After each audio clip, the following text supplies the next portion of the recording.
school picks back up late August. See you all on the other side. Tell me that I'm the one. Say that you love me too. Kisses don't come for free. So what you waiting for? Back to mine, only 5. Then we can go all night. Then we can go all night. So if you want me, tell me that I'm the one. Say that you love me too. Kisses Ladies and gentlemen, free. So what you waiting for? Back to mine, only 5. it's him. Then we can go all night. Then we can Ladies and gentlemen, go all night. Then we can go. coming to you live from sunny Los Angeles, California. So if you want me, tell me that I'm the one. My name is Will Neff, a.k.a. Billy Ichiban, a.k.a. Billy the Prince, a.k.a. Billy the Ace, a.k.a. the King of Late Night, a.k.a. Timmy Self-Suck. And I'm here to take you into your late night. Just a little contento. So please, if you're joining me on your Tuesday night or your Wednesday morning, I'd like to wish you a very hearty, hey now, hey now, hey now, hey now, hey now, hey now.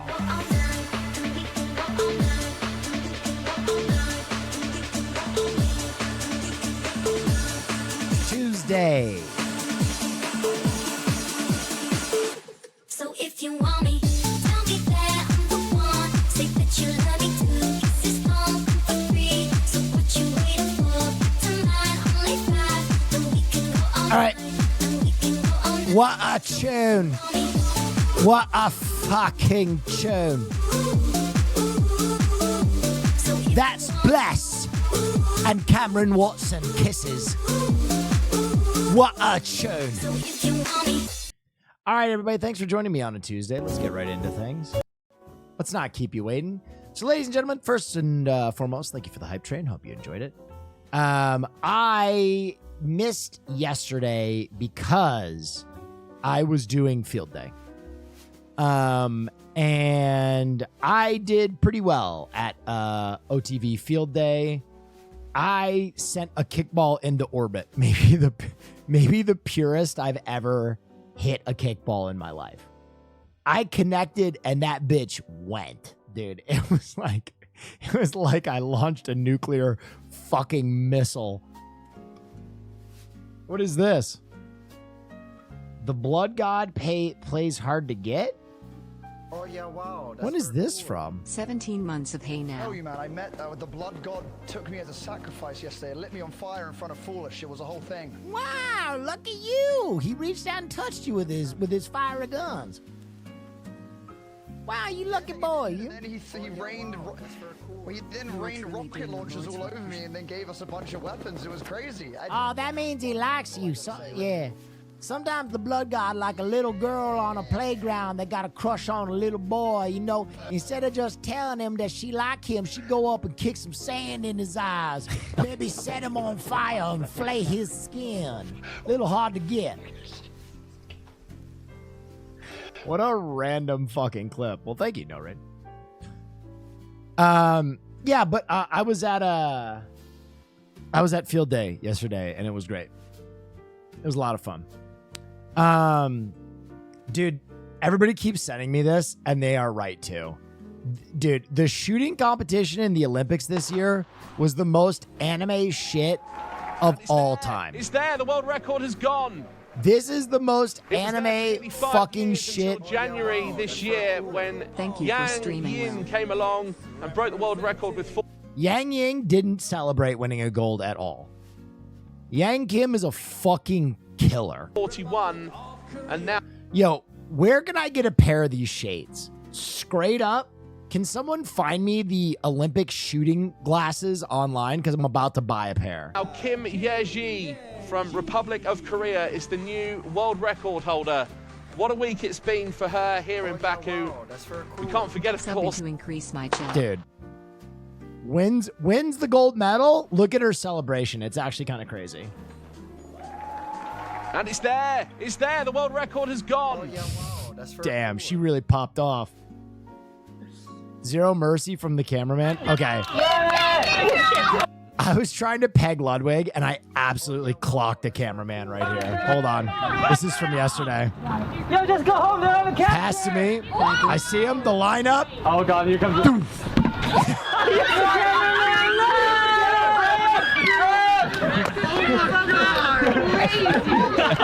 Good point. Right in the nards. For the full show. Absolutely beamed the cameraman. We'll just absolutely domed our cameraman. Are you hanging in there? Absolutely beamed him. I felt so bad. Does anybody have the clip of when I sent that one ball? Oh my God. These are $300? Very cool. How do they work? Does this side magnify and the other one covers up your eyes? I don't get what they do, but I just feel like if I show up at the function with these, people are going to be like, oh, Will Neff, oh, your bitch is too bad. Your money's too long.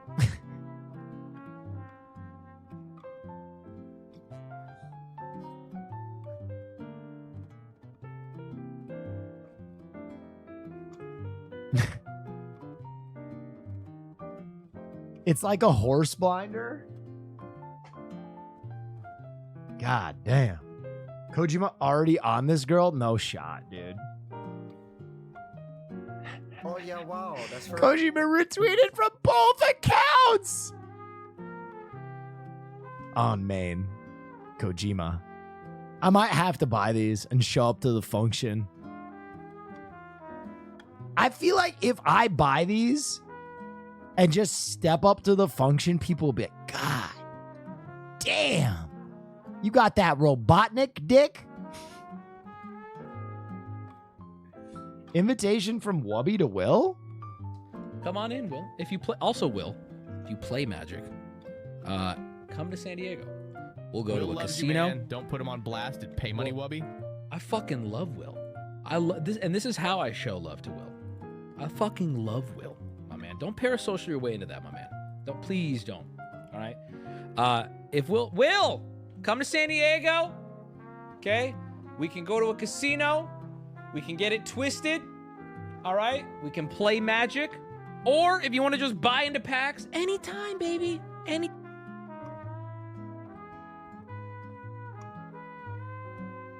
I'm going this week.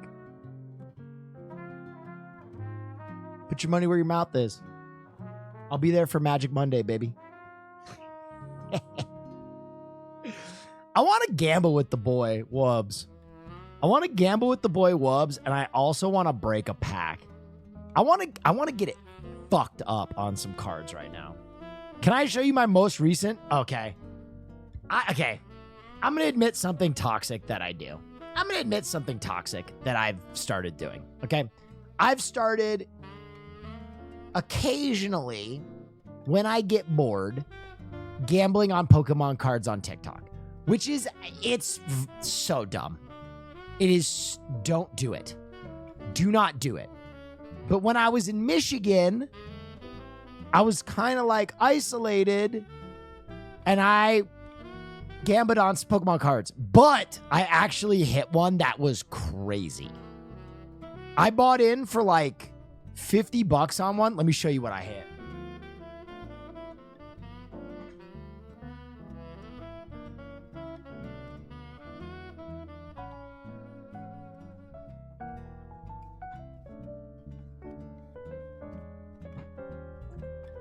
This was actually the biggest Pokemon hit of my life. Bought in for $50, and I won the entire Gem Mint promotional Nagabi Eevee set that is so crazy. And I was torqued, bro. Because let's just say I don't always win. I've bought into a few King of the Hills where I came away with nothing. With nothing, dude. And I was like, please. I hit it and I was like, let's fucking go. Holy smokes.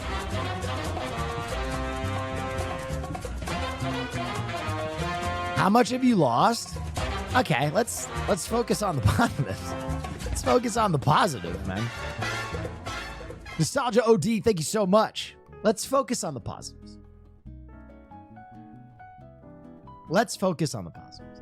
All right, if I'm being real, I'm probably like net around like how much I've spent with that hit. That hit, without that hit, I would have been down not so good. But that hit was crazy. Was this the I sent one of these dodgeballs into orbit. Keep gaslighting and manipulating the illustration. That's it, bro. Never have I connected so sweetly on a kick ever.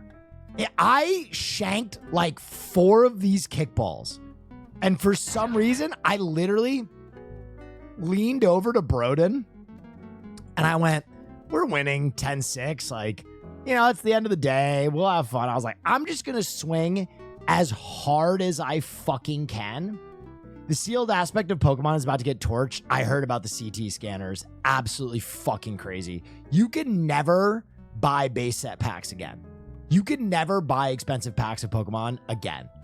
It's almost like, dude, I will tell you this. It's always been more worth it to buy slabs, right? To just buy cards you want than to gamble like by opening packs. But now you should almost never buy packs anymore with the CT scanning.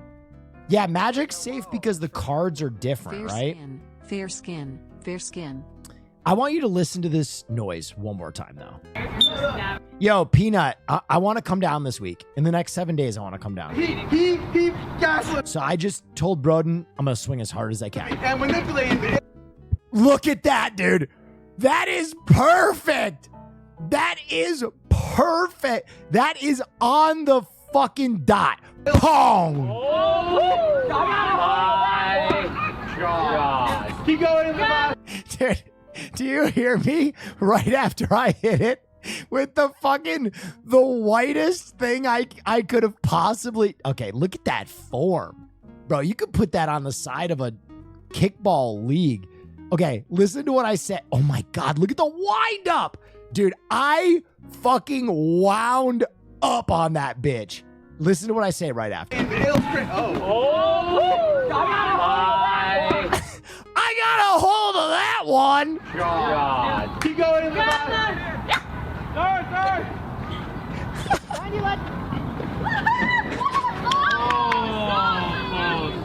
Hey, watch this guy. That was a pretty Dude, I got a hold of that one. Pow. Oh, slow-mo? Yeah, let's take a look. Ludwig was a great pitcher, by the way. He was so good at pitching. Yes! Put some spin on it, a little bounce, the big pipe. Boom!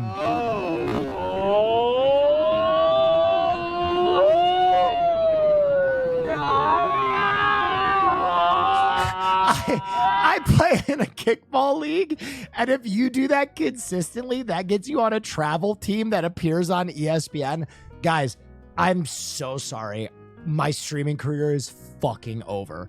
Fuck you guys. I play kickball now. Fuck you. I'm out. Fuck you, and fuck you, and fuck you. Here I come, ESPN, baby.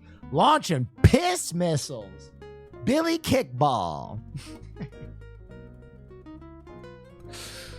No, listen, I can't do that yet because I could only hit that like once every 10 times. That'll get you on the Ocho. Oh yeah, wow, that's very cool. Absolutely insane. I feel like if I watch Olympic clips, But just in case. I'm gonna get banned, right? Oh my God. Wait. This okay, we're watching this. I'm risking it. I'm just not going to put on the sound. Okay, so for those of you who don't know, when you play rugby, for line-ins, your teammate grabs your hips, right? But to get more traction, they'll grab your rugby shorts. But she overlifts here. Watch this. She overlifts and her weight gets behind her. And when you go over like this, usually you are fucked. When you go over like this, usually you're landing on your fucking head. But this is the most beast mode display of fucking gorilla press strength I've ever seen. That's freak mode. I know from experience because I used to be a hooker in rugby. Not paid for sex, just the short, fat guy on a rugby team. And so I was the guy who was doing a lot of line-ins.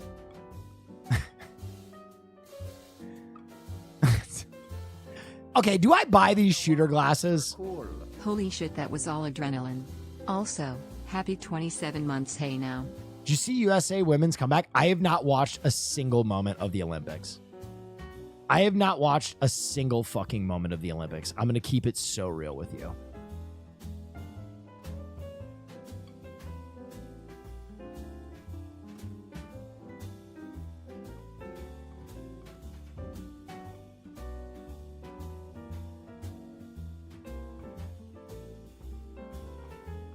I don't know when I lost my love for the Olympics, but I don't give a shit anymore. I feel like I missed the Asian women of the world meeting where we all decided to just become good at guns. Like, what's the plan, girls? Am I ready to go to jail? This is, dude, that's Caitlyn from League of Legends. That's crazy that they put that in here with the Olympic images. I knew Will made all his money from booking. Yeah, true.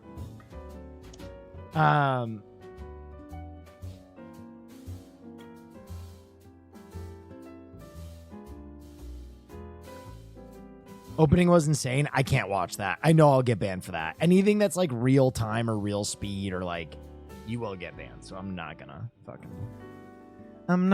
fuck that pooch.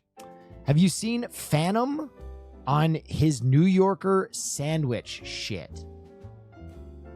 Okay, listen. I know of Phantom because he's a gentleman who likes to eat. And I respect that. Rugby women won in the last 5 seconds. With okay, that's actually tight. Mode run. That's tight. I'll watch that later. Okay, I want to hear what Phantom, the creator of Phantom Tax, has to say. Whoa, little Redsky. Carlos, thank you so much. Appreciate you. All right, I'm going to take a brief look at this. All right, he makes a honey turkey, chopped cheese, bacon, egg, and cheese. Okay, I'm not going to watch the chopped cheese with peace and love, peace and love. A chopped cheese is pretty much a chopped cheese, in my opinion. I want to see what this man's bacon, egg, and cheese looks like. To make a bacon, egg, and cheese. This could be a... Okay, the way that he said that, I just was transported back to when I lived in New York City. That was actually crazy. To make a bacon, egg, and cheese. Bacon, egg, and cheese. This could be a breakfast meal, midday, or dinner. He's like that, versatile. For this sandwich, I'm gonna use the hero bread. Off to a terrible start. I hear what? It's on a bagel, Phantom. What are you doing? You put it to toast lightly. Well, we keep it there because we don't want to put it in right away. But we do toast lightly, just not right away because then it'll just be bad. Some people do 2 or 3 or even 4 eggs. I'll go 2 always, but I mean today I want to get a little wired, so 4 eggs is crazy. We'll go 3. Okay, fair.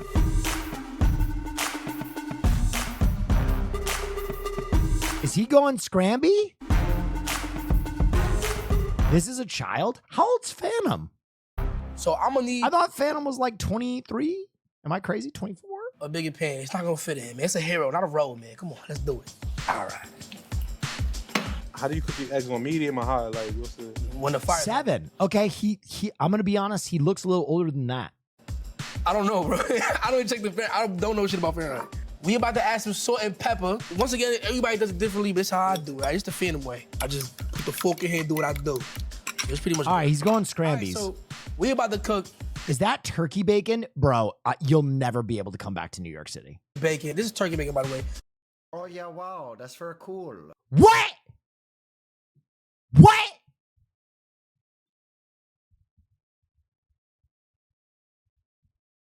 Don't you wish you came to the Knicks? There's no way, bro. Make sure everything good. How many strips of bacon you usually use? I don't even know. I'll probably do like... Okay, I'm gonna be honest. Turkey bacon is an acceptable alternative when you're like trying to have a lean breakfast. But when you are showing us a New York inspired sandwich and you go roll and turkey bacon for your bacon, egg, and cheese, bro, they're gonna take your Subway card. Like, what the fuck are we doing here, Phantom? All 5 of these hoes, I ain't gonna lie.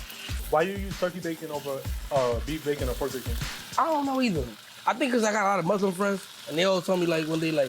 Okay. All right. Fair. He's making a kosher bacon, egg, and cheese. Okay. But it's better to do turkey bacon, and I did it. But I still eat pork, though. It's just... When I don't know, like, it's weird. That's just my thing. All right, bet. It's quick. I told you it was quick, bro. All right, so I'm about to go toast the bread now. It's dancing. I gotta go toast the bread, bro. It's that ass dancing. All right. A little halal. Damn, bitch ass nigga. Nah, hold on. Let me show y'all something, bro. Let me show y'all something again. This how we used to do this shit. If you was never like a little ass kid doing this, don't try this shit at home, though. I like that technique. Perfect. Damn, bro. It's still dancing, bro. Shit went backflip. Bro, I be going through with it. Like with bacon, bro, I be going through it, bro. Damn, you see what I'm talking about? Bro, whoever did his hair is so good. I was admiring his braids for like the last 30 seconds. Come on, bro. You see what Let's do it. I feel like I'm on a job there, man. Shit. Wait. You put mayo on your... Valid. Totally valid. This is valid. Yeah, it's light mayo, bro. This is totally valid. Mayo ketchup on a bacon, egg, and cheese is 100% valid. Stop it. Sit over there. I'm over here. Word. Once again, it may look like it's a lot. It might not really be a lot. All right, so now we got to take out the bacon. Go. And now we're going to put the eggs. I don't know about this cheese selection. I think he went American slice. Is it the GOAT New York sandwich? I feel like it's the most known. I think the chopped cheese just kind of like came into like, I guess, fame recently.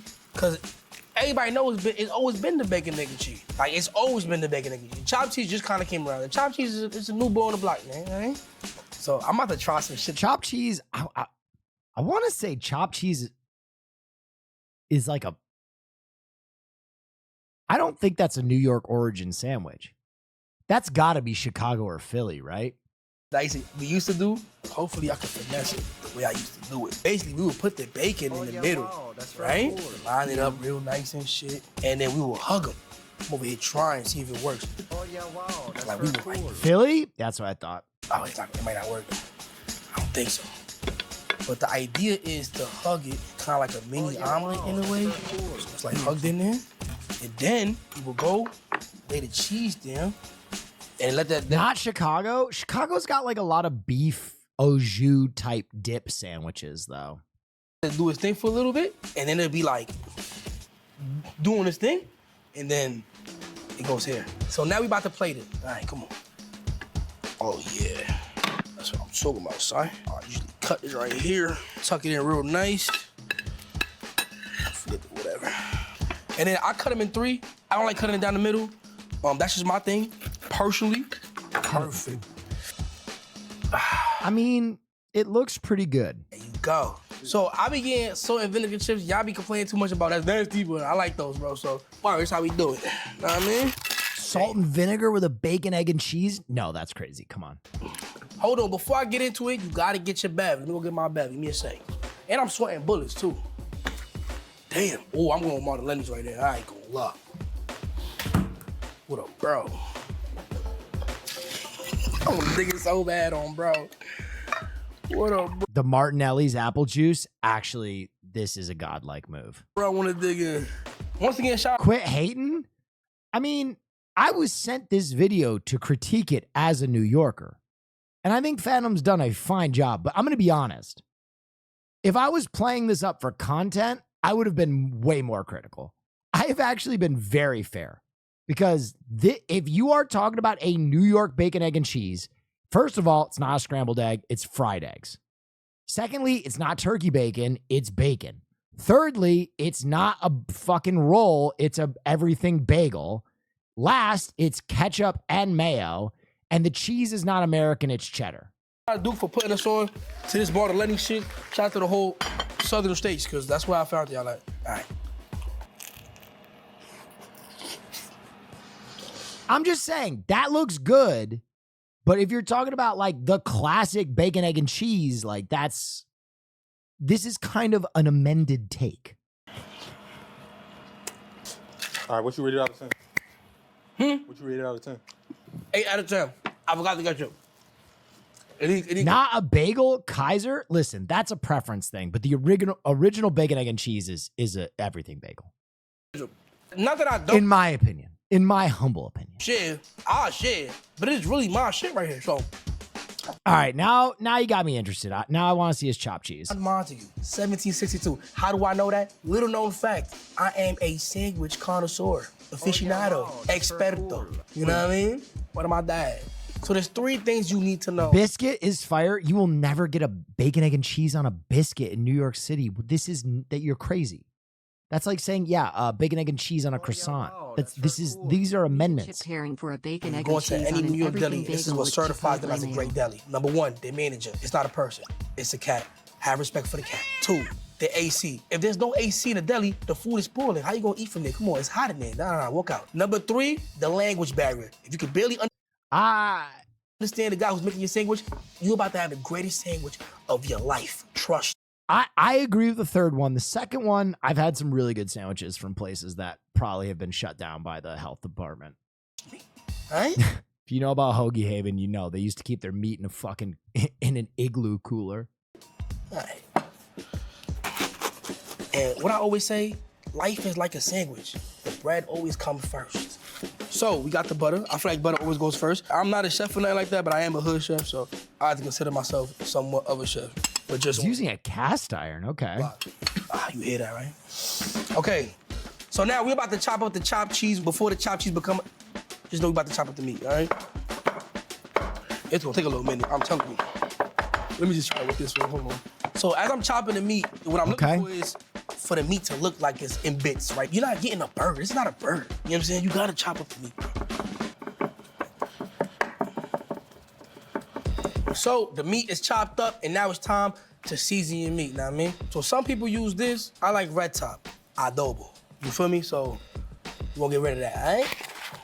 Is there a certain amount you measuring? No, I eye everything, bro. So it may seem like respect. A lot to some people. He's freestyling. That shit about to bust, like, bro. Yeah, usually do it in the pan. Yeah, I was gonna say that, but then it's a cast iron, so you don't wanna fuck up the seasoning. He's got respect for his cast iron. I respect that.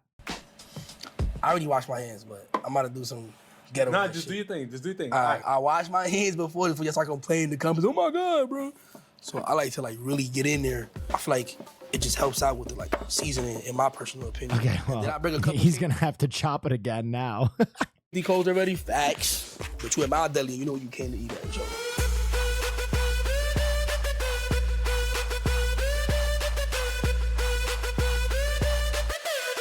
Chopped cheese is basically chopped up hamburger meat, right? You know, you got the cheese you put. You don't have to go American cheese. You can go pepper jack if you want a little bit of spice. Kobe jack. Okay. One, too. Lettuce, tomatoes, salt, pepper, vinegar, and I do like mayo. Some people put ketchup on this shit too.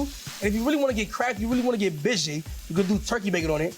And it's just, you keep adding on it, you know what I'm saying? But remember, sometimes less is more. Nah, that shit smell good right there. I ain't gonna lie, baby. All right, chopped cheese is only ground beef. Nothing else. Don't get too creative with it. Let things be what they are, y'all. I understand you want to add a little sauce to shit. Stop it, all right? Like, come on, bro. Whoever gave Keith Lee a salmon chopped cheese, son, I don't know who. Like, that's crazy. Salmon chopped cheese? That sounds disgusting. You putting fish on the chopped cheese don't make no sense to me. And I know you probably charging like $20 too. You crazy, son. The toaster bread. You gotta toast your bread though, bro. Even if it's a little bit, you gotta toast the bread, bro. Like, this is actually perfect. I gotta get my mayo going. If you ever get too much, you just take it off. People always like to make it feel like, oh my God, that's too much on my sandwich. Like, Thank you for the subscription. Real disrespectful with the deli man, with the chef. Chill, bro. Take it easy, bro. We gonna go American cheese. The square is like perfect for like the sandwich. So you don't really gotta do too much. Like when you lay it down. American is way more valid for me on the chopped cheese than it is the bacon, egg, and cheese. I feel like just preference for me, but bacon, egg, and cheese, I'm always going cheddar. You about to pick up is just the square of the cheese, if that makes sense. This is the hardest part, but it's like the sexiest part though. A good chopped cheese sounds so fucking good on. Come through, lay it down. Some people, they double cheese it. We'll double it for today, why not? Go a little funky on them and stuff like that. American cheese is the best. American cheese is a great cheese because it melts really well. Let it rest it for a little bit. It's looking good though, I ain't gonna lie. What up, bro? I'm about to do a little taste test on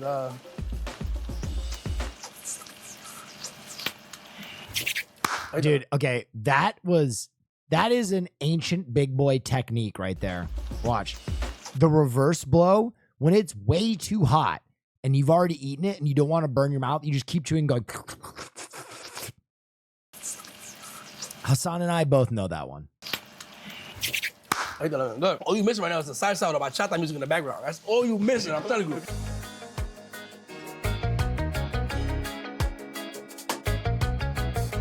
Damn, it's falling apart on me. Hold on again.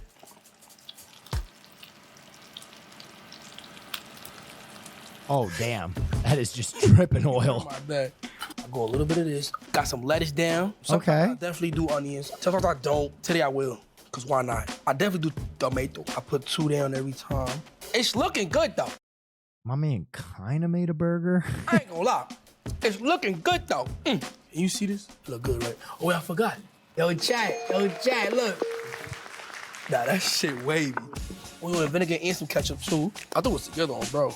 I don't know about those raw onions on a chopped cheese, I'll be honest. All right, and the ketchup. Yep. Okay. Now that we finished the sandwich, we need to go get some chips and a bev. You know what's crazy? So, people don't know, deli is short for delicadez, which is like something that's like you should be doing like with care. Delicado.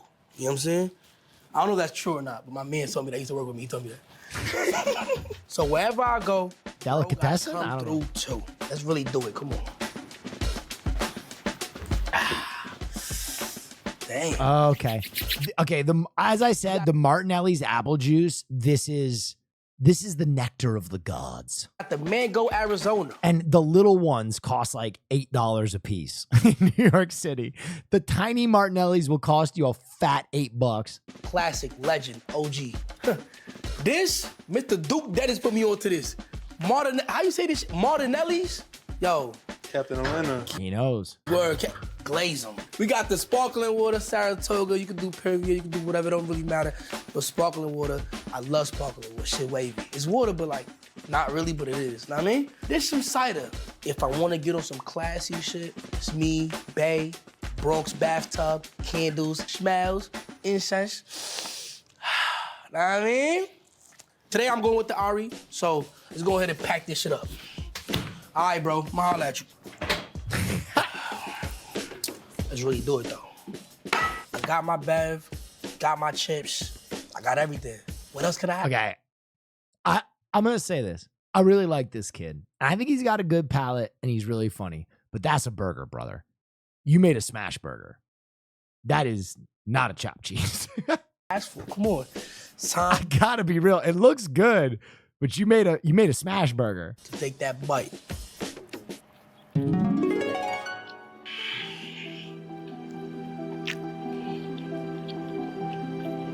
One more.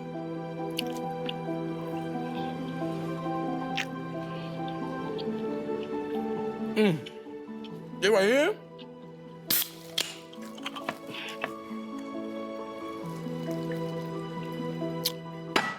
God damn, son. Nah, we did right. I charge full price for this. No discount. How much are you supposed to pay for chopped cheese? Man. New York City. A chopped cheese right now in the city. We're saying in the city. $11? $10? What do we think? $8? No, what? That's crazy. So chopped cheese is really supposed to be $4.50, maybe $5 cash, bro. But you $5? Where? So you got inflation and mashing going on. I done seen somewhere it's at $12.50. Bang! Bang! From 3 quart. I'm never paying $12.50 for a chopped cheese. Like, come on. I'm done with the chopped cheese. Let's move on to the next sandwich. Yeah. Yeah. Uh-huh.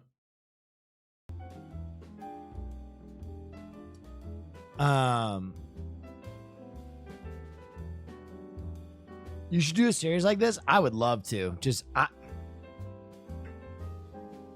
You know how Dave Portnoy has his like one bite, everybody knows the rules type shit? I would love to do that with sandwiches in Los Angeles. Okay, by the way, this is what a chopped cheese usually looks like, just so no one thinks that I'm just shitting on that chopped cheese. Yeah, you're cooked onions, chopped up, cheese in it, ketchup, mayo, da. Just a little more ketchup.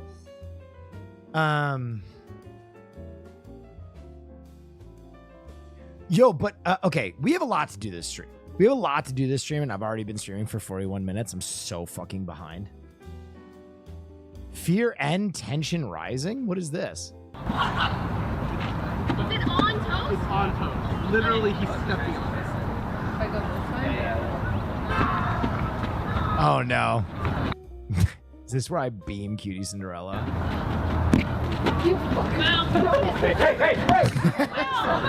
I hit both of them. How did I hit both of them, dude? And it's paying off. What's your take on this fighting about families taking on Disney debt because it's a rite of passage? She's gonna quit. Will, I'm a huge. Okay? You are part of what inspired my content creation, but putting in work and it's paying off. What's your take on this video about families taking on Disney debt because it's a rite of passage? What?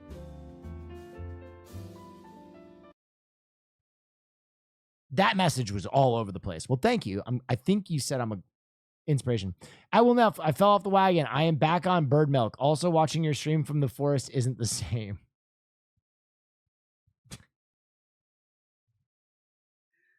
Hey, yo!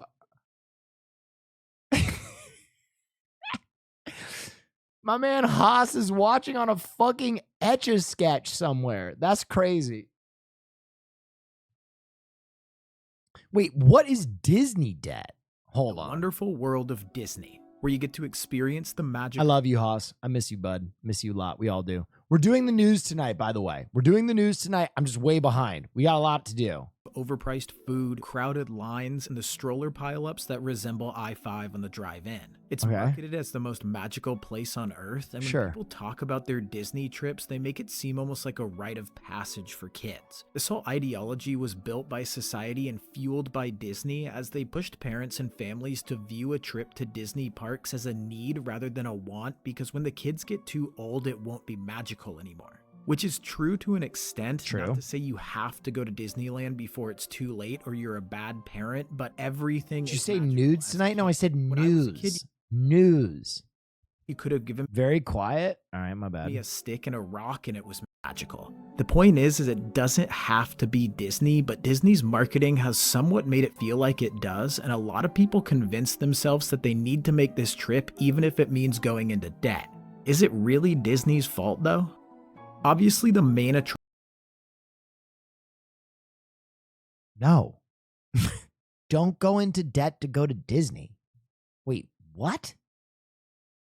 Attractions to the park are for children, but we're not going to exclude Disney adults here. And whether or not you're a diehard Disney fan in their mid-30s or a parent ready to haul their kids through all the magic that Disney has to offer, it's going to make a dent on your bank account. Now, to many who can't afford to drop thousands of dollars for a few days at an amusement park, they would just see this as an— Oh, is this one, Chatters? Is this your video? Wait, it's so well made. I didn't even...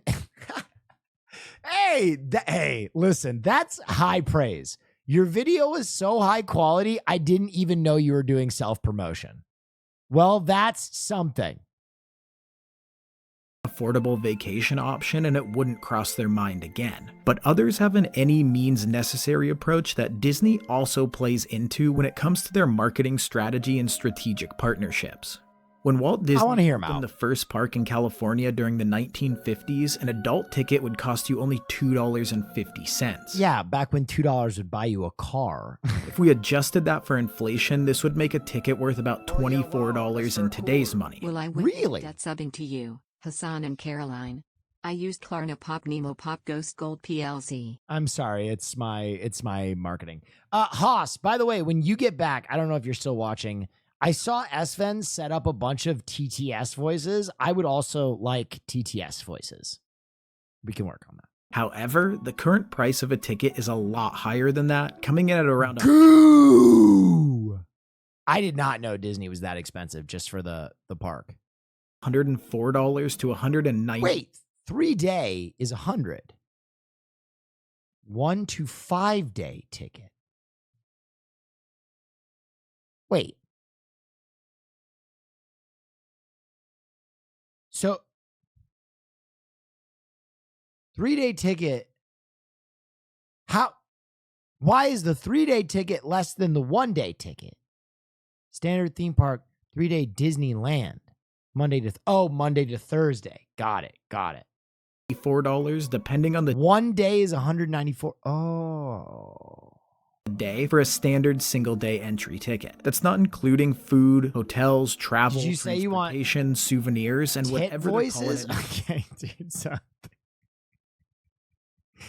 get this guy on a better setup Nowadays to skip the lines, all of which has been expanded immensely since the 50s, and this is the main way the park generates its profits. We're gonna go off track just a little bit here, but this is what Disney's finance team categorizes as experiences. The experiences segment is composed of all the theme parks and resorts in Florida, California, Hawaii, Paris, Hong Kong, and Shanghai. It also includes their cruise lines and vacation club. Keep in mind this term vacation club because we'll come back to this. But the revenue partially comes from selling theme park admissions and mostly consists of food, beverages, various merchandise, resorts, and vacation stays. The experiences segment reported revenue of $9.13 billion in Q1 of 2024, rising 6.87% from Q1 2023. The segment posted operating income of $3.1 billion, increasing at a rate of 8% year over year. While this entire segment only accounts for about 39% of Disney's total revenue, it's 80% of the total operating income.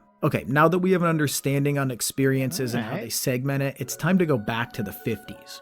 The California park during this decade looked very different, and it didn't even have a fraction of the experiences as today. The price for things like food and Mickey Mouse ears were also much more affordable, part of the reason why it was easier back then to budget as a family. The United States Census Bureau recorded the income of 43 million different families during 1955, and about 18 million, or 2/5, received incomes of $5,000 or more, while 7.5 million, or 1/5, had incomes under $2,000. The remaining 17 million or so families were somewhere within the range of $2,000 to $5,000. All of this averaging out to around $3,400 a year, or $283 a month. So here's the kicker. According to the Census Bureau's online inflation calculator, $3,400 in 1955 is equivalent to about $38,655 in pre-tax income today. And look, you see this $7,900 three-bedroom house being advertised?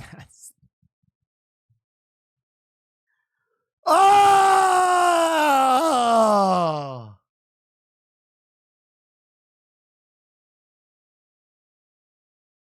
That's actually crazy. That is actually fucked up, dude. Oh my God. Oh my God, dude. I literally just spoke to my accountant about like, hey, do you think I'll be able to afford a house? And he was like, no.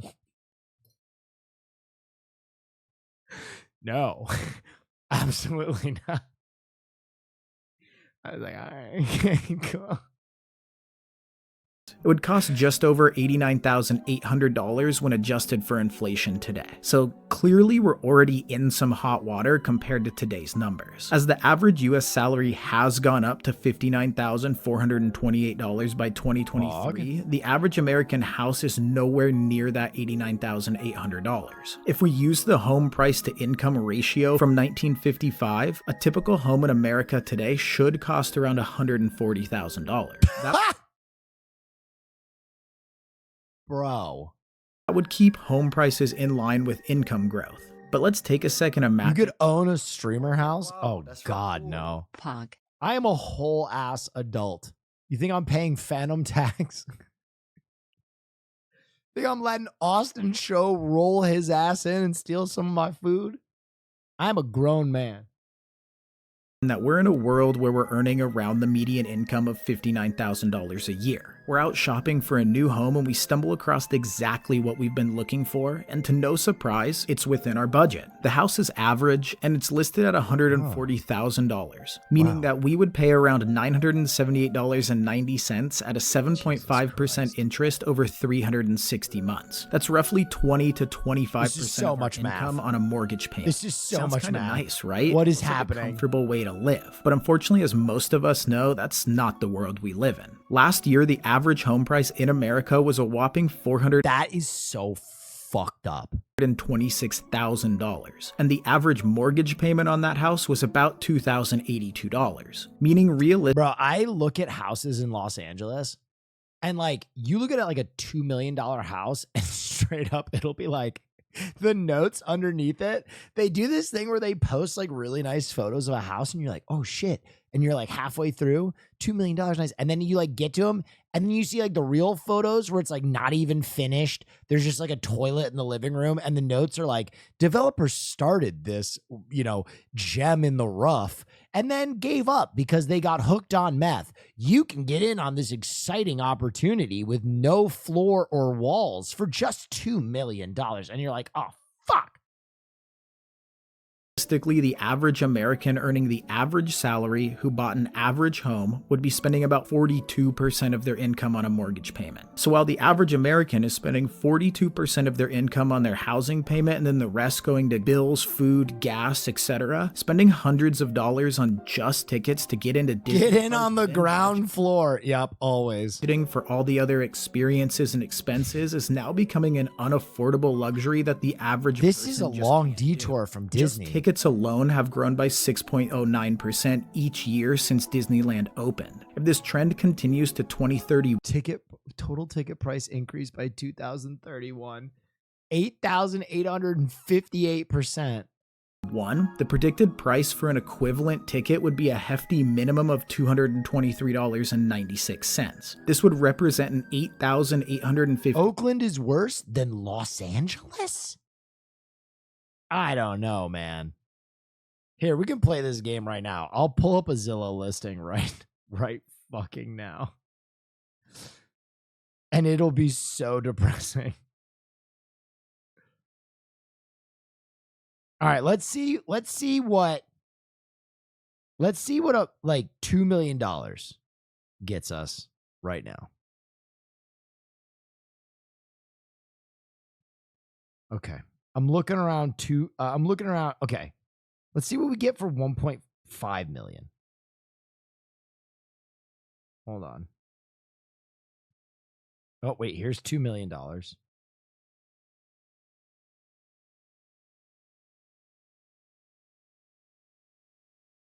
the hell? I'm sorry.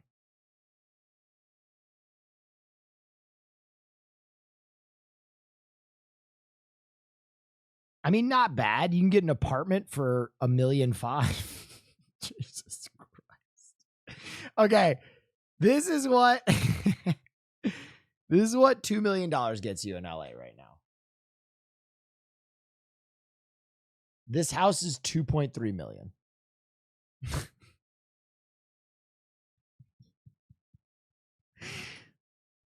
Wow. Oh yeah, wow. Holy Cool. shit. Spend money. Not bad. 8% increase since the resort first opened. And on top of that, in the past 10 years, food prices at Disney parks have also shot up. I guess it's just like, I compare it to like prices in Michigan. Like that's like $100,000, $200,000 house in Michigan, man. 61%. While the average American may feel it's unaffordable, it doesn't mean that Disney isn't going to keep trying to reach for that demographic. Society has built up this idea. This video essayist is wrong about the original Disney prices. Film essayist, you fucked up. When Disneyland opened, they ran on a ticket system where you had to pay per ride. The top rides each cost 50 cents, or in today's total money, $6 per ride. Disney has always been expensive. Holy shit, get wrecked, film essayist. Idea that Disney parks is a rite of passage for young kids, and Disney themselves plays into this idea through marketing and advertising. While families tell stories to other families about the magical experience and encouraging them to make this trip before the kids are too old and the magic has faded, Disney is continuing to push the narrative that they are a sacred destination for kids across the world. Disneyland and Disney World create— Well, then why are they telling our kids to be gay? new environments and make changes all year round by adding new themes, events, and feeding into any of the trends of the time, adding to the come experience it before it's too late messaging. This strategy triggers a special experience for new and returning visitors since there's always something unique for everyone to enjoy and explore. This is also what gets people talking and hyping up their trip because they feel it was such a unique experience when in reality, is it really? The whole premise of the park being Disney themed is also a major draw, and their involvement in media and entertainment never stops as they continue to churn out new content for a new generation. Disney is very good at leaving an emotional impression on the lives of millions of people through all their ventures, resulting in a marketing strategy that successfully capitalizes on the use of nostalgia. This is also the biggest driver for what people call— Yo, Dole Whip is crazy good. I don't care what anybody says. Disney adults, as they continue coming back to see all the changes while reminiscing about their favorite Disney character or moments. Now, this is a pretty common marketing strategy for a company like Disney, and it doesn't seem predatory in any way. They're simply utilizing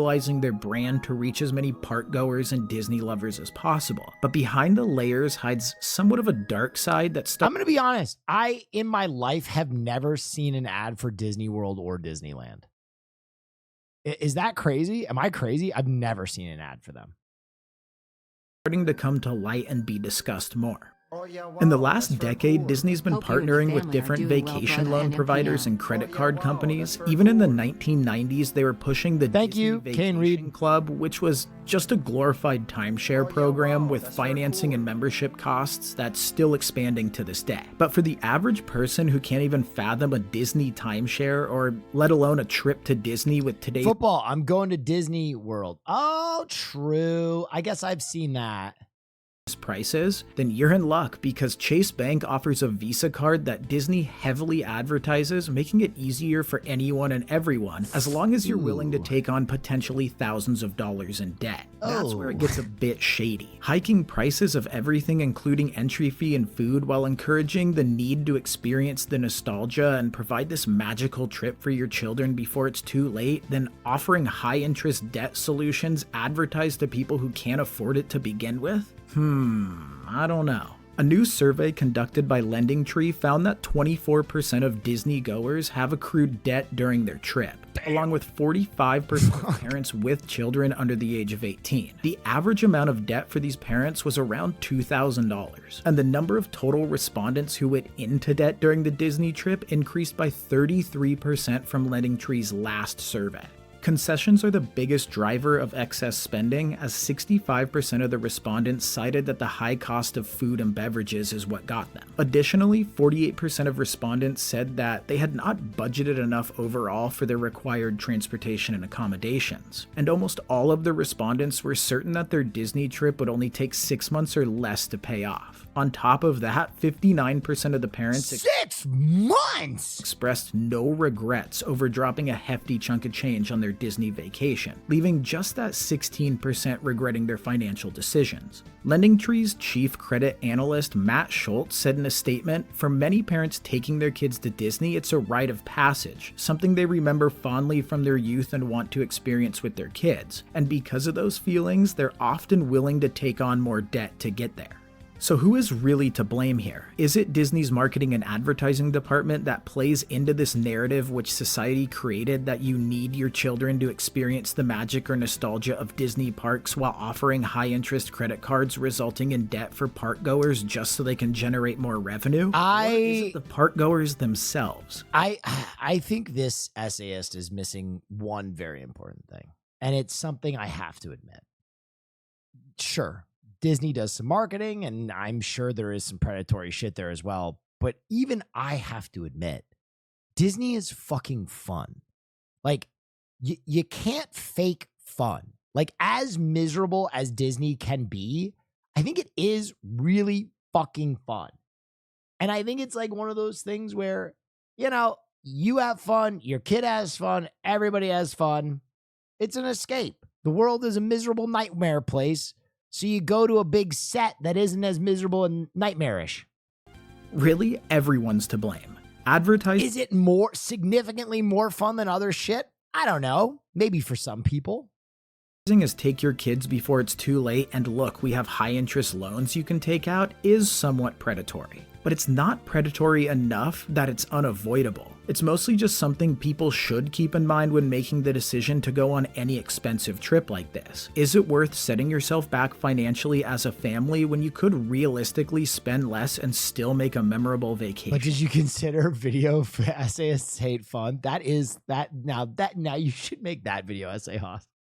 When did visiting Disney parks... Dude, you can tell Haas is pissed right now. Haas was an Imagineer. He's angry. It's become such a life staple. No one is forcing these people to spend money they don't have on something they really don't need. But then again, they don't regret it. And ultimately, they pay the price when Disney keeps them in this trap. To me, the real issue is these people who feel the need to frequent Disney parks and utilize vacation loans or credit card debt without any regret. It's becoming the new norm. I think that is a bigger problem with Americans too. I think Americans are way too comfortable going into debt.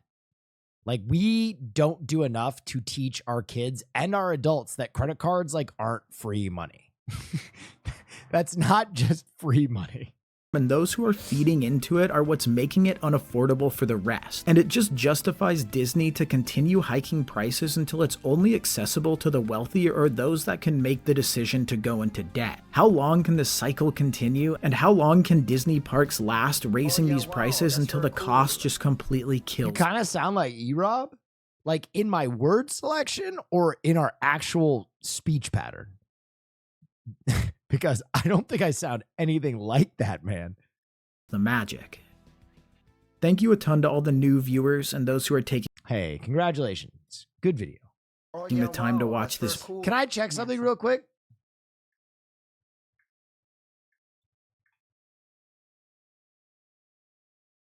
Bro, all I gotta say is, if you balling on a budget, if you on that real budget life, go to Six Flags instead.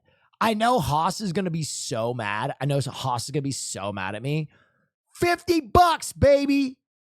And the rides are crazy. Six Flags got what you need. You don't need all that theme shit when your adrenaline is pumping. Get on a roller coaster. 5 Flags, baby. It's like $50 for a season pass. That's sick. Way to go, 5 Flags. How dope would this be?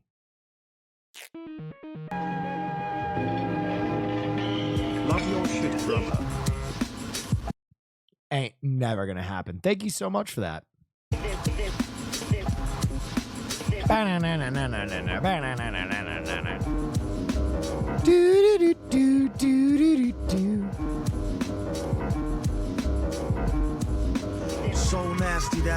be somewhat of a travesty having me. Then he told the people you can call me your majesty. Keep your battery charged. He know it won't stick, yo. And it's not his fault you kick slow. Should've let Disney would never put MF Doom in Doomsday, though. But it would be tight. I'd be very into that.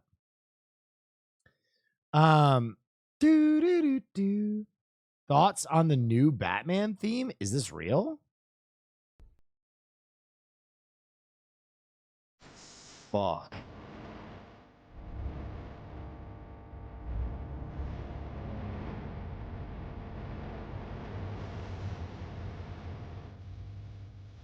Not even in credits? No way.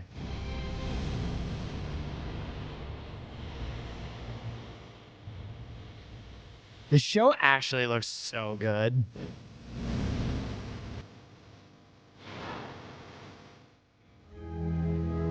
All right, I'd give it like a 7.5 out of 10. I'd give it like a 7.5 out of 10. And I'm gonna tell you why. Because this shit goes fucking stupid mode.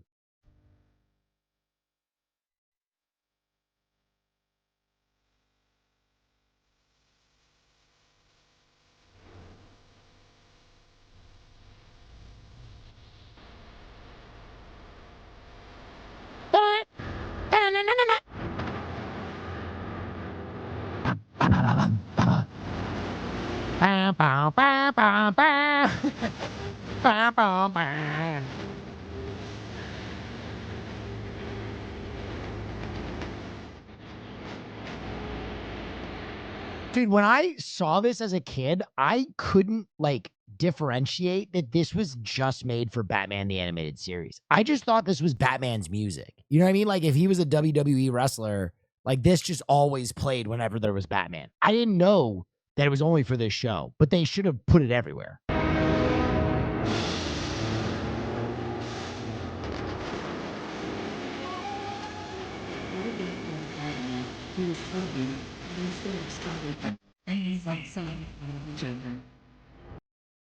And if instead of Batman, he was Freakman, and instead of stopping crime, he self-sucked in front of the Joker. I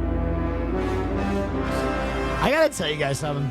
There's a period of time where I put like self-sucking in almost all my horror scripts, like in the first draft of them. I would just put somebody self-sucking because I always thought it'd be so funny to see that in a movie, especially like a horror movie. Like someone just goes in a room and like the villain is just like really sucking their own dick. And they're like, oh my God, it would be so unnerving. I don't know. Maybe it's just me. Okay. That theme I give like a 9.9. And then the best Batman opening of all time, obviously.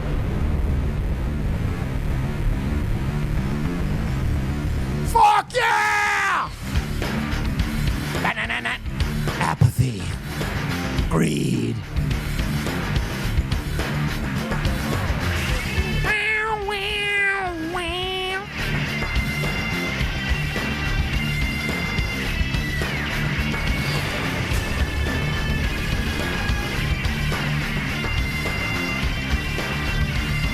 Dude, the 4K render of this goes insane. And as you know, every girl in Future Gotham was like a 11 out of 10 baddie. Like insane.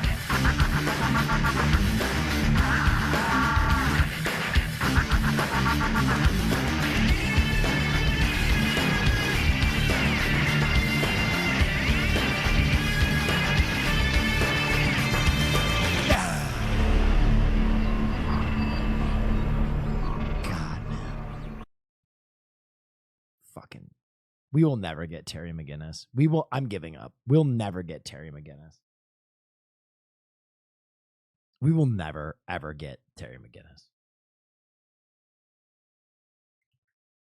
You know what?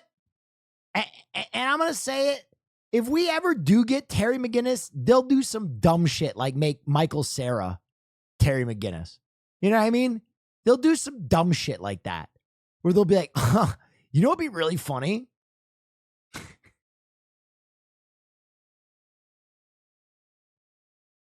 Please.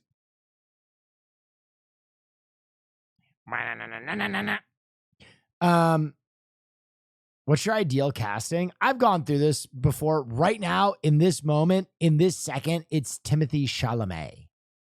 He would be a great Terry McGinnis. And I know people don't agree, but I think he'd be great.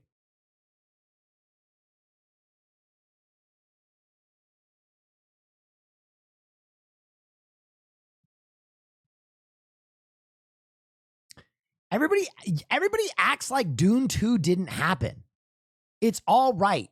You are allowed to like Terry McGinnis, or you're allowed to like Timothée Chalamet. All right. It's okay that the girl that you have a crush on wants to fuck him. All right. You don't have to be bitter your entire fucking life. The kid can act. It's fine.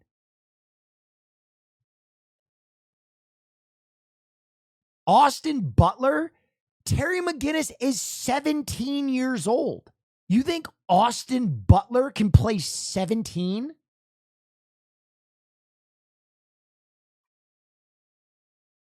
The Penguin will be a woman in Batman the Caped Crusader. Oh, fuck yeah. Congratulations on transitioning, Oswalda. Stop dead naming the Penguin. That would be fire if the Penguin was trans. I'd be about that action. Minnie Driver. Fuck yes. I love Minnie Driver.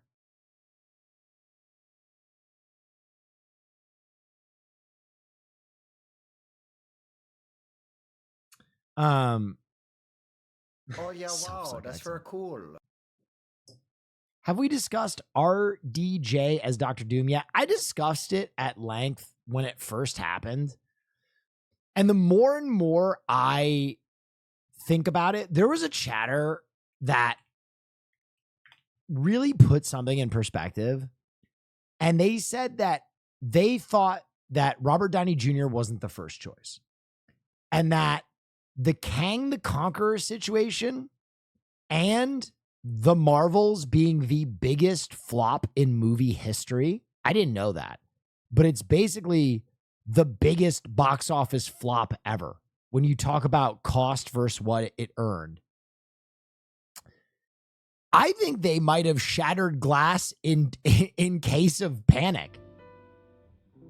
I think they really might have just sat down in bed at a boardroom table and been like, oh yeah, wow, that's very cool. Neff King, Neff King. You want to bring back Robert Downey Jr.? Yo, you know what I heard? You want to talk about, we've talked about Robert Downey Jr. as Doom and all the implications, right? Are we going to get an Iron Man? Are we going to get Robert Downey Jr. in prosthetics? We've talked about all that.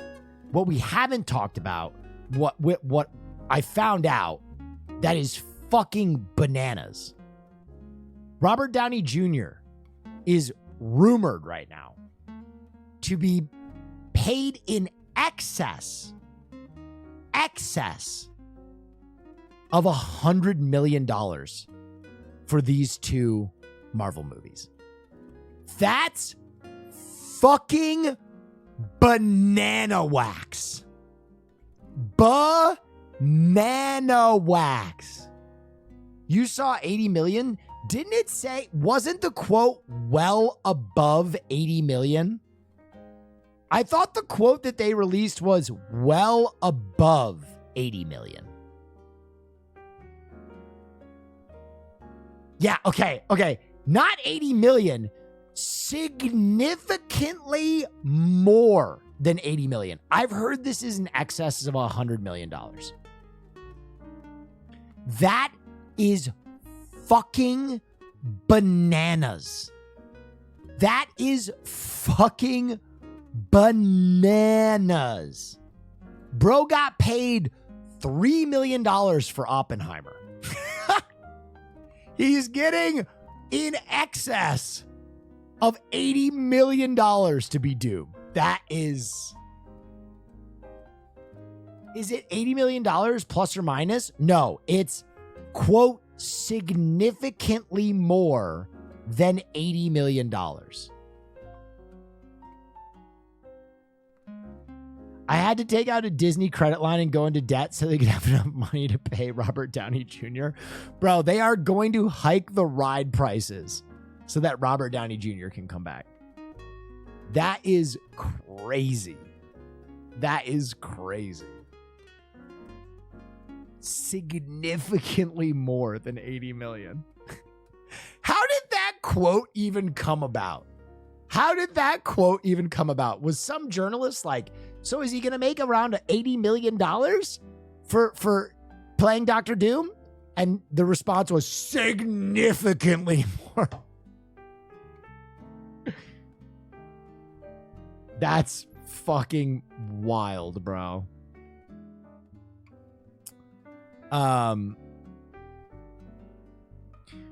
What do you think of this to be fake so Robert Downey Jr. can be on the set and it's not a big deal, but then he comes back as Iron Man?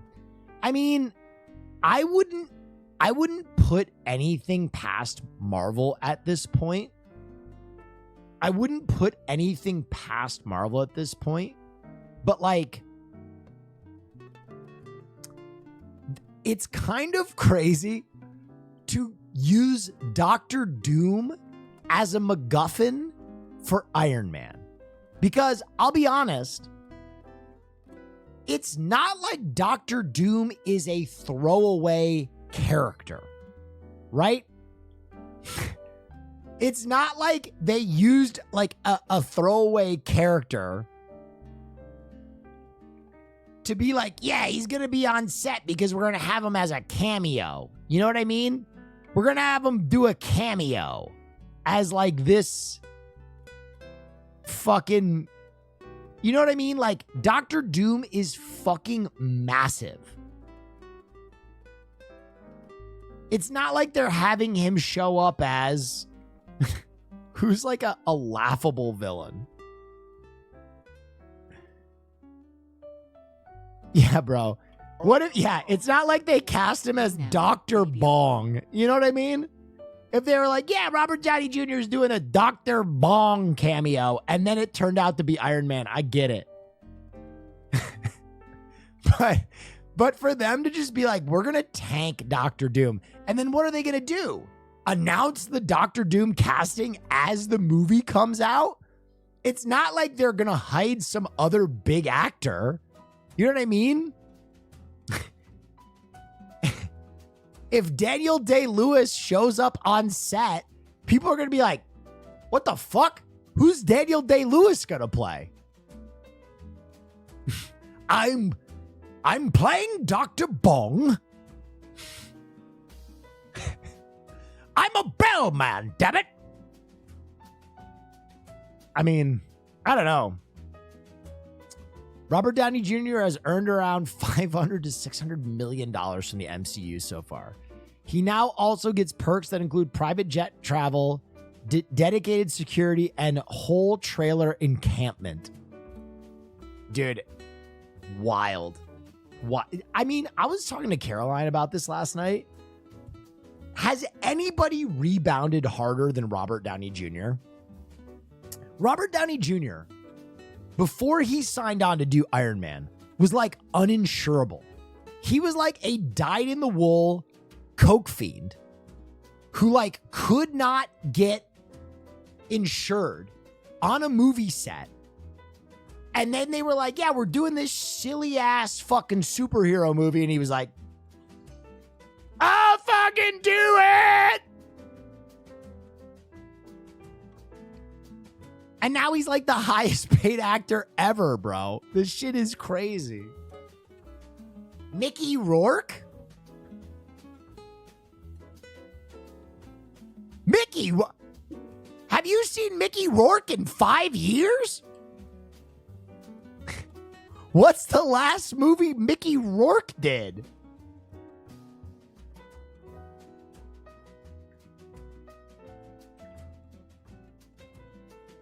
Mickey Rourke has a net worth of $5 million. Robert Downey Jr. has a net worth of like $1 billion.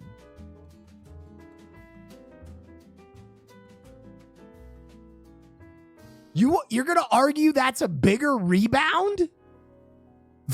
than Robert Downey Jr., who has $1 billion?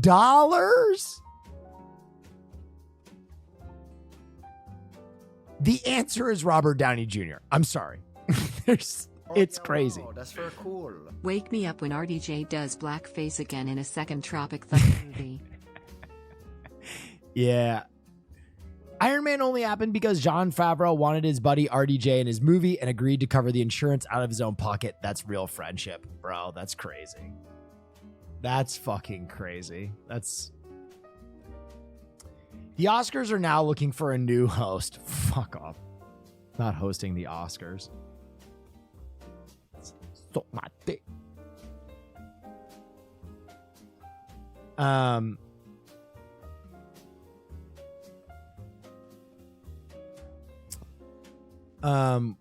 Wait, how'd he manage to get that deal, you think?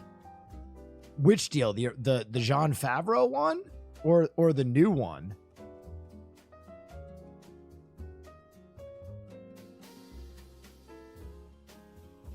So much for my sub. I'm sorry.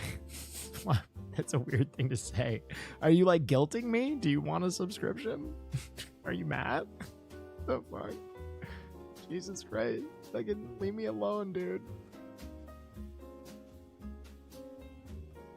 Take it. RDJ is mid. There, I said it. No, he's not mid. RDJ is really funny. Oh yeah, wow. He's very good. Cool. I think When he's up in the real me. he kind of does like the same character a lot. Cool. Will Neff gifted a tier 1 sub to Momoniki E. Oh yeah, But- wow, that's very cool. Hi, missed you. Hi, missed you. Thank you so much. I think he's a lot like Ryan Reynolds, where he does like he plays himself.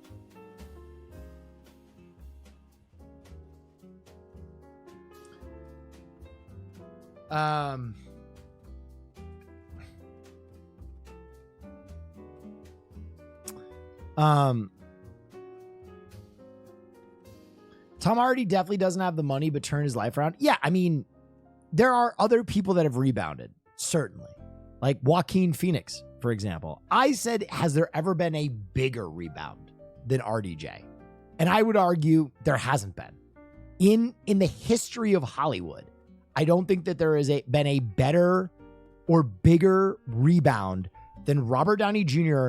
going from an actor that the director literally had to pay out of his own pocket to get insurance for him because he was so hopelessly addicted to cocaine, to do Iron Man, to getting paid $100 million, getting a village and a private jet to play Dr. Doom.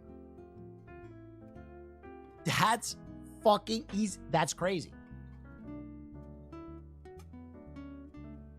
He's getting a village. Oh yeah, wow, that's very cool. I wonder if Favreau will become friends with Steven Dorff and he can rebound as well. Yeah. What does that mean? He gets an encampment. Is he the highest paid actor? He's got to be up there. It's like, I know it's him and like Gary Oldman is up there. Will Smith is up there. Dwayne The Rock Johnson is up there.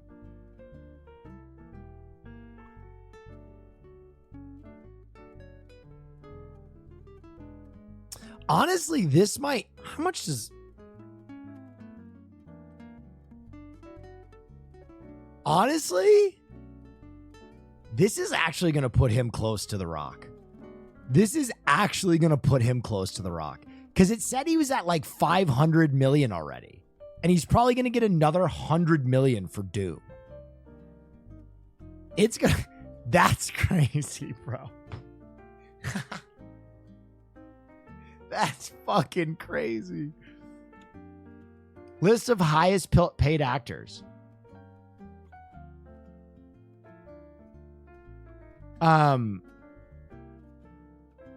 This is per movie. Robert Downey Jr. 75. Robert Downey Jr., 75. And now it's going to be Robert Downey Jr. again, bro. It's going to be Robert Downey Jr. again.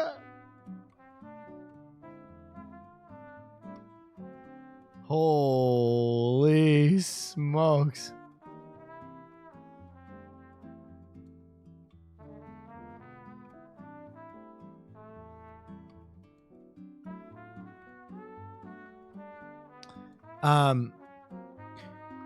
Where did you work in 2024? Oh, I did a stint in the RDJ encampment. And if you think it's just these two movies, give me a break. He's going to be playing Doom for 8 movies.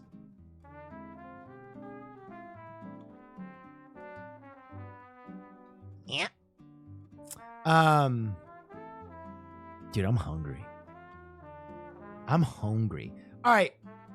Ladies and gentlemen, have you heard about Tom Hardy rapping with Sarface? Yeah, Tom Hardy has actually been a signed rapper for years, which is fucking hilarious to me. Ladies and gentlemen, it is Tuesday, but I had to take Monday off. And I let the regular crowd shuffle in. Hello, regular crowd. It's good to see you. Say it back. What should I get?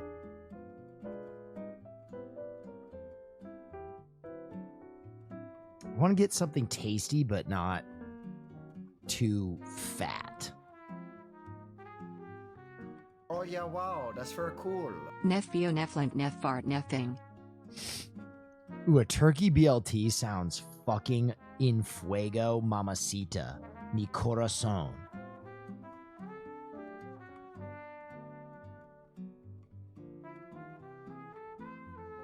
And I'll get another little sandwich and I'll split it with Caroline because I know she'll be hungry. A banh mi? Oh, fuck my ass. Fuck my sweet little tits. Get a brisket banh mi? Yeah, we like that. By the way, I'm so sore from that workout stream, guys. It's like, it's fucked up. It's actually fucked up how sore I am. Do I need any side dishes? Nah.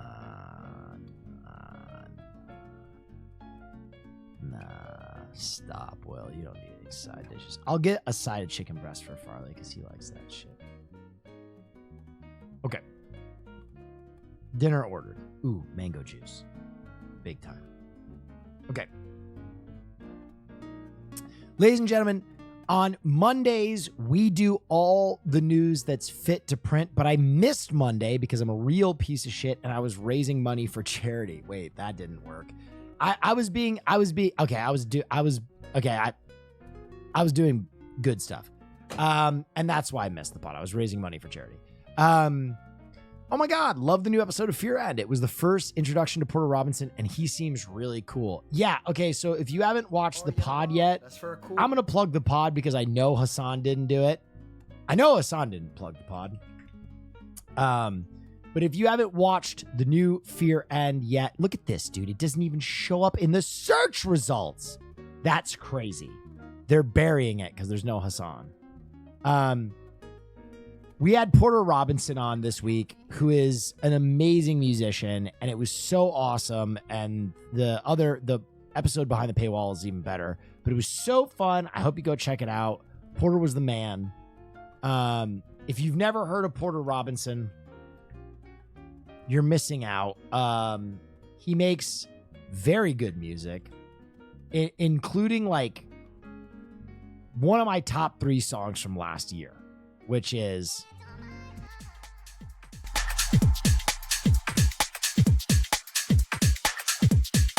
this song goes fucking crazy.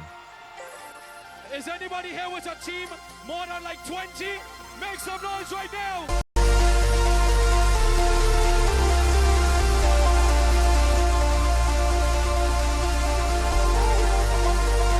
Still here the one that I came with. Still here with the one that I came with. Still here with the one that I came with.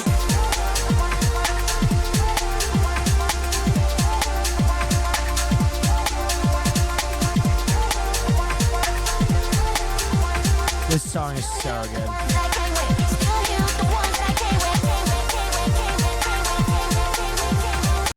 So good. Did you come with your friends? Anyway, yeah, definitely. Okay. I keep looking at these and I think I should buy them. They're so baller.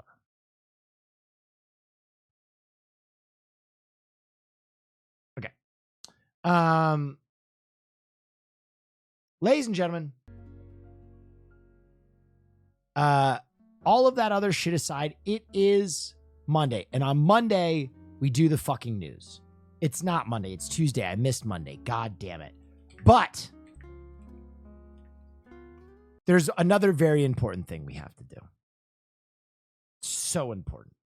Fucking important. Like really fucking important. Joe is Hungry went to arguably my favorite fast food restaurant. Joe went to Bojangles. Joe is hungry, baby.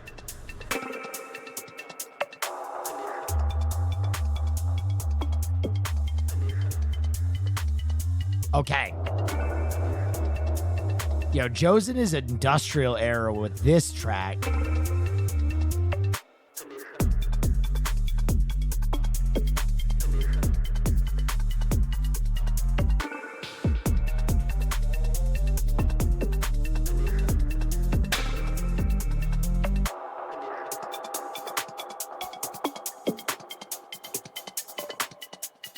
Hello everybody, if you haven't been here before, my name is Joe. This is the Joe is Hungry channel, where sometimes we risk everything to give a second chance right here within the city limits of Fairmount, Georgia. Before we get started, let's run through a few birthdays. Sebastian. 1 second, guys.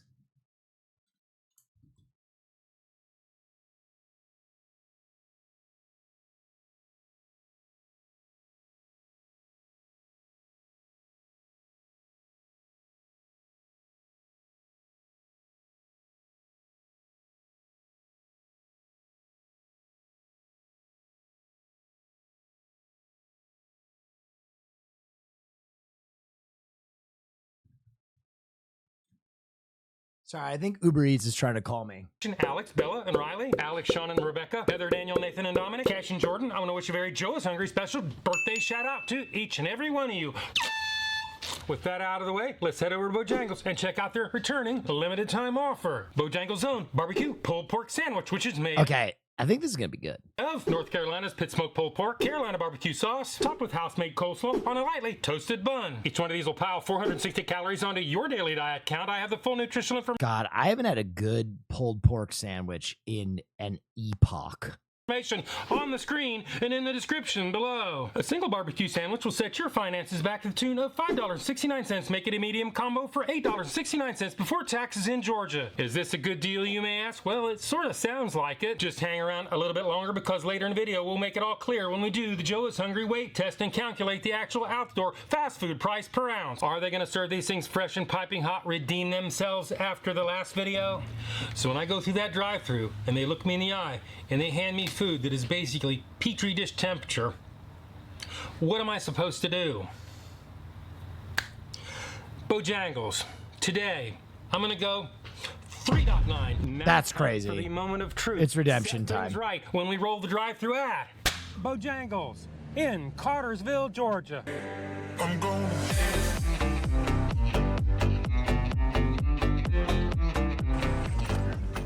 It's about time I can help you today. Could I get 3 pulled pork sandwiches? I do apologize. It's gonna be a 10-minute wait from the pulled pork. That's fine. Yes, sir. Anything else? No, that's All right, these are going to be fresh. I can feel it. all I want. I can feel it. All right, pull around to the window. Thank you. I've been trying to cope since you ran away. I've been feeling. How you doing today, sir? Pretty good. How you? I'm doing good. My name is Kenneth. I watched your TV show. Yep. I saw you when you pulled up. I already know who. Oh, they know Joe! Your total is $9.56. You got the. Oh, I want that. My taxes. Yes, sir. My taxes. All right. He writes this off. I've been feeling lost. I've been feeling pain.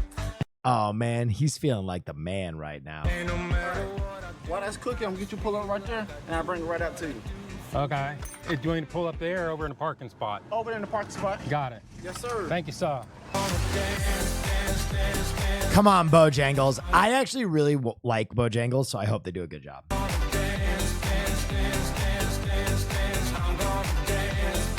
Ooh, 19 minutes. Oh, God. Almost 20 minutes. Not looking good, buddy. Not looking good. 35 minutes and... Oh, hell no, bro. That is really crazy. Joe, we got to get you going to a different Bojangles, man. That's nuts. That is really wild. And he's just raw dogging it, too. He didn't bring his cell phone. He didn't bring a Steam Deck. He just sitting there with his thoughts. That's crazy.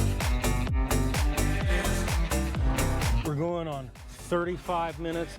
I don't know what they did. Oh, yeah, wow. They That's forgot very me. Who knows? I guess I'm gonna have to go in and see what happened to my pulled pork.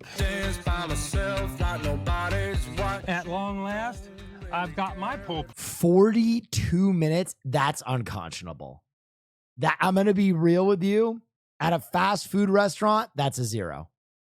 That's a 0. He should give this a 0. pork sandwiches. Now it's time to do the Joe is Hungry temperature test. Pulled pork number 1 is 122. And it's cold as shit. Oh my God, bro. Over. 7 degrees Fahrenheit. Pulled pork number 2 is 106.2 degrees. 100 and that's not even safe.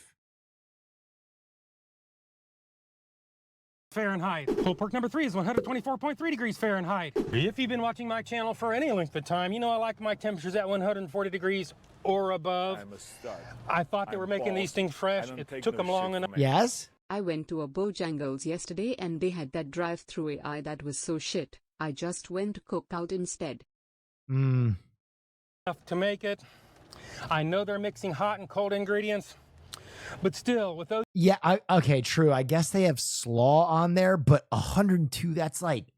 It should be hotter than that. Temperatures today, Bojangles, Cartersville, you fail the Joe is Hungry temperature test. Now it's time to break out the microscope, sharpen the scalpel, get ready for a Joe is Hungry barbecue autopsy, head back to the studios and do the Joe is Hungry weight test. Well, Bojangles, you let me sit in that penalty box a very long time. That certainly is not going to help your score today. But I'm going to remain objective. I'm going to take off for the packaging. In other words, I'm going to set the tear on the scales.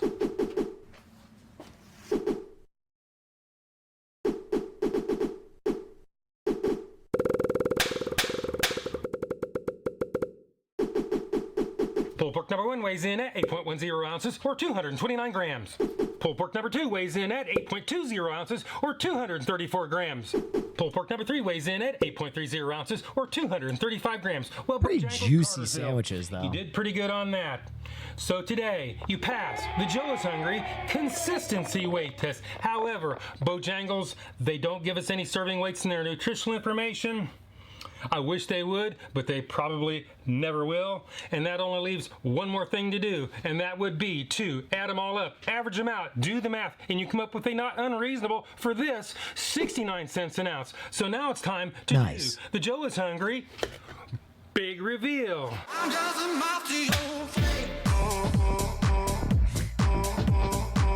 Ooh.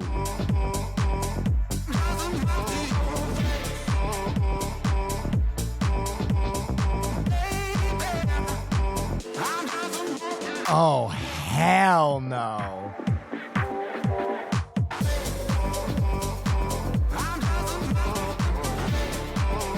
That pork looks underdone.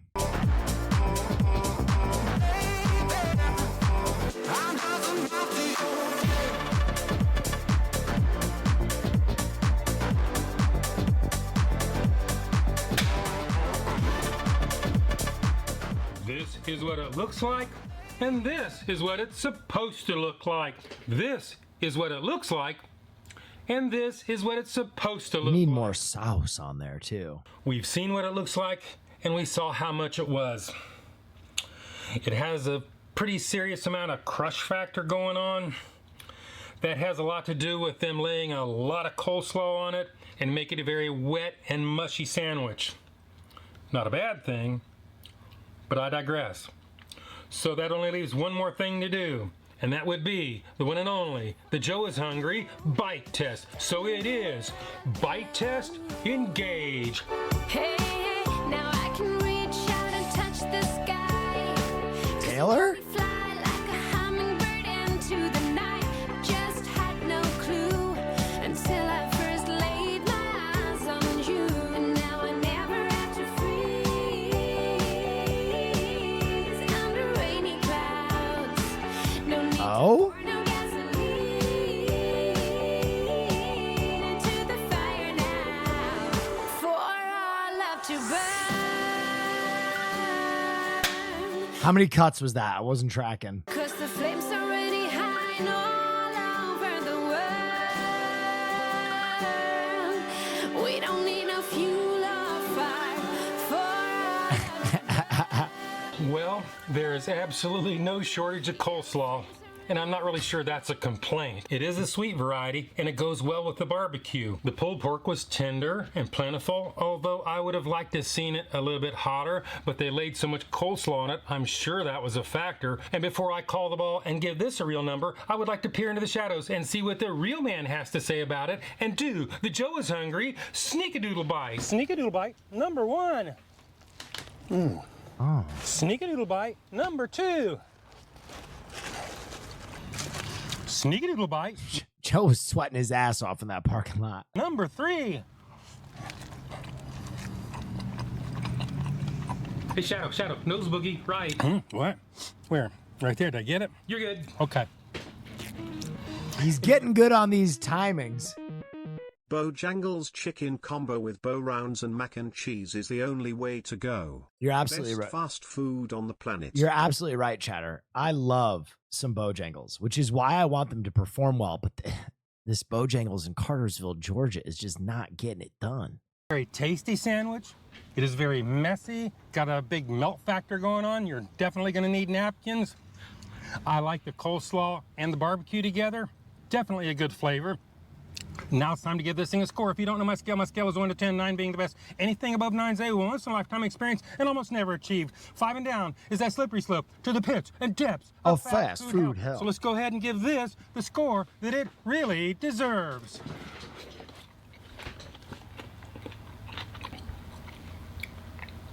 Bojangles, I want to hear what he says first before I take a prediction. Cartersville. You made a very tasty barbecue sandwich. I liked it.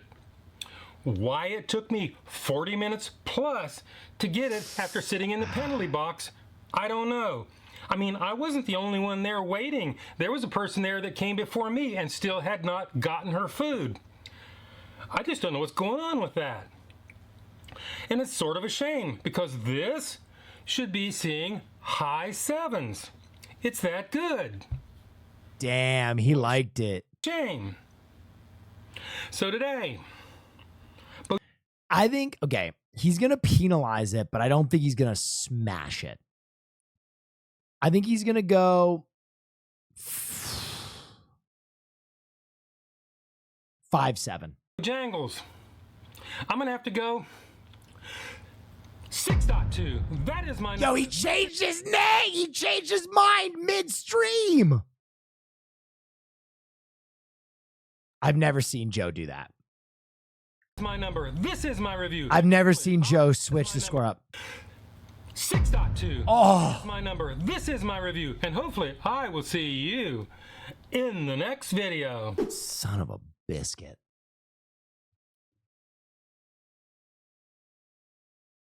Fuck. All right. We're caught up on Joe. And now, ladies and gentlemen, it's time for a segment that we do every gosh darn Monday. We should do a cracked out Six Flags IRL stream. Yes, I am in. Nandre wants to do a Six Flags stream. I am in. Ladies and gentlemen, boys and girls, it is a Tuesday, and we are about to do everyone's favorite weekly segment. This is all the news that's fit to print, or as some are calling it, Neff news. Neff news. Why is my YouTube working? Did YouTube crash? What the fuck?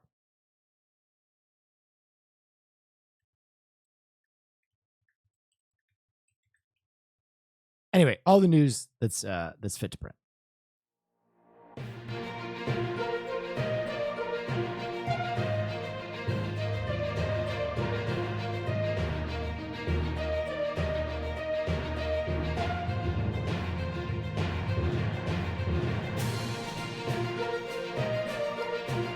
Thank you.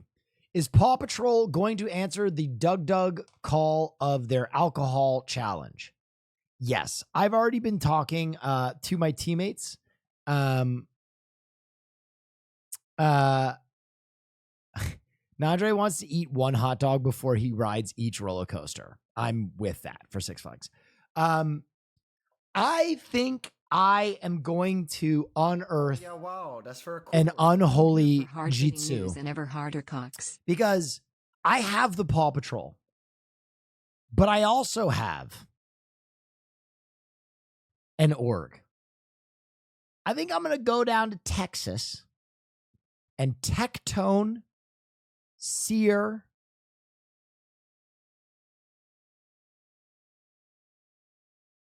maybe Extra Emily and I are going to do some big drinking. Some big drinking. Maybe Simply.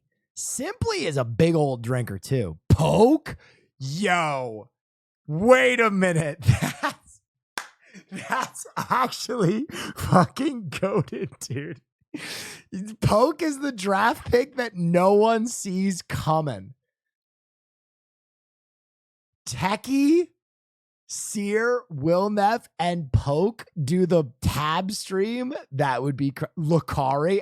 Dude, I don't know. The last time Lucari drank like that, it was bad news, Bears. Wake doesn't drink.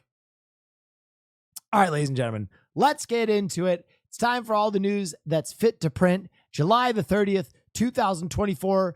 If you've never been here before, all these stories suck. It's the dumbest news that we could find. I haven't looked at any of these stories beforehand, so I'm going into them blind, same as you are. Here we go. First story, endangered tree kangaroo baby spotted at Miami Zoo. Endangered tree kangaroo Joey emerges at Zoo Miami. Okay. This variant of kangaroo is much cuter than the kangaroos that I have been privy to in the past. Southwest Miami-Dade County, Florida.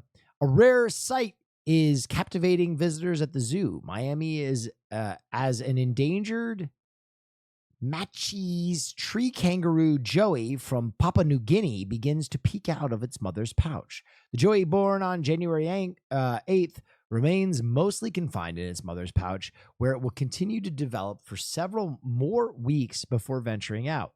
It will not be fully weaned until it's about a year old. I did not know they made a cuter, shiny kangaroo. That's new to me. That's news. Okay, shoplifting seagull pinches packet of chips from store. Okay. Now this is the news I'm looking for.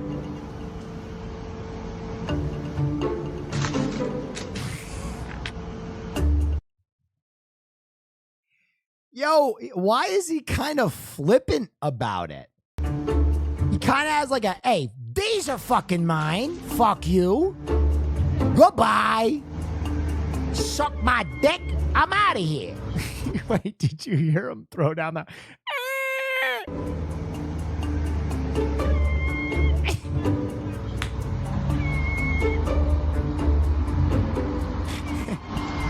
That's so disrespectful. He didn't even fly away.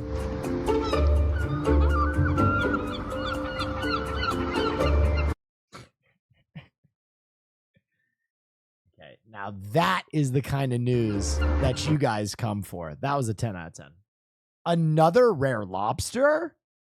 Oh shit, a blue lobster. So we've seen the orange variant, and now it's the blue one. Lobster season opens in just a few days on August 6th. I know it's quiet. Real talk, Amanda shows us how she caught them during the mini sports season last week in the Florida Keys. One of your many favorites here, Amanda. It really is. But mini season, it's a short 48-hour period where regular fishermen get to hunt lobsters before the commercial guys put their traps in the water. During the day, the lobsters hide in holes, rocks, bridges, and under ledges, requiring you to snorkel or scuba dive in the water to get them out. Now, to finesse them out of their home, you use a tickle stick and tickle the... I'm sorry, you use a what? You use a what? Home, you use a tickle stick. Tickle stick? That's interesting. You can also lure me out of my home with that. And tickle the backs of their tail. This makes them walk forward where you can get your net behind and then over them. At night, the lobsters leave their homes and walk around to feed.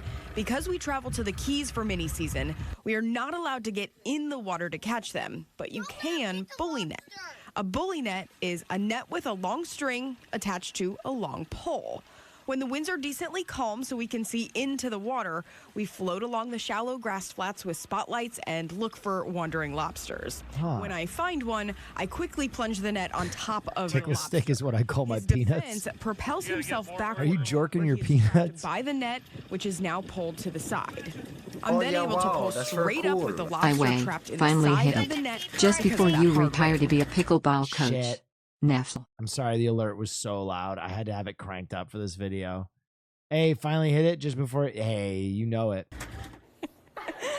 Where's the blue lobster? It's a fun time. It really is. Whether I'm in the water or on the boat catching them. Now, the regular season runs August 6th through March. Did they literally just have a video for the blue lobster without showing us a blue lobster? Well, here it is. Okay, blue lobsters look fucking sick. The blue shiny version is much cooler than the orange shiny version. I have to say it. That looks insane. That is so cool looking.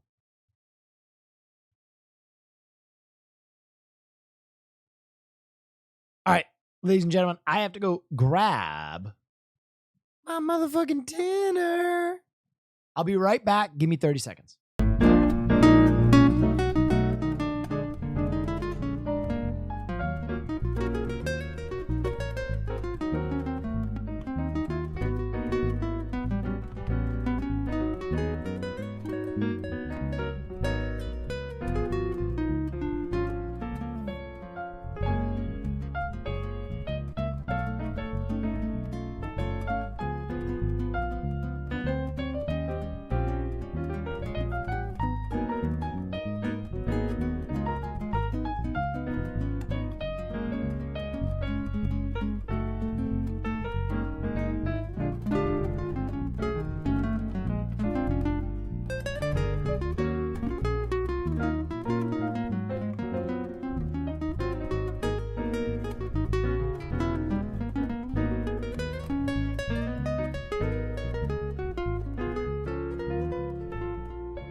Chat, quit jorking your peanuts. Okay, they gave me a tofu bame. Son of a bitch. Oh well. All right, back to the news. Back to the news. Bears are back, baby. Oh, fuck yeah. Another bear story? Here's an example of a time when opposable thumbs are very useful. A mama bear and her cub went exploring inside someone's parked car in Connecticut, and they got trapped in that car. Fire. And the owner could only watch as the bears shredded the seats. Holy fuck, dude. Holy fuck. Tore apart the interiors, desperate to get out. Wildlife rescuers Holy shit. Eventually freed the bears. The animals were unhurt. The car, however, was in great pain. Those bears fucked that shit up. Bears. Stock rising. Hydrothermal explosion at Yellowstone National Park? You know all about the Old Faithful geyser at Yellowstone National Park, but this is even more dramatic. It's called a hydrothermal explosion, and as Les Trent tells us, you definitely want to keep your distance. Is that a child running in the foreground? Wait. Thermal explosion. Look at this kid.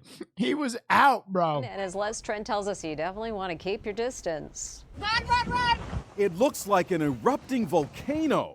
It's called a hydrothermal explosion. The phenomenon took place at Biscuit Basin in Yellowstone National Park. Holy the result of pressure shit. built up underground. Run! It sent sightseers running for their lives, fleeing boiling water, mud, and debris that rained down. Steve and Vlada March were touring Yellowstone and recorded this spectacular video being seen around the world. Vlada says it was a chaotic moment, and her only thought was to get her children far away from the eruption. Run, run, run, run, run, run! You can hear me screaming, run, run, run. That was my only thought, to get as far away from that place. Smart. So I kept saying that to my kids so they don't stop. Fortunately, there were no injuries, but the boardwalk was left in shambles. Meanwhile, we're hearing for the first time from the two men who were flung into the ocean after a humpback whale crash-landed onto their bonus story? Boat. The guys were fishing for herring when the 40-ton beast made an unexpected Holy off. Dude, whales are going to war with boats. We've been tracking this story. Smith, New Hampshire. He came up, he opened his mouth, he had a mouthful of fish. What is it like to be hit by a 40-ton whale? So I felt the boat, have a hard shudder, felt the impact, but really felt the weight of the whale push the boat. I looked back and I was like, oh boy. And then I threw the fishing pole basically into the ocean and kind of just Superman jumped away from the boat as far as I could. They are grateful that we're gonna need a bigger boat. Boat goes in the water. Whale's in the water. Our whale. Wait, is this the same story? Oh, same story, but at length. Unbelievable video here capturing the moment a whale off the coast of New Hampshire capsized a boat, sending two men flying into the ocean. Not the kind of fish they were trying to catch. No. Two men out fishing. They're okay. A couple of teenagers coming to their rescue. Kristen Burnell joining us live in studio with more on this fascinating story. Good morning, Kate and Patrick. The whole thing was caught on video by those two teenagers who were fishing nearby. The two men thrown overboard say it's a miracle they are alive.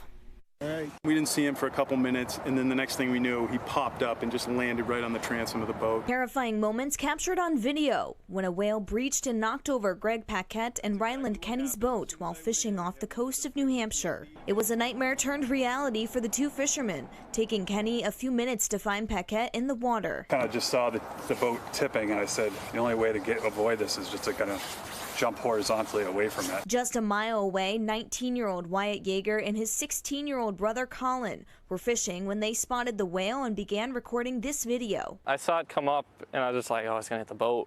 And then it kind of, started to flip and then just kind of just started driving over The it. two brothers then sprung into action, rescuing Kenny and Paquette. It's kind of a miracle, that I'm alive, and I don't know what was going through my head. It was just kind of survival. Truly grateful to them and their quick thinking, because they were the ones who were making the video, and they just dropped everything, zoomed right over, and plucked us out. I don't think that's a mile. That looks like 100 feet, maybe. But to them in their quick thinking. Interesting. Whales attacking boats. When dragonflies spawn, what is this? Oh my God. The entire event lasted less than 10 minutes, but people who were there tell me it felt like it lasted for an eternity. They were everywhere. It was just a swarm. At first there were a lot of dragonflies, and then there was millions. Dragonflies taking over Misquamicut Beach in Rhode Island. The bugs were met with mixed reaction by beachgoers, some in awe over the experience. We just kind of sat there and we just watched it. It was pretty incredible. Others terrified by the thousands, maybe even millions of bugs. They just felt like they appeared from the water. We didn't know where they were coming from or where. Hey now. I'm never afraid of dragonflies unless they land on me, and then I kind of freak out a little bit. Am I the only one? Dragonflies don't scare me until they land on me, and then they're pretty big bugs, and then I'm like, "Wah!" Where they were going, but I was ready to leave.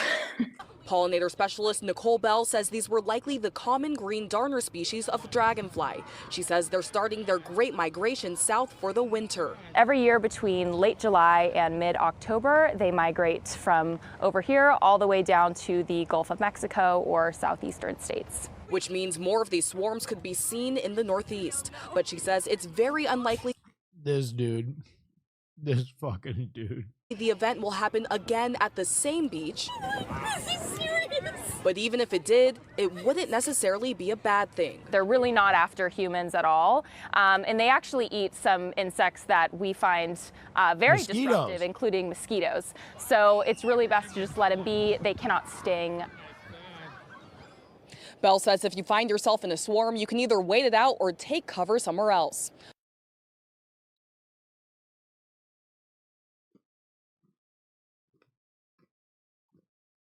I'm going to be honest, I probably would be scared if I found myself in a dragonfly swarm. Much love, boss. Thank you. Have you ever been on a delayed train? Well, that's what happened to passengers on trains in southeast England because of this pet tortoise called Solomon. He'd got a little bit lost and ended up on the railway tracks where he was rescued by train engineers. Solomon travelled safely back home to his owner in style, and he didn't even need a train ticket. Have you ever been on a delayed... How did they notice a turtle on the tracks? Good on them. Missing dog found after 9 years? Oh my God. Well, new at 11, a family dog is homeward bound tonight after being lost on the streets of Las Vegas for 9 years. Loved ones say they never gave up. 8 News Now reporter James Schaefer brings us the story of Gizmo and his miles-long journey, now landing him back. Homeward bound! Homeward bound! It's kind of, I don't want to sound cheesy, but it's kind of like a miracle. The 11-year-old Chihuahua mix Gizmo has not had it easy living on the streets of Las Vegas, but now he is resting easy in his mom's lap. This is Gizmo. On February 3rd, 2015, a 2-year-old Gizmo was playing in the backyard with the family's 2 other dogs before someone was seen in the neighborhood picking him up and taking off with him. Later leaving Gizmo alone to fend for himself for 9 years, going all the way from his Southwest Valley home to an animal emergency hospital 10 miles away, where he waited for his family, who never gave up hope. It wasn't until last Thursday when they learned Gizmo didn't give up on finding them. They told me, yep, we have him here, and we're giving him a bath right now. And I just started bawling. Judy Menara is reliving the phone call she says was a miracle and the moment she finally saw her long-lost pup. So I wasn't sure what I was going to see when I got there, so I was worried I was going to have to grieve him again. But luckily I didn't. He just looked Again, worse for wear. Menors said Gizmo was on a costly road to recovery, now asking for the community's help to pay for thousands of dollars of care. Gizmo. Periodontal disease. They told me it's advanced. I mean, when they had them at the animal emergency center, it said teeth were falling out of his mouth. But for now, the recovering adventurer is back on his home street, fittingly named for the little, brave Voyager. I never would have expected this day to come. I had hope for it. Nah, fuck that dog. What?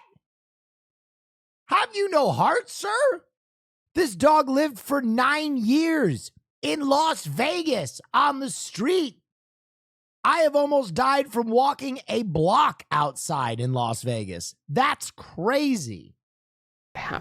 Reporting from the Southwest Valley, James Schaefer, 8 News Now. The Menares family set up a GoFundMe page to help pay for Gizmo's medical bills, the family adding that none of this would have been possible without a microchip, which they recommend for other pet owners. Gizmo, he made it. Police arrest pony. Okay. Well, new here at 4:30, an unusual hours-long chase is finally over in Wilmington. Newcastle County Police shared these pictures of a runaway pony. His name is Bolt, and he escaped by knocking down his fence overnight. Officers first spotted Bolt around 7 this morning, trotting down Linthwaite Farm Lane near the village of Rocky Run. They were able to finally catch up with him around 9 o'clock. Little Sebastian, 1,000 candles in the wind. Oh, baby. Here it is. Once a week, we get to enjoy the Guinness World Record Roundup.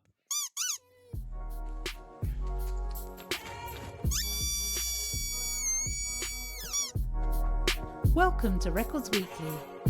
I can break that record right now. I can break that record right now. The most expensive Pokemon trading card sold at a private sale is a PSA Grade 10 Pikachu illustrated card, which is around your neck, which was purchased by Logan Paul for $5,275,000 on July 27th, 2021. Good. Congratulations. Let's go. Wow. My whole life. You got it. Please don't die. You good? Yeah, I'm good. I'm down. 4 years ago, we challenged Jaden Ashman to a game of Fortnite. All right, here we go. All right, there's a lot of people here. Yeah. I'm landing in this house, I have best drop. All right. I'm adjusting. I'm readjusting. I'm staying with you. Trust me, I ain't leaving your side. Here we go. You good? Yeah, I'm good. He's the youngest gamer to win $1 million in a single tournament. What's crazy is he's pretty old for a Fortnite gamer at 15. This isn't the world's longest fingernail, but it is the world's longest nail extension. It was built by a team of 8 nail artists using builder gel and then decorated with nail cosmetics. The previous record for longest nail extension was held by this guy. Who the fuck is this guy? People are shocked by the complete impracticality of having such long nails. It makes doing most things very difficult. The inspiration for the world's longest nail came to me during a session of what I call bird yoga. I take my cockatiels, I put them on my body,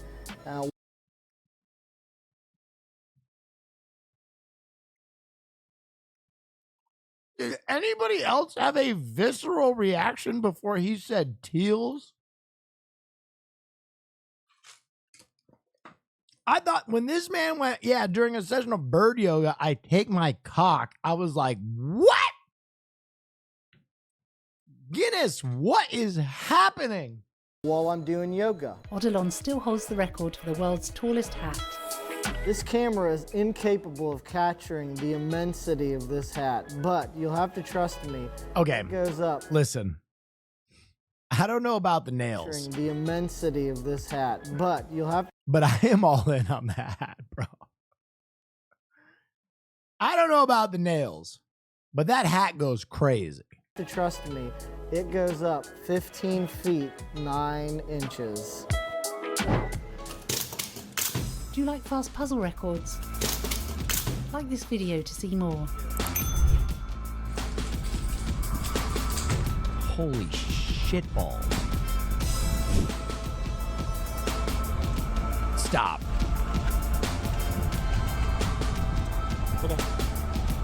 Get that man in a space shuttle.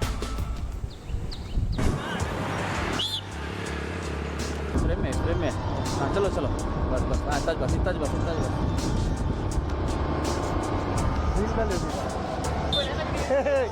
14 seconds. One more. Oh fuck, what's this record?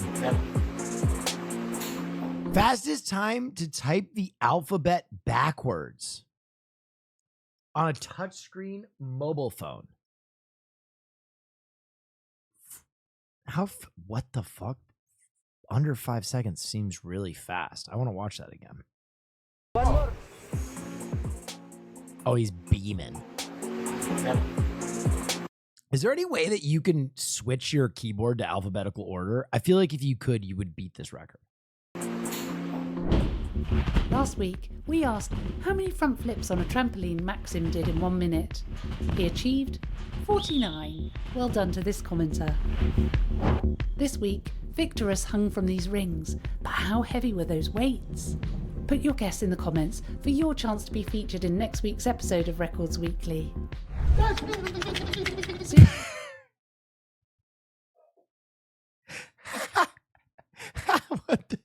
Record breaker Mohammed Rashid is back with these 2 attempts. Do not leave your ball sack around Mohammed Rashid.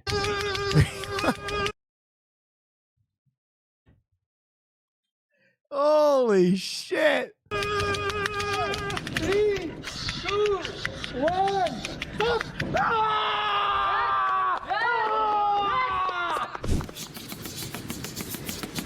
Mother of God. All right, I can't. This dude just busting nuts. Hang on, I'll be right back. I gotta get a drink.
Yo, let's watch Mohammed Rashid bust these nuts again. With these 2 attempts.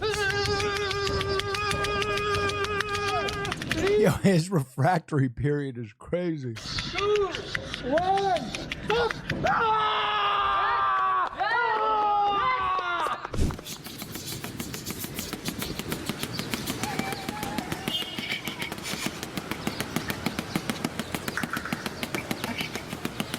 10 seconds.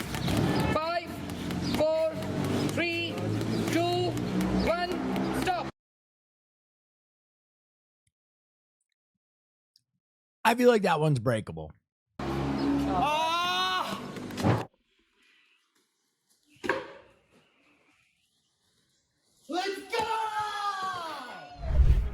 This cotton bud isn't fitting in anyone's ear. Guy punches rock, beat this? True, Marsh. What's up, baby? Oh my God. Yo, the Porter episode was sick, man. Yeah. What is the official measurement? This amazing swab is 30 feet, 2 inches exactly. Thank you. Wow. Thank Wow. you. All right. This week saw some amazing blindfolded records.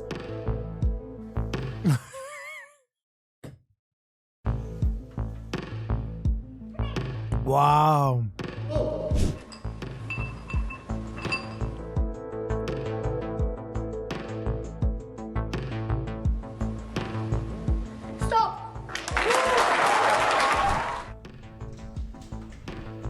Come on, no, yo. Mr. Potato Head. Guinness. Come on, man. Are you charging people for this?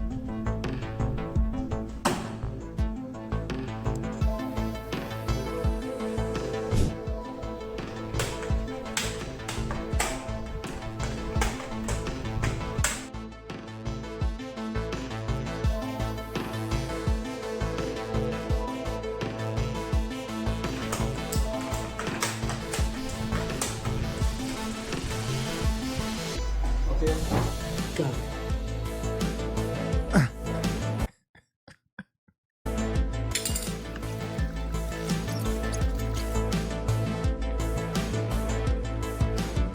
Zero.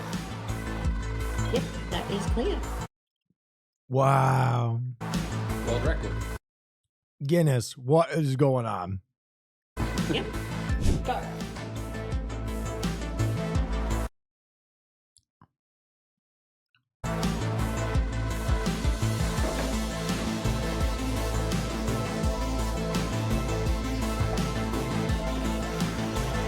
What am I looking at right now? Stop. Which record do you think looks the hardest? Fastest time to match 10 pairs of shoes blindfolded. Let us know in the comments.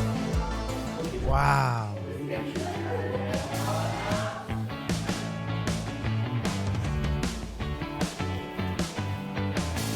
Dog-related items? Here are some incredible ball control records. Okay, this one at least is like, I get it. It's better than matching shoes. It's better than the matching shoes record or the longest Q-tip.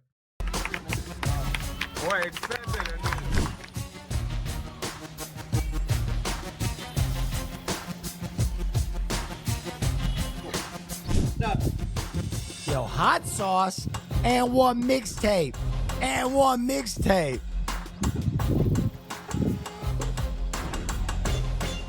Stop.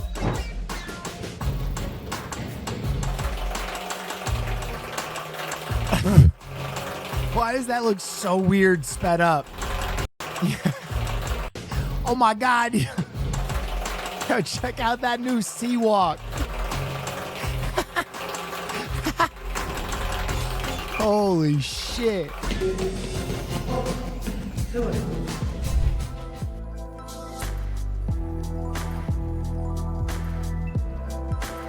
Okay, that's actually fucking hard.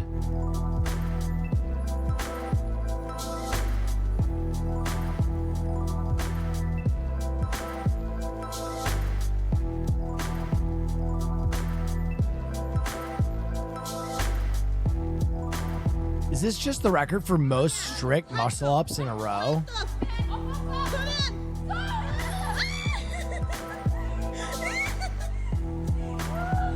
Most consecutive ring muscle ups, 12?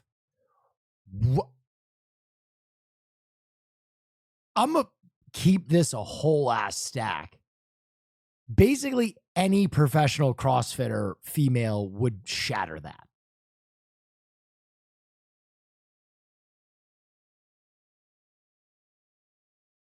I in fact think that they've done more than that in the CrossFit games before.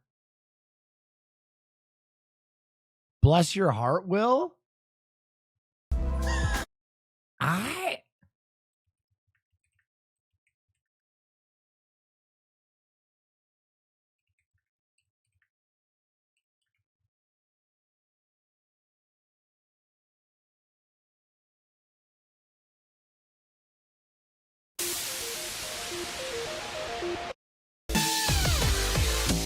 7 minutes of muscle ups. Now, granted, these are not strict, but I think these women could do more than 12. Who's the one? Yeah, Annie Theris Dare.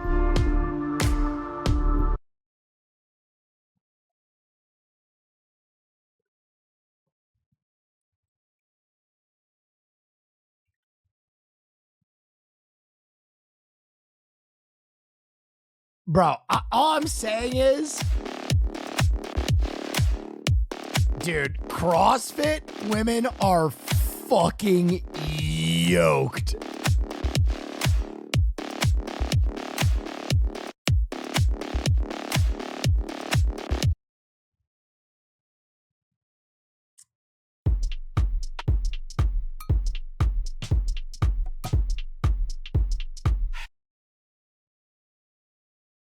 I'm trying to see if there's anyone of like a girl just repping strict. The thing is, a lot of these women just like probably wouldn't do a bunch of strict ones because they're trying to learn them for Batman Caped Crusade with the Prime kip. tomorrow. If the watch parties feature was still a thing, it would have hype.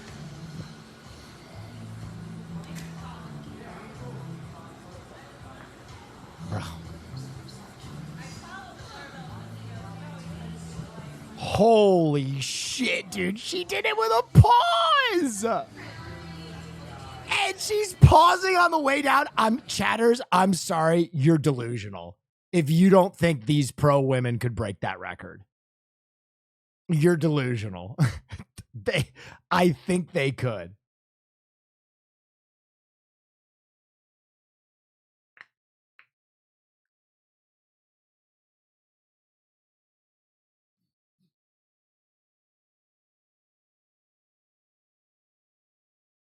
That's not 12.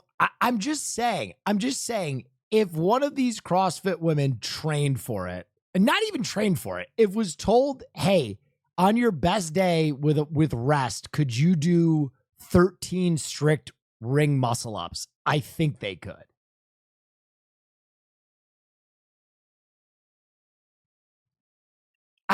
Don't you have to pay Guinness like a lot of money to get a Guinness World Record? Oh yeah, wow, that's very cool. All I'm saying is, okay, I know a lot of you are going to be like, but I used to do competition CrossFit many moons ago. And I just remember when I went to the CrossFit games, those chicks are fucking strong. They are so strong.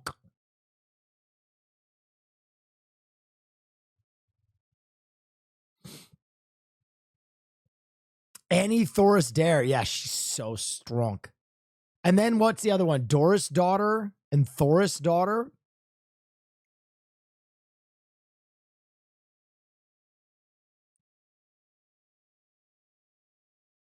Guinness is a scam, kind of. Thoris Dare. Yeah.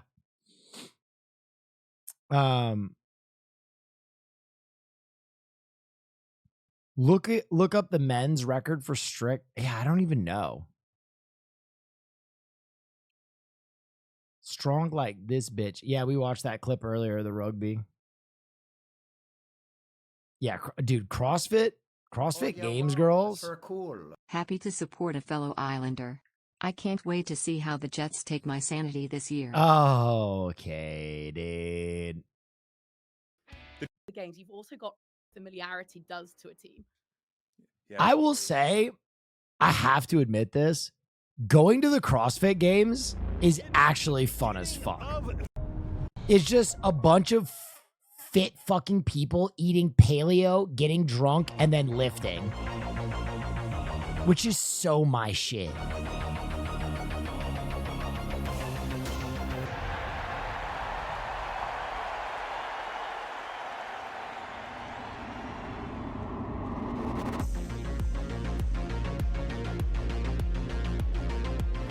comes Emily Wall, who's going to take this test for the women. Can you drink on paleo? No, but Emma Tall.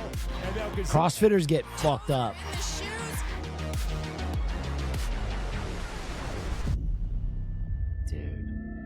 Is CrossFit Games in the Olympics? No. That's for cool. Hey, Will. So the idea behind CrossFit, I mean, CrossFit is silly, but at the same time, it's kind of cool. The idea behind CrossFit is it's a fitness program that makes you good at everything. Like you're not perfect at anything or like professional at anything, but you're like good. You're like pretty good at anything. This is urgent. Did you know Joe is Hungry wears the same shirt every video? It's fucking me up. Wait. No, there's no way. What are you talking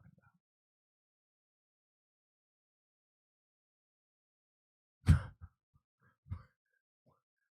What? Wait a minute. Wait a minute.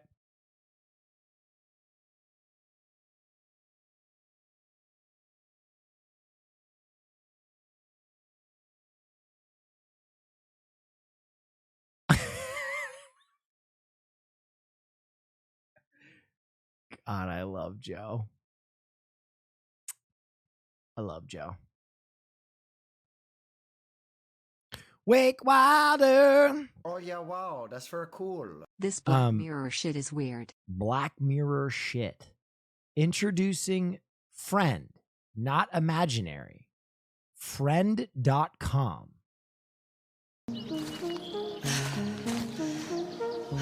Gosh, I'm out of breath. We made it. Woo!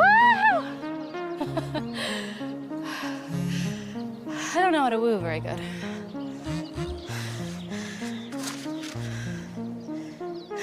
That's fair. All right, let's go. Let me show you how to game, bro, okay?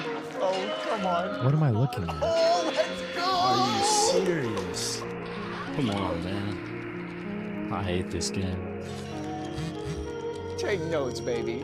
Oh man, you guys suck. Bro, you look like the back Let's of the go. Let's go. Dude, what? How did you do that? What is this? Wait, it's watching. The effects are crazy. It's dank. I could eat one of these every day. Wait. Sorry, I got you messy. Wait, that was. Why is it horny? Why is it horny? Really nice up here. How'd you find this place? I don't know. I just kind of like to come up here to be by myself. I've never brought anybody else. I mean, besides her. She goes everywhere with you, right? Mm-hmm. Guess I must be doing something right then. I guess so. We'll see. By the way, they're giving away 5 gifted bottles of Will Neff's hot sauce. Exclamation point, enter in chat to try and win.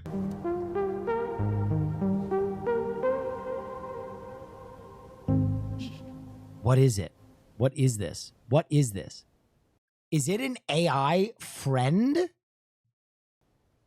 Is it an AI friend?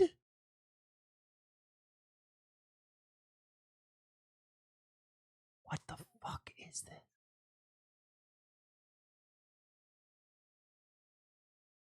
Product.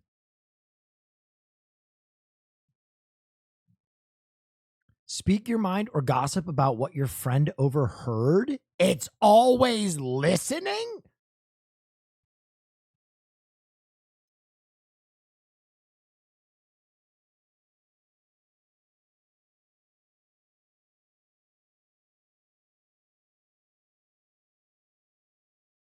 What does always listening mean? Is always listening and forming their own integral thoughts?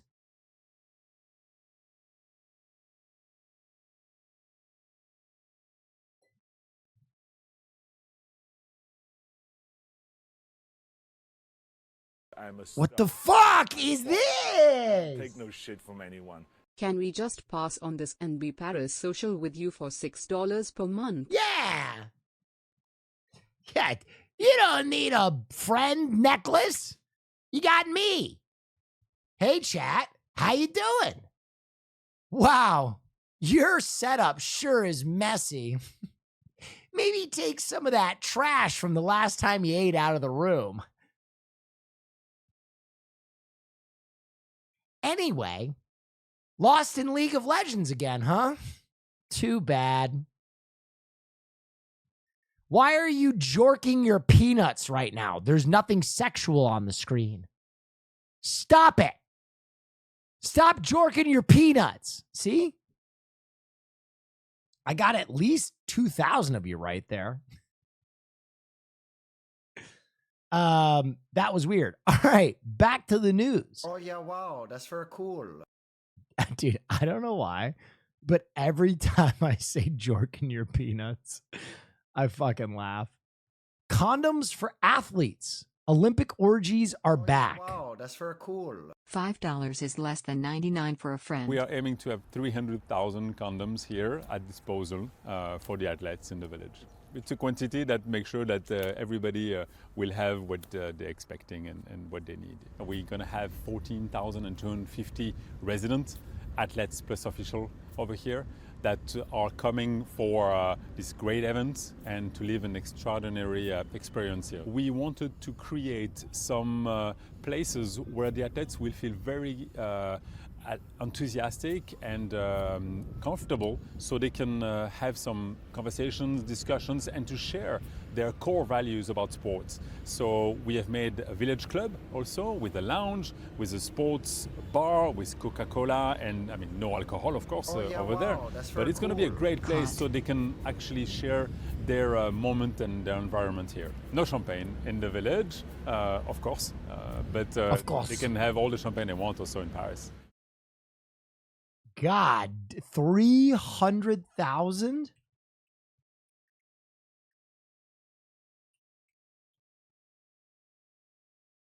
That's crazy. That's fucking crazy, dude. That's nuts. That's a lot of jorking peanuts. Hey, Will, just wanted to let you know I took the first day of the CA bar exam and your stream helped me get through the late nights. Oh, dude. That's a brutal bar. Neff and how you are going to see his name in bright lights for sure one day. No. Mark my words. Much love. Nah. I appreciate it. I don't think you'll ever see my name in bright lights, but I appreciate being here. It's a lot of fun. You know. It would have been nice to be an Academy Award winning actor, but just having a few thousand people jork their peanuts to me every night, you know, is pretty flattering too. 300,000 condoms is a lot. You have moved me. Lost, I am. Remember the good times we had at Disney? Anyway, what's that friend of yours up to? Oh, dude, I didn't know that was doing Yoda at first. And I was like, yo, this person's typing. I'm dyslexic, and that's wild. Dude,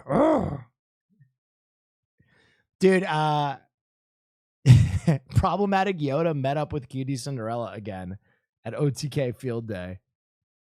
He's going to be in her vlog. He went up and he's like, miss you. I did. He put his little dirty hand in her mouth. Pussy so good, make me scream like Yoda. Oh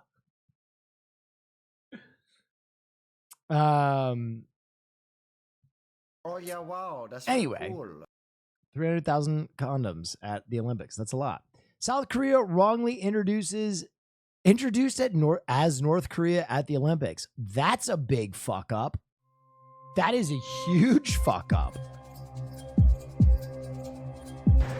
Hey, there are 5 winners for Will Neff's Speedies Edition Hot Sauce. Those winners are Creepin' in Death, Wiselow 42, AGGIXX, Severed Crossed Fingers, and Aphex Thin. Go to neffsauce.com/redeem to get your free bottles of sauce. And whoever gave those away, thank you so much. I appreciate you. Wait, they don't have the clip? South Koreans were not impressed? 4년간 노력했던 것들이 이런 세계적인 무대에 이런 말도 Such a 안 되는 ridiculous mistake. 선수들의 노력을 폄하하는 것 같고 기분이 매우 좋지 않습니다. 한국 대표로 나갔는데 이제 우리나라를 소개하는 게 아니라 다른 나라로 이제 I feel like France has been so fast and loose with the Olympics. Swimming in a poop river, doing the drag queen Last Supper, introducing South Korea as North Korea. The only thing they got right in the most fucking, the most French way possible is the fucking rivers of condoms they got.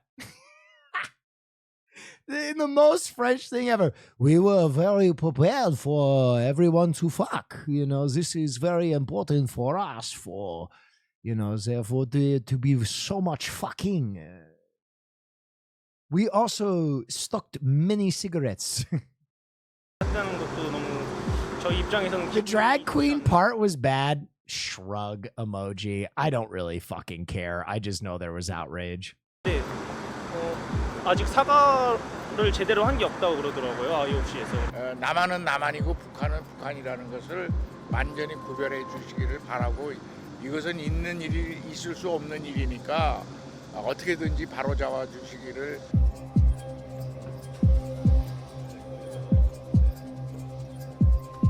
So we made it very clear from the IOC an operational mistake was made. Next time though, they should be, you know what they should have done? Last Supper's pretty weak. They should have done when Allah spoke to the Prophet Muhammad with drag queens.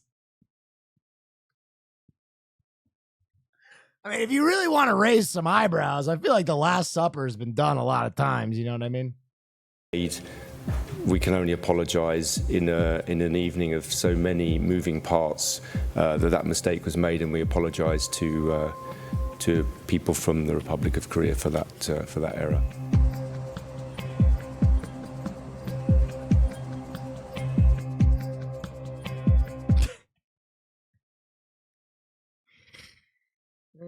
It wasn't even the Last Supper. Yeah, listen. With peace and love, I'm not outraged. I don't think people should have been I don't think people should have been outraged. You know what I mean? Like, obviously, I think people are getting pissed off. But I will say this. For them to say that this isn't the Last Supper, for them to be like, no, it's the last feast of Balthazar or whatever the fuck it was. Come on. This is the Last fucking Supper. You know what I mean?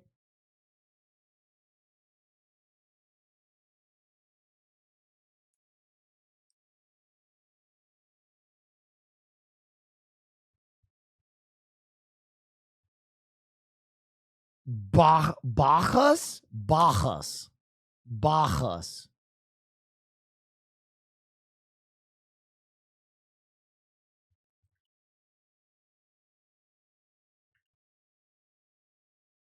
Feast of the Triumph of Bacchus.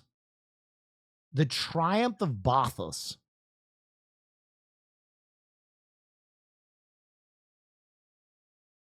Oh yeah, wow, that's very cool. Wait, I can't even find this fucking. It's called the Triumph of Bacchus, right? Triumph of Bacchus. Where is the piece of art? Is it called the Feast of Dionysus? Oh, okay. Feast of Dionysus.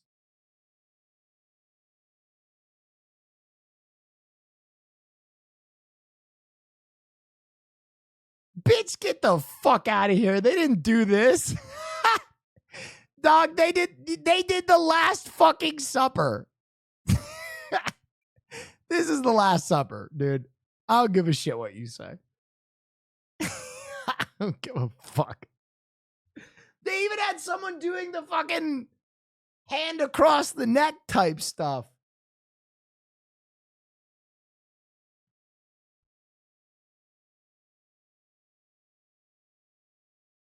Dog. Dog, come on. Listen, I'm not outraged. I don't care. But come on, dog. That is the Last Supper.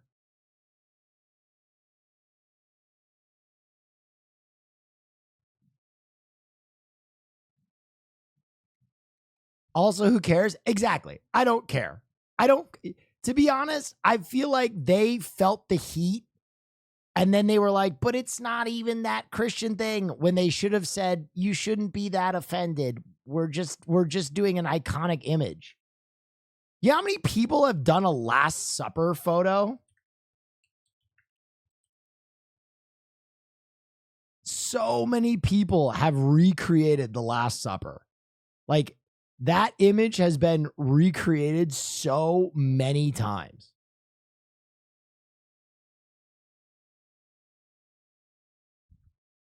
I feel like there's album covers with that.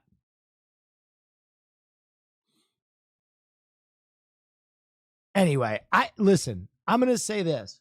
That's real news. It was an homage to where Olympics were created. Why would France celebrate I don't give a shit. I don't give a fuck. I don't give a flying fuck. I don't give a shit.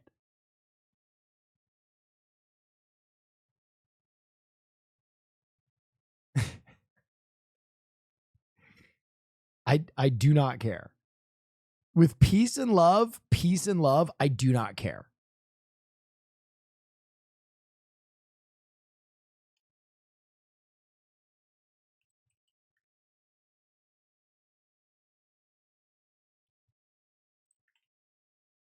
I would say this.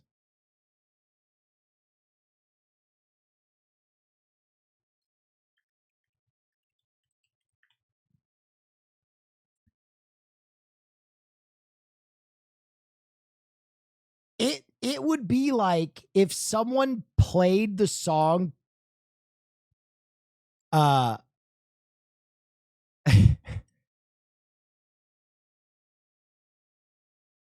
what's a good example? Hang on one sec. Let me get a perfect example of this.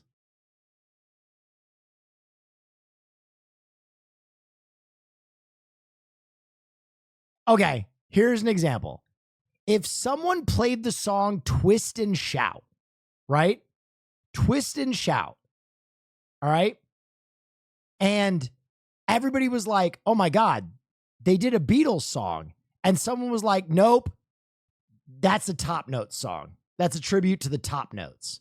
Everybody would be like, wait, that's the Beatles, dude. And everybody's like, no. The Top Notes made it first. And it's like, but everybody knows it as a Beatles song. You feel me? The problem with that thing they did is it looks like the Last Supper. Whether they tried to do it or not, the fact that people looked at that and didn't immediately identify that it looked like the Last Supper, worst analogy, how is that a bad analogy? How is that a bad analogy? That imagery is associated with the Last Supper. Twist and Shout is associated with the Beatles, period.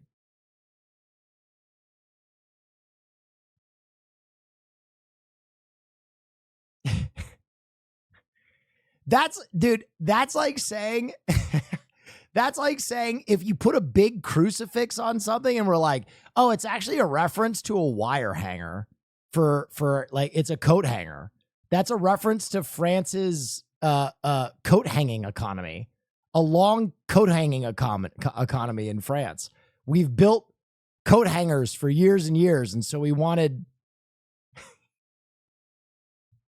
again, I don't really care. I'm just being real with you.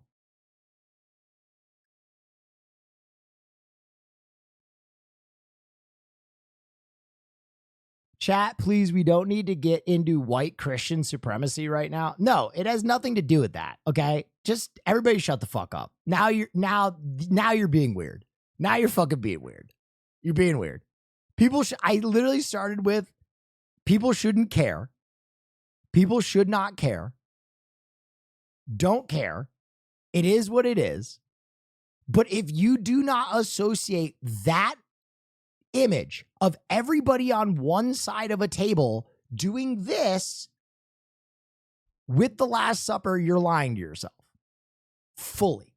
So I do not care if it was a reference to the Last Supper or something else, but to look at that and say that doesn't look like the Last Supper, you're lying to yourself. Period. Full stop.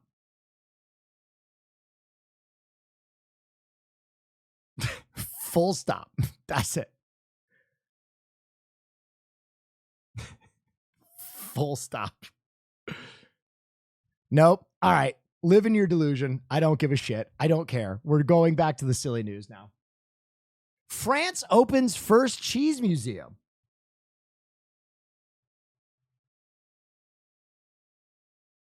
Say cheese. The Pierre Bresson is a happy man. The founder of France's first cheese museum is passionate about the subject and not just eating it, but passing out the traditional skills of cheese making to future generations. It's not an easy job, but a marvelous one, and there is a real risk that it could disappear, he said. I wanted to do something so people understand at what point there is an ancestral savoir-faire in making cheese. We hear a lot about wines and how they are made, and the subtleties of taste, and how they are produced, and nothing about cheese. Although people like to eat it and demand for cheese is still high, fewer youngsters want to make a career of it. I feel like cheese is at an all-time high. I feel like people fucking love cheese. Last week, Bresson's team was rushing to complete the Messe de Fromage due to the opening on Friday in the 17th century stone building on Ile Saint-Louis in Paris. Oh, cheese museum. Wait, I don't know. That doesn't look very good. Why is it like so low light and dingy? I feel like it should just be a place where you get to eat a lot of cheese.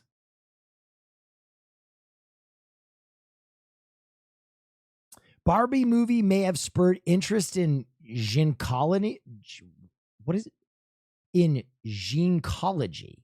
Gynecology? Gynecology?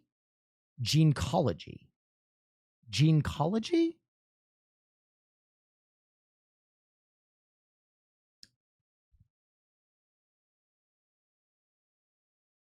Gynecology.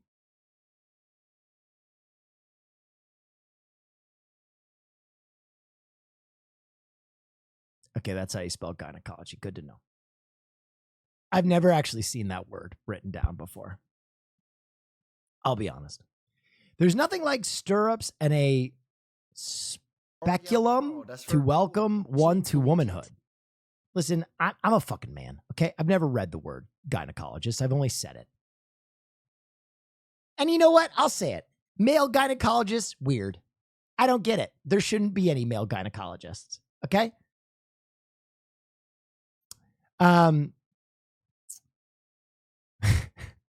smash hit film ends with the titular character making the brave decision to exit Barbie Land and enter the real world as a bona fide woman. The film's final scene follows her as she fully unfurls her new reality, attending her first woman's health appointment. I'm here to see a gynecologist, she enthusiastically states to a medical receptionist. For many, the line promoted a wry chuckle, given her unsuspecting eagerness and enigmatic autonomy. But for others, it apparently raised some fundamental questions. Online searches in the U.S. for gynecologist, or alternate spelling, gynecologist, that makes sense to me. Hey, dyslexic, where we at? Rose an estimated 51% over baseline in the week following Barbie's July 21st, 2023 release. According to a study published Thursday in JAMA Networks Open, moreover, searches related to the definition of gynecology spiked 154%. Those search terms included gynecologist meaning, what is a gynecologist? What does a gynecologist do? Why see a gynecologist? And the weightiest of questions, do I need a gynecologist? That's crazy that the Barbie movie sparked that. That's wild.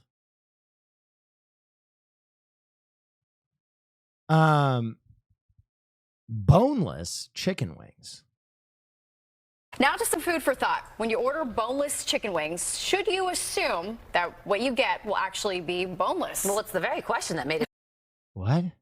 its way all the way up to the Ohio Supreme Court. The Ohio Supreme Court? When a man sued after he was seriously injured when he thought he was eating a boneless buffalo wing, but it went down the wrong way. Fox 5's Jennifer Williams separates the meat from the bone for us. I prefer bone-in wings. Bone-in wings. It's more real, you know. Chickens have bones. I prefer boneless wings because you get straight to the meat. You don't have to eat around no bones, no nothing, just straight to the goodness. Well, now that goodness comes with a catch. On Thursday, Boneless wings are just chicken tendies, right? the Ohio Supreme Court ruled that chicken wings advertised as boneless can indeed have bones. It's absurd. What? We asked criminal defense attorney Randy It's absurd.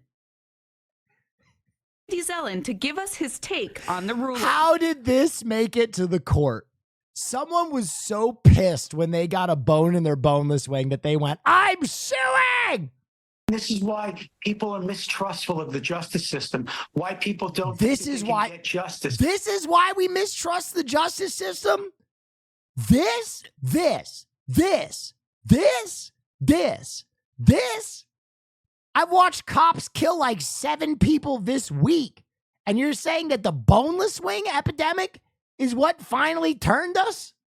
That they can get a fair shake. The claim was brought to court by a restaurant patron who suffered serious medical complications from getting a bone stuck in his throat after eating an order of boneless I was right. Somebody ate a boneless wing and had a bone in it. He said, I'm fucking suing. You're out of touch. Are you? Tell me you're joking. Tell me we're joking. Tell me we're not doing contrarian night. I don't know how this happens sometimes, but I feel like once every 30 days, it's contrarian night, where no matter what I say, if I say black, people say white. Where people will just immediately be like, no, boneless wings with bones in them are an epidemic, Will. It's a ubiquitous problem. What a white take.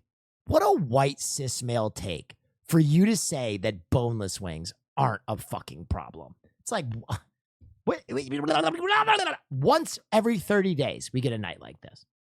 What possible justification could there be for tossing a case out of court with a representation that says you're getting boneless chicken and I get 1 3/8 inches bone that lacerates my esophagus? What the fuck? Did this guy not chew? How the fuck did he just swallow it? 4-3 ruling claimed boneless wing refers to a cooking style and shouldn't be taken literally because a cooking style? Chickens, of course, have bones. Then it shouldn't be called boneless because if it's still got a piece of bone in it, then it's not that's crazy. I would definitely expect them to have no bone in it because it says boneless, so there shouldn't be any bone in it. If I ordered boneless wings and there were bones in it, I'm sending it back. This is not what I ordered. I'm gonna send it back, yeah. Zellin added that patrons have every reason to think boneless wings are just that. In New York, I'd like to think that there aren't a lot of judges that would be so, and maybe here I will be pithy. Wouldn't be so boneheaded. Bones are out there on the loose, folks. Be careful. In downtown Brooklyn, Jennifer Williams, Fox 5 News. I'm being a true centrist tonight. Okay, and I know that's pissing people off. I said that you shouldn't care about the Olympic outrage and that it was overblown, but the image did look like the Last Supper. People didn't like that. I was fair and balanced. People didn't like that. I'm going to be fair and balanced here. Boneless wings should not have bones in them. However, chew your fucking food.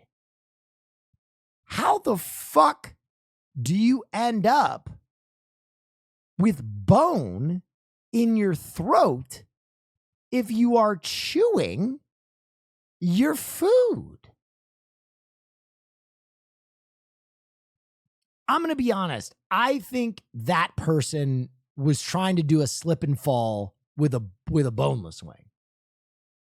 Am I crazy? Am I so jaded by a world gone mad that I could just see somebody biting into a boneless wing, finding some bone and being like, oh, wait a minute, my ships come in. You know, like, oh my God. There's a bone in that man's throat. I'm taking this to the Supreme Court.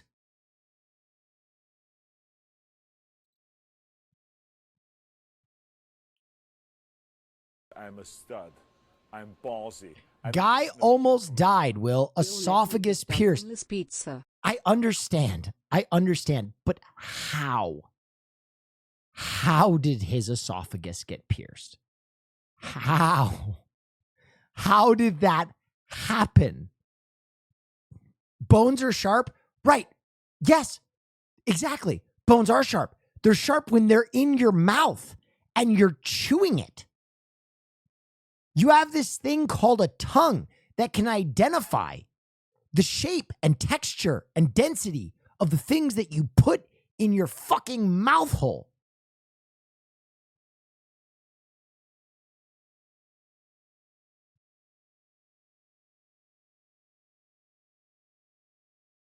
You know how many times I've eaten fish that wasn't supposed to have bones in it, and I didn't end up with my asshole punctured or my fucking eyeball poked out?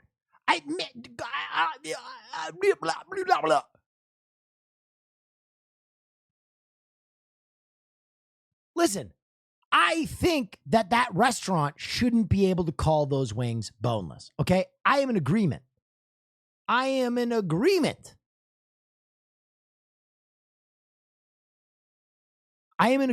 I am just baffled how that happened. If we change the scenario to a cracked tooth, then it's an instant win. 100%. That chatter, dude.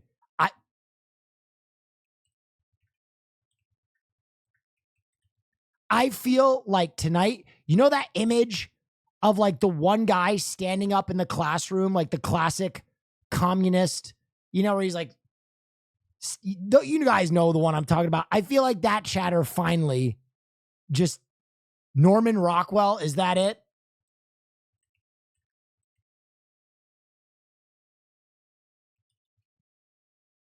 Yes, dude. I feel like tonight has just been a madhouse, and that first time chatter just stood up and was like, well, if it was a cracked tooth, we'd all be on board. Yeah, wow, that's very cool. Thank you, chatter.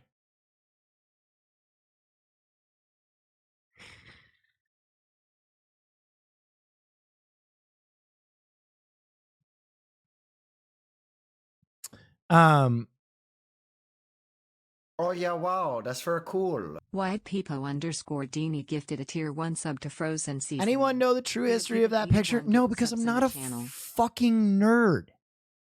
Okay? I fuck dads. All right? I don't care. I don't give a shit. Y'all knew what the fuck I was talking about. All right. Fingerless man? Australian field hockey player has part of finger amputated to compete at the Paris Olympics? Wait, what? Olympians come in all shapes and sizes. Rarely do they come deliberately amputated. Took his determination to compete in the Paris Olympics to another level by amputating part of his finger to ensure he's able to take part. Wait, what? 30-year-old Dawson severely injured the ring finger on his right hand 2 weeks ago in practice. Surgery would have required months of recovery time, jeopardizing his likelihood of being ready for the Olympics. So he cut his finger off? That is so sick. That is so great. You are a nerd for movies? No, I am a nerd for movies. Listen, you want to know the reason I said that? Because I was talking about the communist dude in a classroom image. You guys all know the meme. And that person was like, do you know the origin of that photo? And guess what? If I actually look into it, it's going to be like, yeah, Norman Rockwell fucked a bunch of farm animals and then did a mini genocide. And then in his drunken stupor afterward, he stole a bunch of art products from an Indian reservation and then used the skin of a bunch of dead children to paint it. And I'm going to be like, oh, fuck, I'm sorry. Oh, fuck, I'm sorry. Oh, shit, I didn't know. And I don't want to go through that. I don't want to do the fucking apology tour for bringing up a fucking meme. Okay?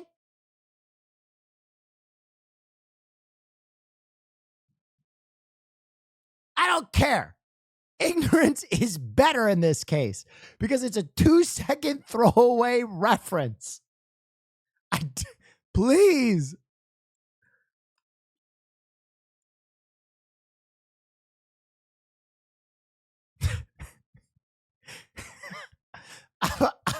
I want to apologize to the Chippewa Nation for briefly mentioning that one Norman Rockwell painting that he painted right after doing a genocide on a reservation. I had no idea. Oh, fuck. Okay.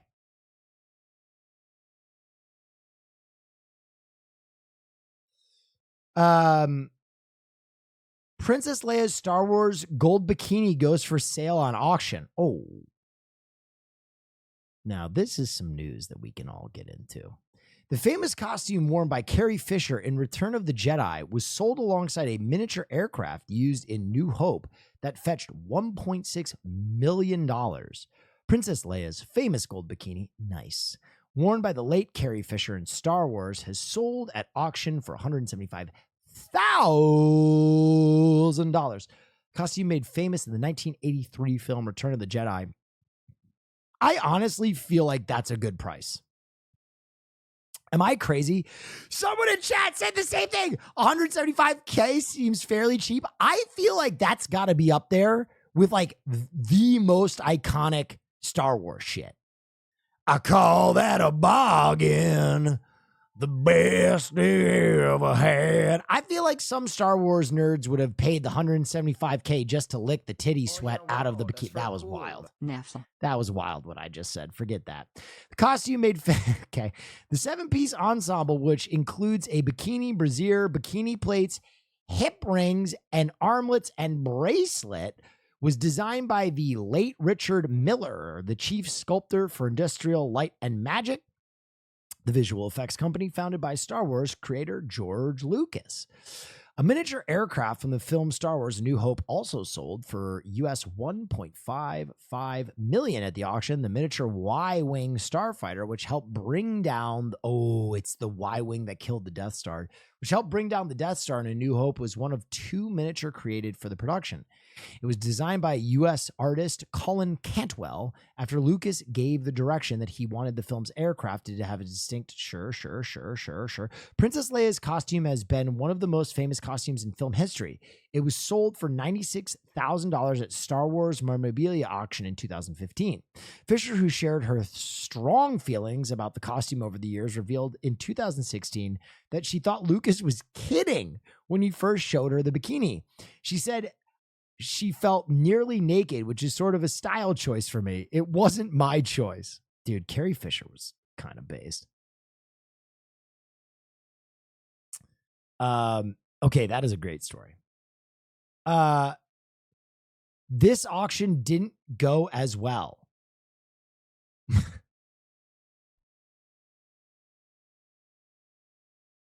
Collection of 163 unique bedpans failed to sell at auction.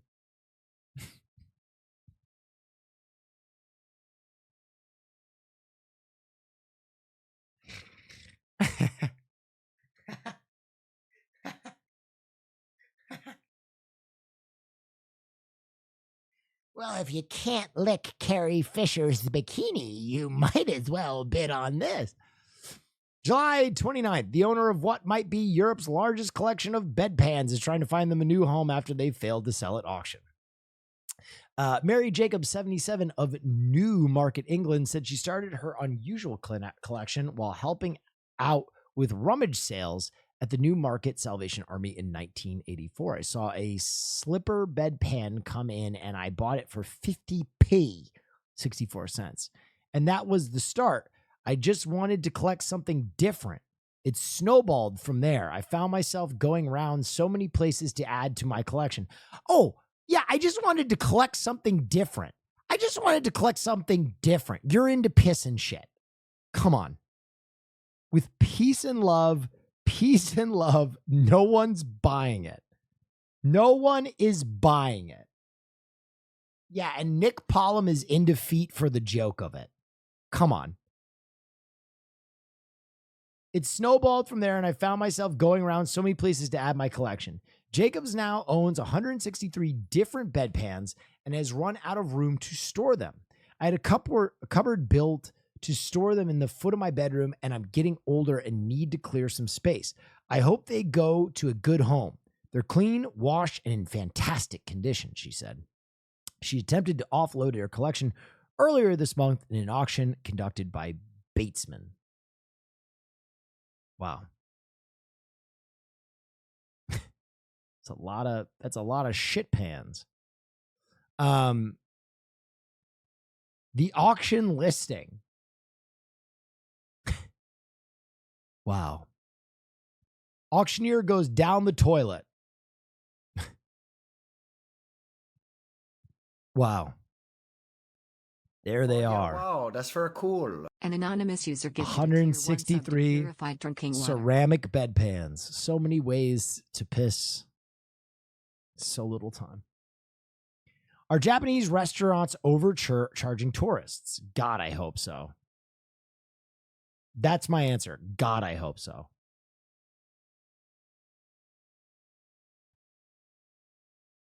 Answer? No.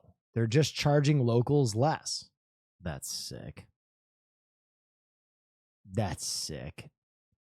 Oh, dude. If you can, chances are that on your next trip to Japan, you might be able to score a better deal by blending in as a local. Wow, thanks, CNN. CNN said that I could do yellow face.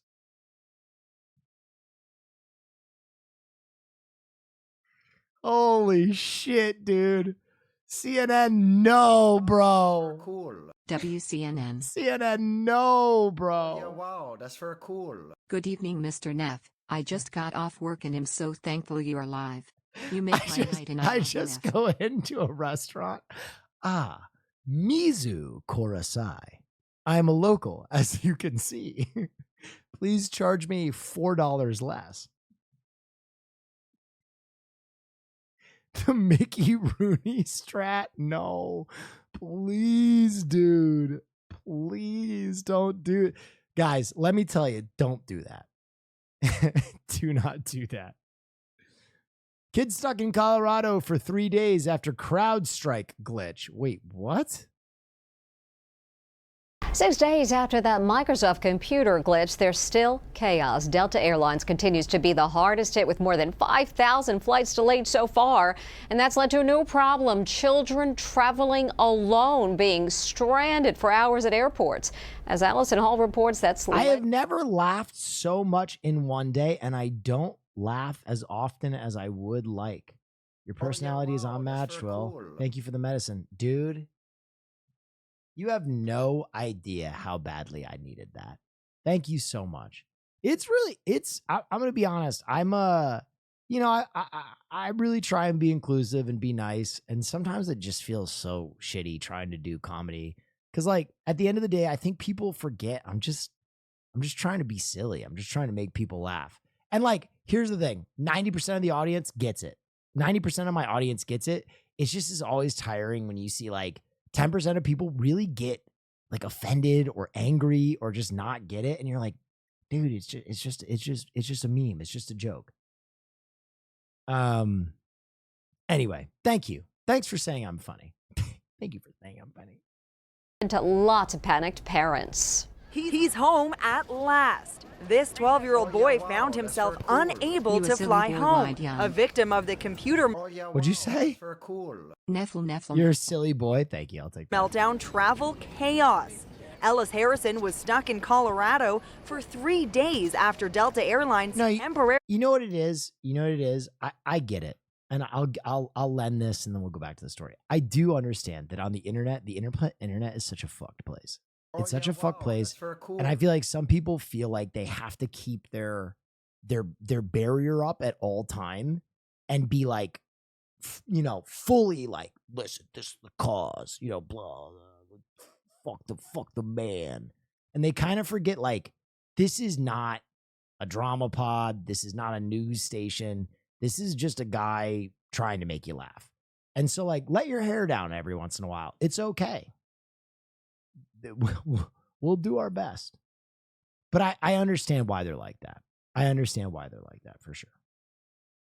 Banned unaccompanied minors from flying. Nah, I'm just here jorking my peanuts. Okay, you can stay. I did get worried. I spoke to Ellis and his mom, Patricia Starrick, today. So they paused their unaccompanied minor program during this period. Yes. That is so fucking stupid. You have to make an exception to the rule if you have a unaccompanied minor mid-transit. You have to make an exception. I mean, what did you feel about that, knowing you just want your son home? Yeah, it was crazy. It was a pause, and then it was referred to as an embargo. We were like, what's happening? We became more and more concerned and more worried. Ellis's mother ended up paying $650 for a JetBlue flight instead to get her son back to his home in Brooklyn. My mom spent a lot of money, and she bought me a new ticket. Delta says it temporarily paused its unaccompanied minors program because they didn't want youngsters to find themselves lost in that airport chaos we've been seeing. But parents say the freeze came without warning, and it sure seems to have stressed out moms and dads who were caught unaware. 17-year-old Redford Hewlett was also caught up in Delta's freeze on unaccompanied minors. Hi, Mom. Oh, you made it home. What a marathon trek he experienced. On Saturday, Redford found himself stuck in Montreal. He managed to get an Air Canada flight to Las Vegas, where he was picked up by his grandfather and driven 2 hours to St. George. Bruh, you want to hear something fucking crazy? Utah. I don't know if you guys remember this, but I flew back the day after or 2 days after the crash, right? And I had to fly out of Traverse City Airport. And if you've ever been to Traverse City Airport, beautiful airport, but it's very small and it has a tendency to get fucked up with stoppages and backups and all that stuff because it is a very small airport, right? So I narrowly avoided all the fucking crashes and all that kind of stuff. And I got on a flight to Chicago and everybody else was getting canceled. And I was at a gate right next to an airline or a flight going to LaGuardia. And they told the woman next to me, they're like, I'm so sorry, your flight's been canceled. And because this is day 3 of this, we've already rebooked a lot of people going to LaGuardia or New York City. And she's like, what's the next time I can get on an airplane to New York? And they said with a straight face, 4 days. And I was like,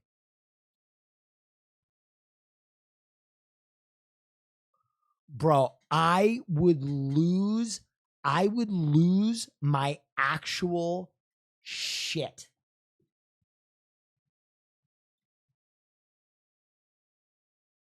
That is crazy. Anyway, that crash was crazy, terrible. There you go. Oscar Mayer Wienermobile. Oh my God, I've been waiting for this story. We're all looking for the guy who did this. Wienermobile got into a pickle on a Chicago highway. The hot dog-shaped Wienermobile. Wienermobile highway. The hot dog pickle on a Chicago highway. The hot dog. Does anybody else hear that? Listen to the background. On a Chicago highway, the hot dog. Does Is someone dying in the news studio? It sounds like someone going, ah. Chicago highway. The hot dog It sounds like they're going, shaped Wienermobile hit a car and rolled onto its side. No injuries were reported, thankfully. Traffic was tied up for more than an hour as crews worked to haul away the yellow and orange Wienermobile on a flatbed truck. The vehicle is one of Oh, it's just someone in the studio laughing at the Wienermobile. different Wienermobiles that tour the country, which is kind of unusual because hot dogs usually come in packs of 8. Okay. Ladies and gentlemen, it's time to do something important.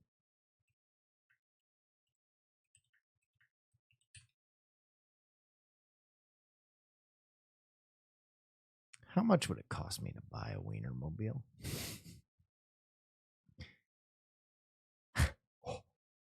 Oh my God. $7,000?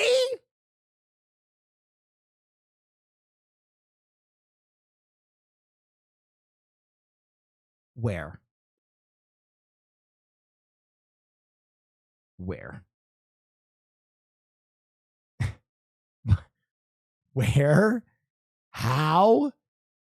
Someone find me where I can buy the Wienermobile for $7,000 and I will buy it.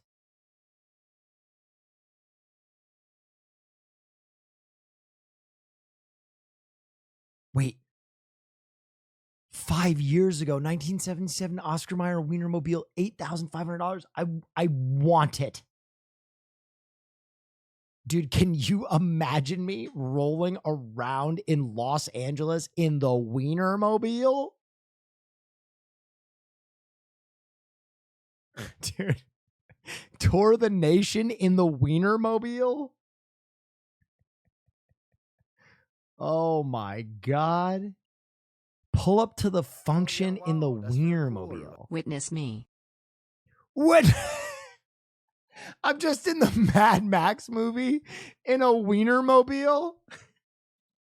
Witness! Witness hot dog! Witness glizzy! September 29th, 2003. Update. We confirmed the Craigslist user flagged the post of the Oscar Mayer Wienermobile. Unfortunately, we don't know the reasons why it was removed, but we would not be surprised if the Oscar Mayer company did not take too kindly to seeing their promotional vehicles allegedly used as an 8-person camper.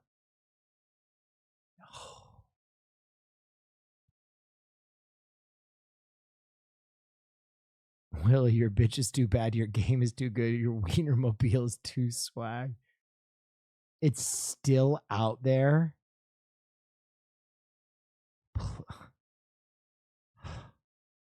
Please, someone. I've never begged you before, chat. I've never begged you for anything. Make it the official Fear and Company car. Please, someone find me that Wienermobile. Find me that Wienermobile, and I will pull up to Fear End in the car, and I'll go, I didn't listen. know you were so good at Turkish, Mr. Neff. Oh, thank you. Hi, the bye-bye. Ballsy. I don't take no shit from anyone. A Wienermobile used to be parked near my college in Monterey. You've never known true fear until you're walking alone, and out of the mists in front of you is a Wienermobile alone in an empty parking lot at 6 a.m. in the morning. You kids want a hot dog? Hey, Georgie, you want an Oscar Mayer hot dog? They all float down here, Georgie. We like to keep it Oscar, and so what that means is taking life just a little less seriously, just trying to make people smile and make memories where we can. I mean, driving the Wienermobile What is is this one of the eBay best like? things ever. No matter where we go, someone's honking, waving, smiling, taking our photos. We're like mini celebrities driving this thing. Every day is just a Can you imagine if we did the Fear End tour in an Oscar Mayer Wienermobile?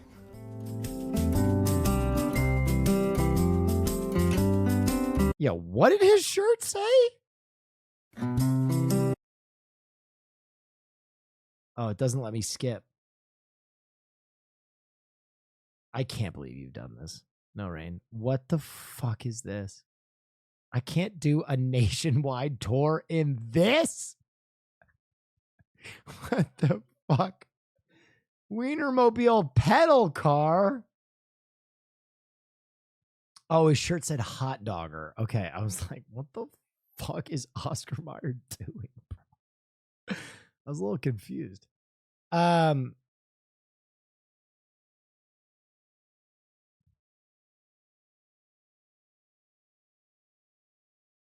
Larger than life promotional cars.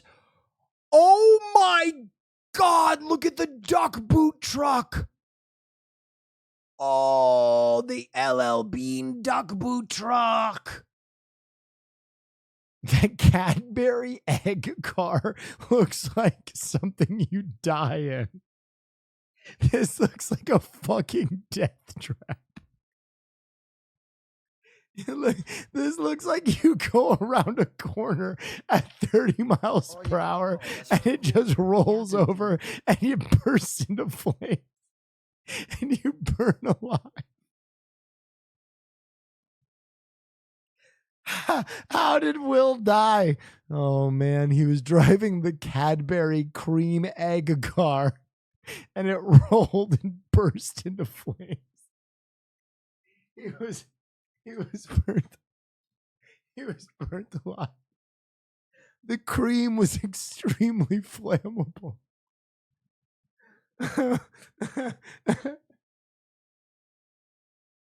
Oh God. Hershey's Kissmobile. Okay. All right. Oh my God. This fucking rules. The Hot Wheels twin mill. Oh my God. Just when you thought the Cadbury cream car was a death trap. Holy shit. 2 engines. The Lindt chocolate gold bunny car. Oh my God, the LL Bean bootmobile. That is actually so fucking fire. Oh, there it is. The Oscar Mayer wiener. So fucking cool. 27 feet long. Peeps car. This is just a Volkswagen Bug with a duck on it. Now the Nutmobile. Wow! Why does it have a mouth? I need water.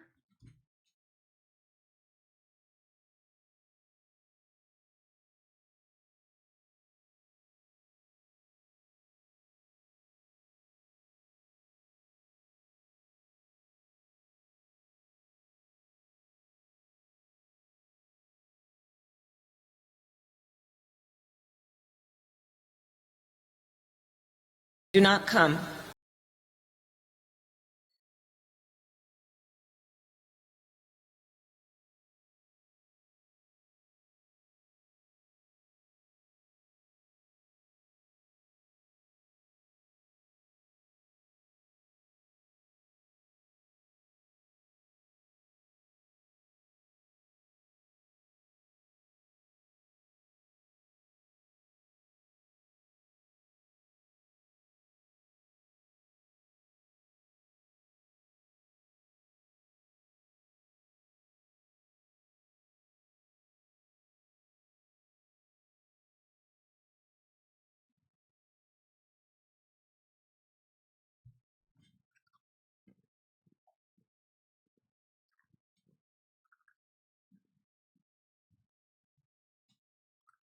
Okay.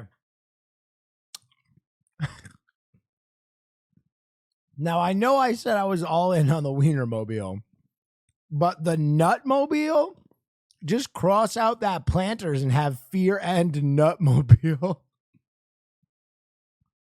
Oh, fuck yeah, dude. Hey now. Thanks for everything, Will. Dude. This car looks like it wants to die. Kill me. Kill me. The Thirsty Salmon Jet? Oh no, Alaska Airlines, you have doors flying off. You can't have a salmon jet.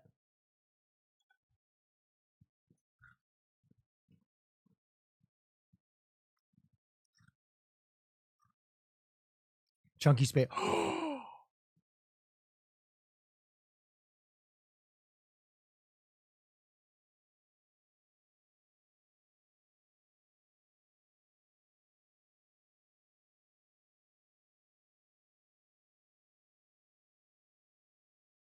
Look at the rims.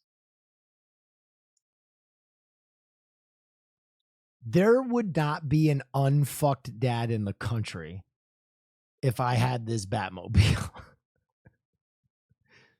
There would not be one dad I hadn't fucking spread in the country. You would all sit in your homes and pray that I didn't roll into whatever town your dad lives in. Because you know damn well, if I got the 1966 Batmobile tribute vehicle and I pull up to your father's house, he's going to come up and go, hey, that's pretty cool. And I'm going to go, why don't you get in, Richard? Why don't you hop in, Steve? We'll go for a ride. I'll show you where I keep the shark repellent. That is a deep Batman reference, by the way. Well, I guess I'll go for a ride with him. You'd be on the phone. You'd be like, I'll gotta call you back. Dad, no! No! Don't get in the 1966 Batmobile tribute vehicle! He's gonna fuck you! Dad, no!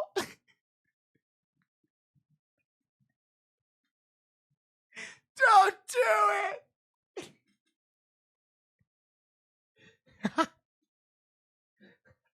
Actual footage of you and Chad's dad?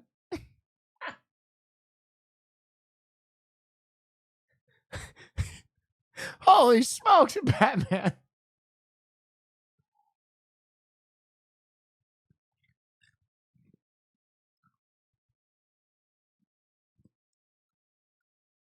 Oh my God. He's my dad now. Holy shit. Simulated babies made by Singapore mother provide comfort. Oh, fuck no. Oh, hell no. Oh, no. Open your mind. Excuse me, Singapore doll shop? Yes, my name's Will Neff, and I have a special order. Could you make me a Watto baby from Total Recall? Open your mind. Quato. Start the reactor. No! Oh my God. Why is it wet? Why is she waterboarding it? Oh my God. Okay, this makes me so uncomfortable.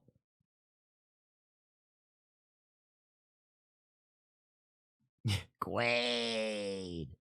Open your open your mind.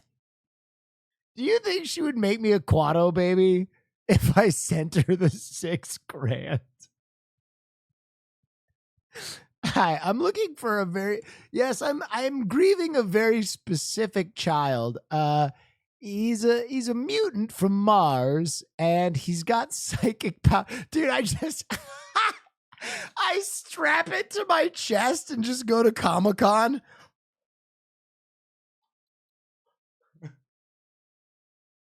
Open your mind.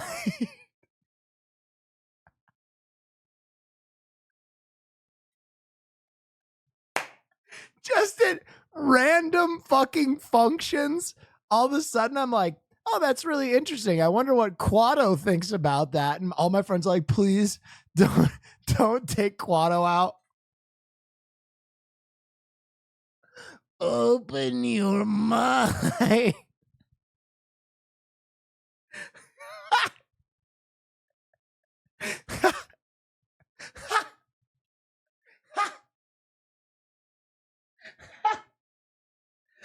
Wow, Will, we're so glad you could be here. I didn't think you'd come to my son's bar mitzvah. Are you kidding me, Benny? I wouldn't have missed it for the world. Congratulations, finally a man. Yeah, well, he's having trouble with his Torah reading. Oh, really? I think I know someone who can help with that. Barak Adatai Eloheinu Allah Shalom. Open your mind. Well, please. You're scaring the children. Listen, I paid $6,000 for this. I got to get my money's worth.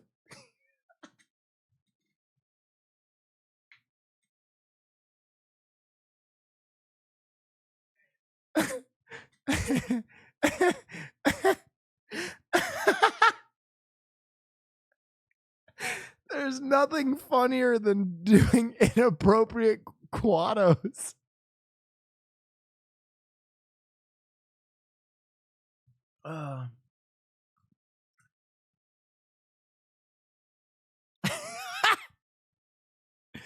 Dude, if we thought Creepy Yoda was the height of my talent, wait till I get inappropriate We'll Quado. stop you or killing me, cat.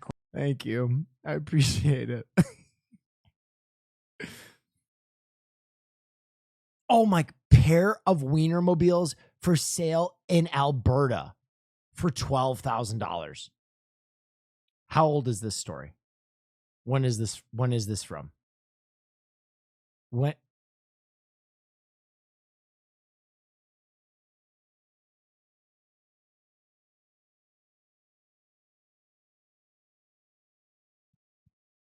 Is that a boat car? I'm sorry. I'm sorry. Oh my God. The Burger Boss? Dude, there is a whole world of these. If you're interested. Apparently the seller gets 100 phone calls every hour. What? When is this story from?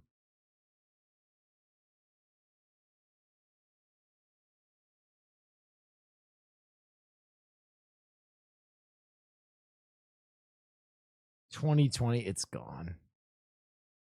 It's gone. So you want $12,000 for both Wienermobiles? That's correct. They're being sold as a package. Well, I only really want one of them. So could you maybe do like $6,000 for one of them? No, I simply can't do that. Okay, what about $6,500? I can't go any less than $7,000. Well, I'm not a very good negotiator, but I know someone who is. Open your mind. Oh, God. Oh, God.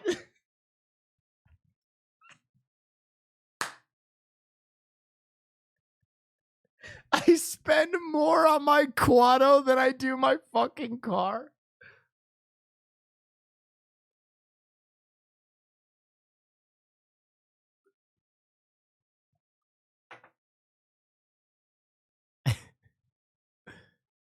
Found this car for you, Wicked? No. There's no way. This exists? No, it already sold. The Mutt Cuts car from fucking Dumb and Dumber? Dude.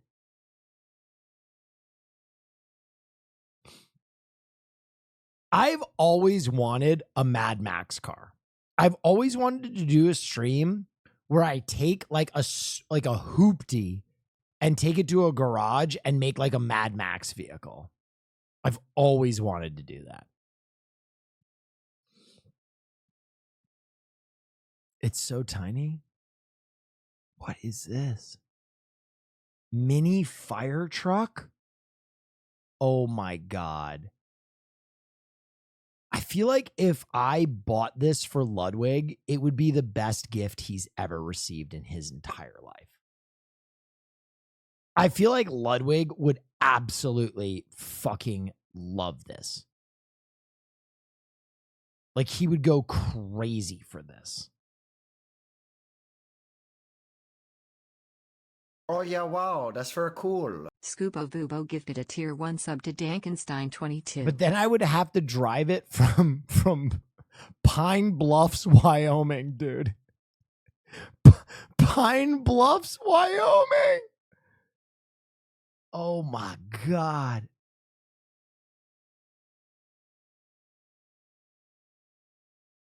This car is that's so very cool. hype. Thump Rider.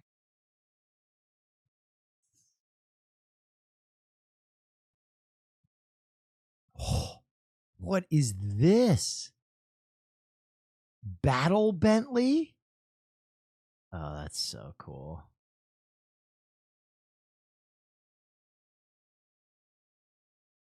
Hearse funeral motorcycle. No, dude. No, dude. Okay, I got to get that the other car for Ludwig, and then I get this one for Austin. He can keep his twinks in here.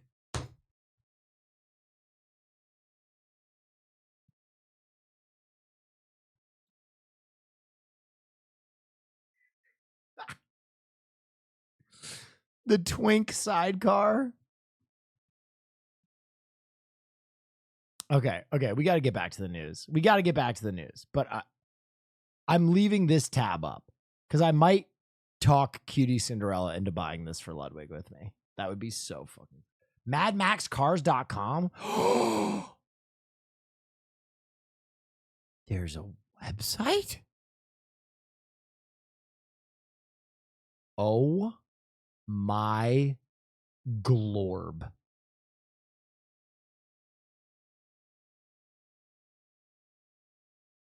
Are there other cars? Oh my God. Oh my God.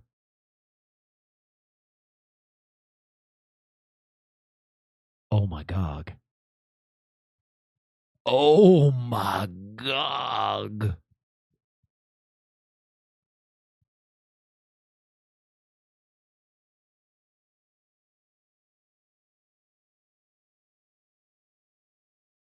Dude, the Wasteland Pickup Ranger? Oh my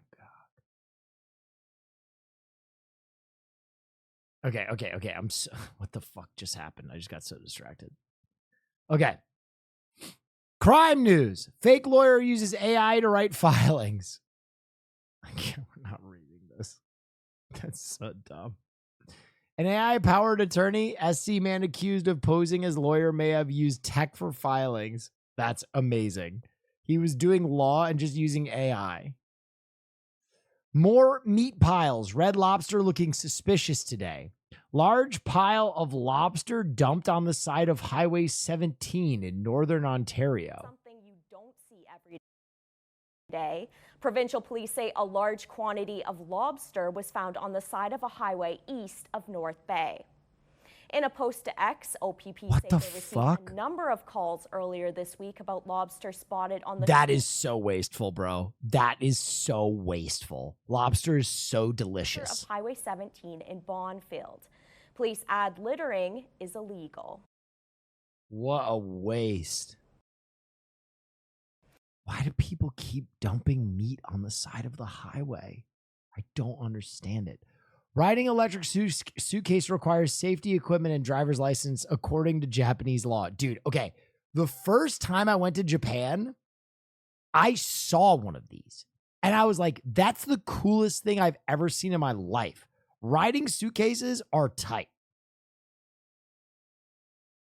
Japan wants you to wear a helmet and have a license, though. That's amazing.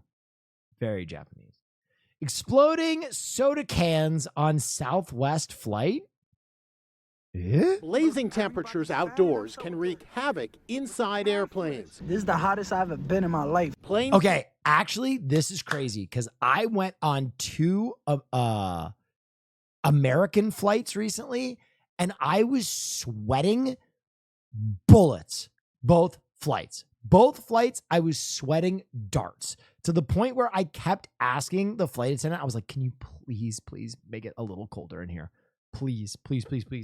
I was, by the time we landed, my shirt was soaked through. Absolutely soaked through. Oh my God. Haas. Open your mind. Open your mind. Okay, I might have to buy that. Sitting on the tarmac are getting baked as record high temperatures sweep the USA. Look, everybody's fanning them so. Why are these planes getting so hot inside? Well, you know, the planes are getting hot because they have to turn the engines off. They can't let the engines run while they're just sitting on the tarmac. And it's not just passengers. These soda cans all exploded on Southwest flights due to extreme heat exposure. Most of the incidents took place on flights out of cities with hot climates, like Phoenix and Las Vegas, while flight attendants were opening the cans. The problem is widespread. Southwest Airlines has reported about 20 employees have been injured by exploding soda cans this summer alone. Injured? Some even needed stitches. Oh shit, that's terrifying. Now flight attendants are being warned, don't open cans that look misshapen. Elaine Swan is a former flight attendant. Southwest is a little bit different than some of the other airlines because they do not serve food. So the soda cans are just there. Now there's ice around it, but it's not refrigerated. So the heat can sometimes impact those cans, and that's where we're seeing these explosions take place. Soda cans exposed to high heat can burst I've never seen that. apart without warning. To save money, they've been cutting back. The fact that this is what they're using to replicate how hot it is in a plane is actually fucking unhinged.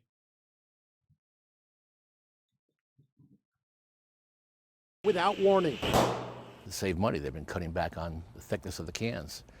And with the expansion of the heat, the carbon dioxide reaches a certain point, boom. Explosives expert Phil Gauvin had to use... Phil looks like the type of guy who knows how to party.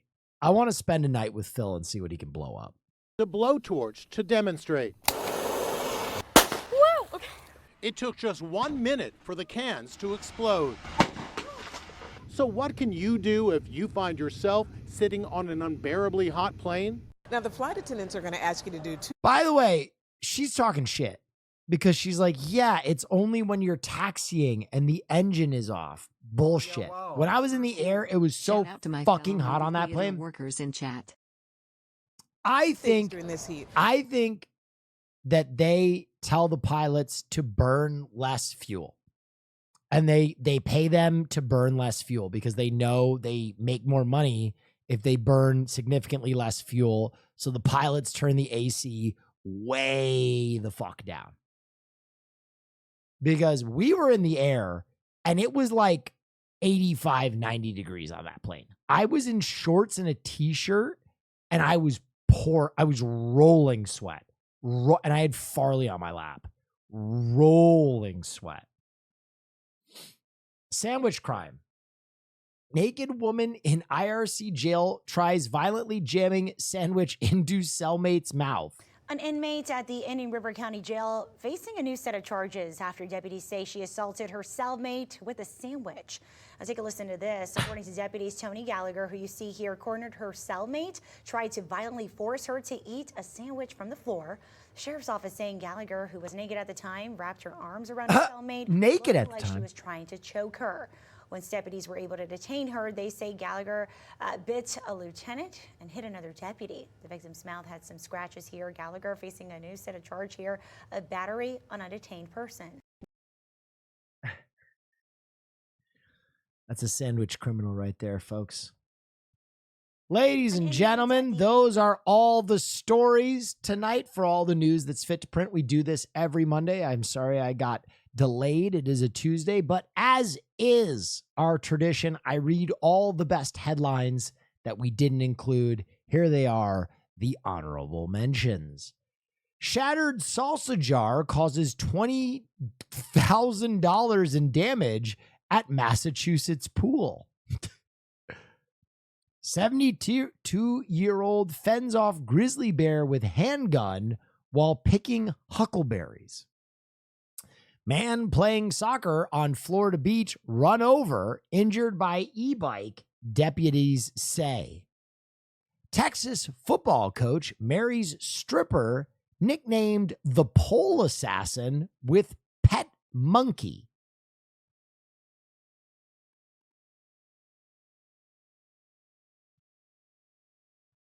Yep, that's what that says. That's not dyslexia. Woman calls police after mistaking realistic sex doll for dead body. Nope, she's still there. All right, ladies and gentlemen, that is all the news that's fit to print. If you enjoyed that segment and you've never been here before for it, we do it every Monday. It's a lot of fun. It's quickly become our favorite segment. Haas on Twitch is the one who puts that together for us. So if you enjoyed it, everybody say thank you to Haas on Twitch, one of our mods. He is really pretty wonderful and he does a great job. So thank you, Haas. We appreciate you. Golly, that was a fun stream. I think I'm going to do more, don't worry, but that's it for the news.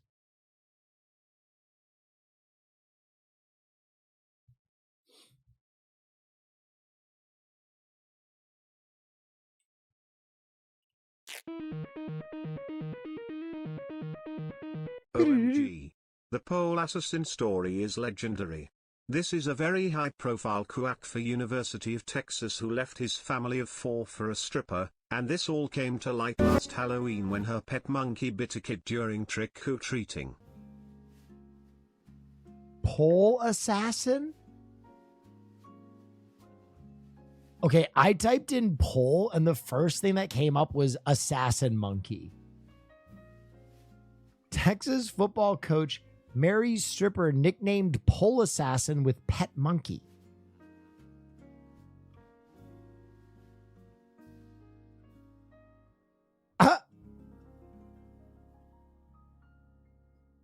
You got my attention. Wow. Wow.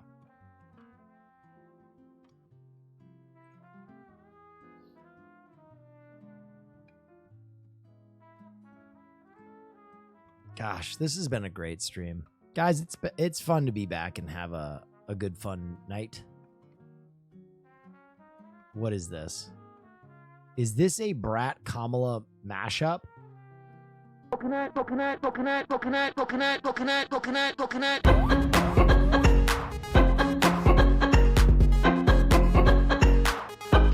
Everything is in context. My mother she would give us a hard time sometimes, and she would say to us, "You think you just fell out of a coconut?" My mother used to give us a coconut. Everything is in context. Coconut. You exist in the coconut in which you live and became. You think you just fell out of a coconut? My mother used to give us a coconut. Everything is in context. Coconut. You exist in the coconut in which you live and what came before you. Bumping that. Coconut, coconut, coconut, coconut, coconut, coconut, coconut, coconut. Dude, I said she should absolutely come out at the DNC with I'm your number one. Request the Wienermobile. 3 to 12 months in advance for a ride. No, I want to buy a Wienermobile. McDonald's has a new Big Arc that will tower over the Big Mac. McDonald's is testing a new burger in the select markets that is set to make a Big Mac look like an appetizer. The burger is currently being dubbed as the Big Arch and is being tested in 3 international markets. What?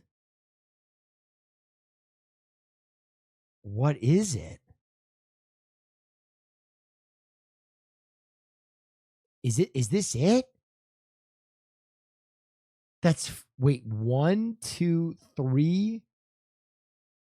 Is that bacon?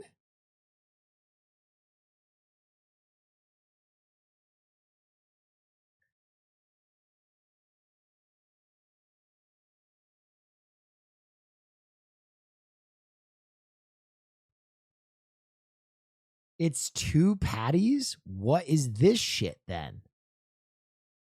What is this shit? If that's a patty and that's a patty, what the fuck is that?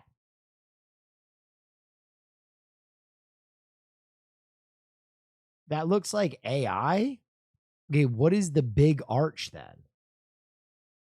They have to have a picture of the big arch. The big arch burger.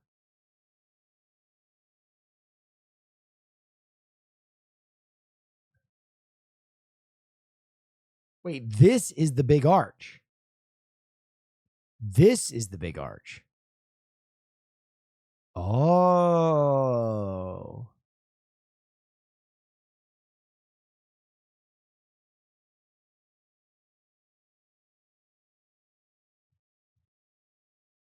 McDonald's gargantuan big arch burger contains 2/3 of your daily caloric intake, and that's with no fries or a drink. What?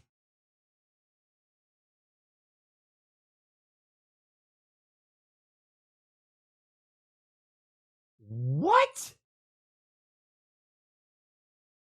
What is that? 1,500 calories in the burger?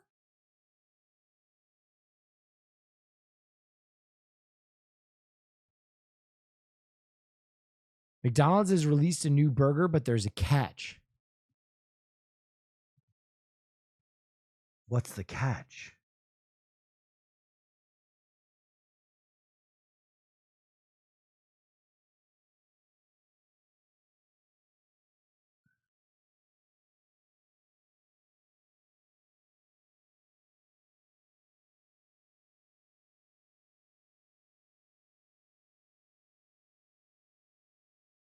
You might die eating it. Bringing back the double Big Mac. Dude, this shit will kill you.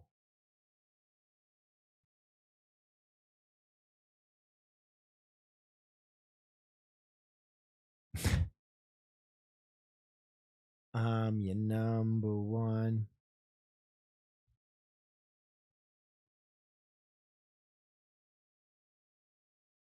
Jesus Christ. All right. That is 4 hours. Oh, what is this? 7-Eleven is... Dude, I saw this. This is actually fucking game-changing. This is actually fucking game-changing. 7-Eleven is bringing all of the Japanese menu items to the United States. This is going to change everything. You would note that this was after the worst day of traveling.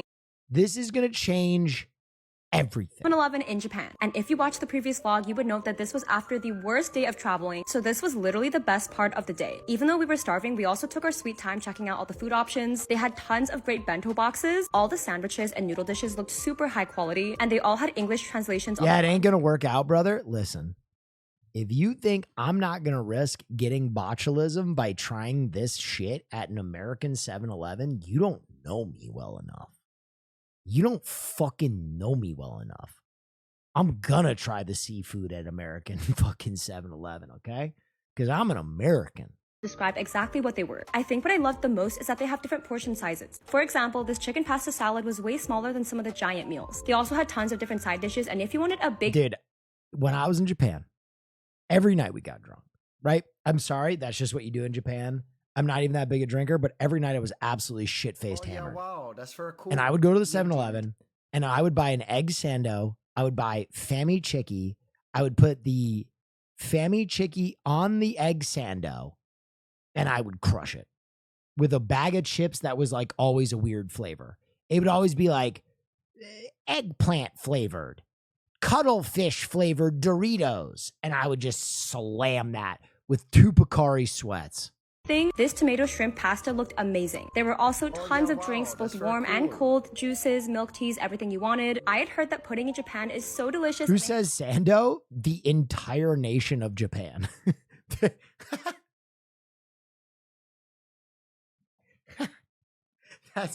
That's crazy. That's crazy. That's like me being like, yeah, I had a burrito, and you being like, who calls it that? That's a meat wrap. That's called a tortilla meat wrap. Had tons of different options and flavors, an entire bakery section, fried rice, lots of to-go options, as well as things you could microwave. Look at how big some of these portions are. And of course, you can't forget the entire ice cream selection. I felt spoiled for choice. It was so hard to pick what I wanted. Oh, S-Fan TV! Korea, even though this cod roll. Yo, hey, S-Fan chatters, what's his record at? Is Southern Methodist University winning? Oh, stop. Thank you for the 5.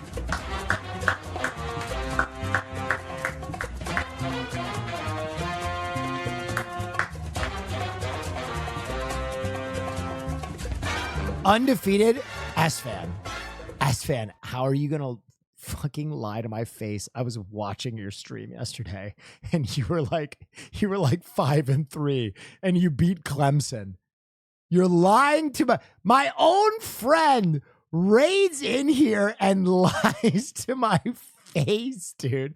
I watch you. New season 1-0. Dude, this is, I can't believe it'd be your own homies, dude. S-Fan, I was thinking of coming down at some point, and I'd love to do a season with you. I'd love to do a defensive coordinator character if you do it, because I want to come down and visit Sear probably in the next like 2 weeks. So if you're still playing at that point, I would love to be a defensive coordinator and give some speeches. Yeah, we should do it. It'd be fun. I think it'd be real fun. I think it'd be real fun.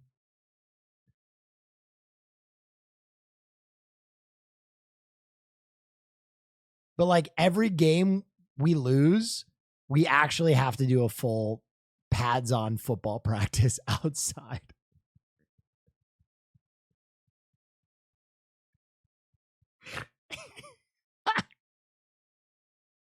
A full pads on in the blistering heat, like pushing the sled and stuff. That would be so fun. Anyway, guys, I know this is a silly thing to say because S-Fan is a Twitch legend, but if you don't follow S-Fan yet, you're doing yourself a huge disservice. He is one of my favorite streamers, if not obviously evidenced by the fact that I have been watching all of his NCAA action. It's very calming, it's very funny, and it's awesome. So do yourself a favor and join us in following my org mate, S-Fan TV. Shiso one looked so good. Surprisingly, there were lots of Korean food options like this bibimbap bowl. This was a rice bowl with butter chicken curry. And again, like the food, they had smaller portions of drinks as well. If you didn't want a giant bottle of something and just wanted a cup instead. Obsessed with all the milky options. Then we had the snack section. This vinegared seaweed really caught my eye. I'm such a sucker for snacks. I can't even pick between sweet or savory. We even found avocado flavored Doritos. This video is getting so long and I didn't pick my food. Oh, those were them. Those were them. Those were them. Oh, that's what I would eat like every night when I got drunk. I forgot it's the avocado Doritos.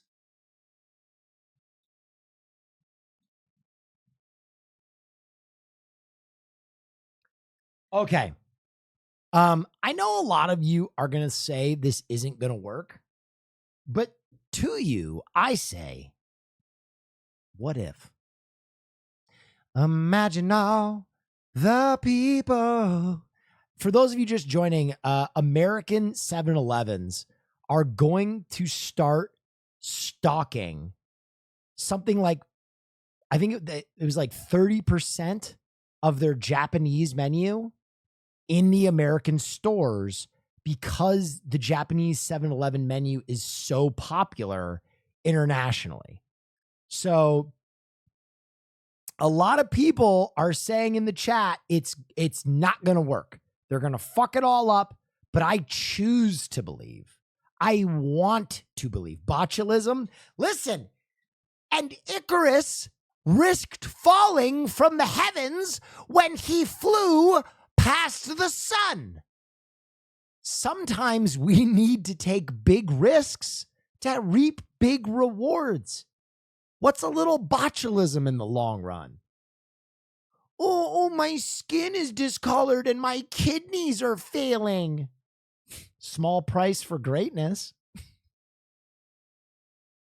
Icarus did fall in the end. Yeah, okay, yeah. He fell, but he also flew. Okay? If you only focus on the end, you're going to ruin the good parts, right? Like Game of Thrones. You got to remember the good times, baby.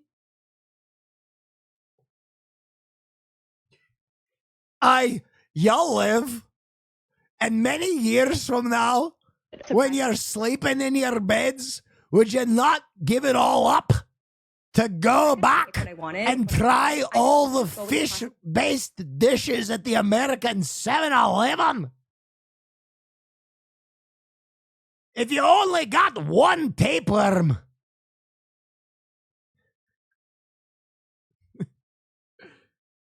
I'm going to try it.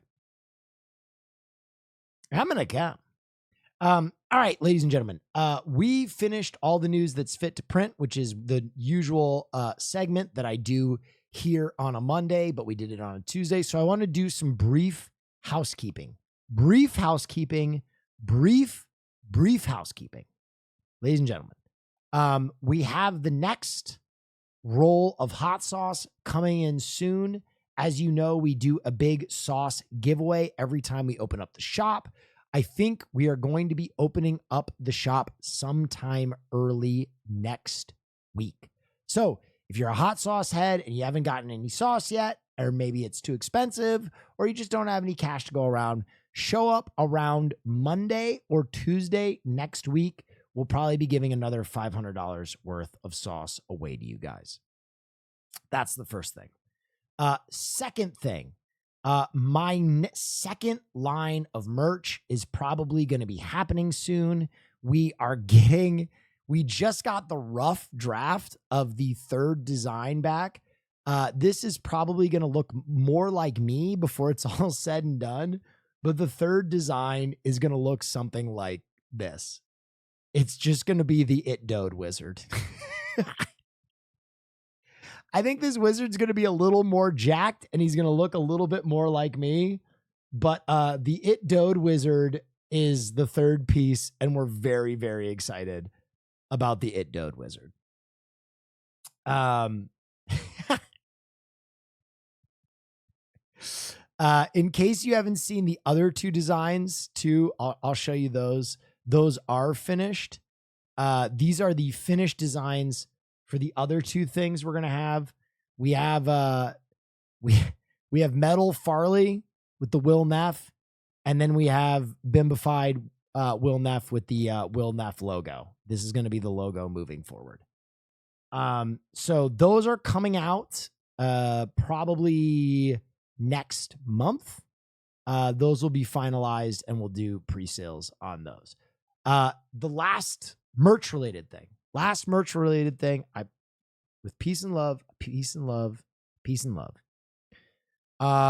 As part of my partnership with OTK, I am going to be doing a collaboration with the fine folks over at GamerSupps. I'm going to try and give a bunch of their protein bars away because I actually really like their protein bars. But as part of that, we've heard you loud and clear. There is going to be an Ask Donna titty cup. We are going to be doing a really super lewd version of Donna on a cup. So that is going to be part of my collaboration with GamerSupps. We talked to them. They love the idea. So when I get a super lewd version of Donna done, that's what we're going to do. Dummy thick Donna. Yes. So all of those things, boats in the water. I know I am the worst at merch. I've done one merch drop in 5 years. Most streamers are like doing merch like fucking seasonally, and I've done one in 5 years. So I get it. I know you guys are a little rabid. I'm doing my best, but we'll get that piped out. Lord Spew, why lewd? It's just kind of their thing. I don't know why. Oh yeah, wow, that's very cool. I will now get to know the taste of Hoboken in a cup tasty. Wait, do I think I have my Wubby cup.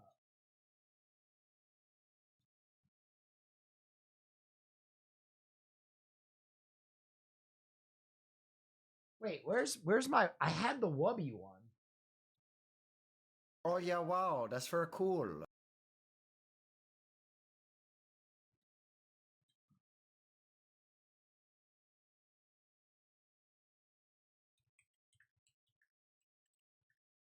The Wubby one was wild. The Wubby one was kind of wild, bro. This is the Wubby one right here. The Wubby one kind of went absolutely nuclear.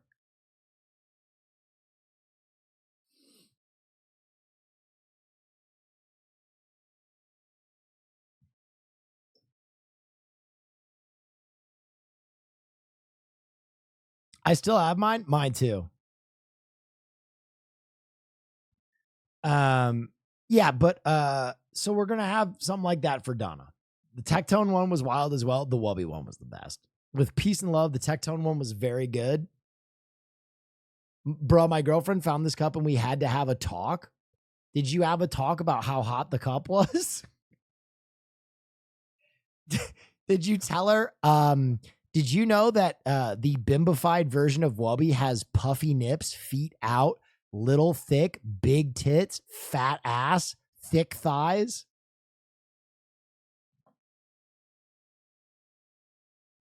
Wubby knows. Wubby knows. Okay? Wubby knows.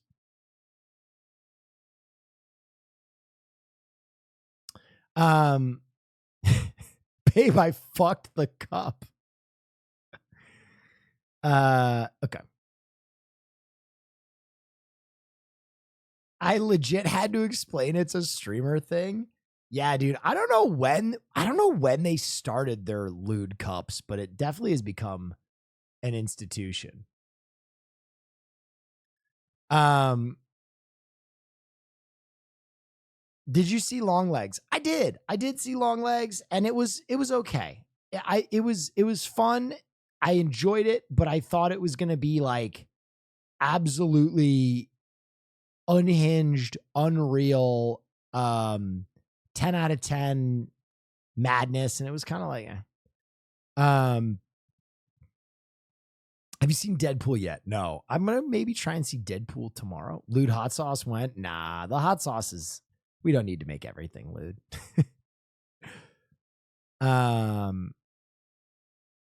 What happened to Australian Survivor? We're kind of all caught up. I think we have another season to watch, but we have a stream schedule. In case you've been gone for a while, Mondays we do all the news that's fit to print, which is a fucking fun day. Then Tuesdays we usually do reaction. The reason that we moved all the news that's fit to print back is because I was doing a charity stream yesterday. And then Wednesdays we do film night, and then Fridays we do like the music stream. So that's the schedule. Tuesdays, Thursdays is when we do like reaction stuff. If you're looking to come back and watch one of those shows, I think we'll probably start a new one on Thursday, maybe. We'll see. But what's the film? Pause champ? Guys, cheer. When's the IRL days? I think we're going to start doing like workout challenge Sundays. I showed Speed announced he will be racing the fastest player in the NFL, Tyreek Hill, this week. Bro, Speed is fast. Speed is really fast. He is a really fast kid. Tyreek Hill is going to cook his ass. Tyreek is going to dust this man.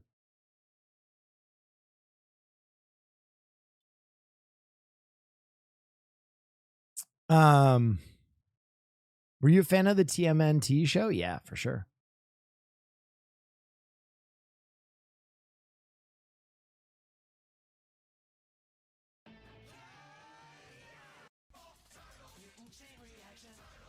What the fuck is this?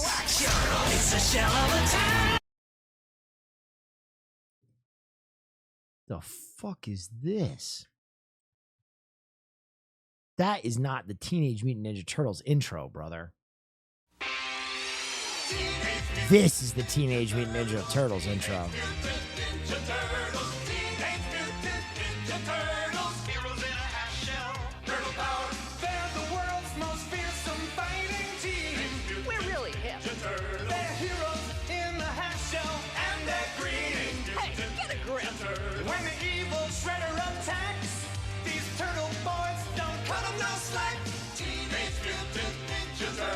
That's a different show, though. I'm sorry. If you're going to send me a Teenage Mutant Ninja Turtles intro, send me the Teenage Mutant Ninja Turtles intro. This is the one. He's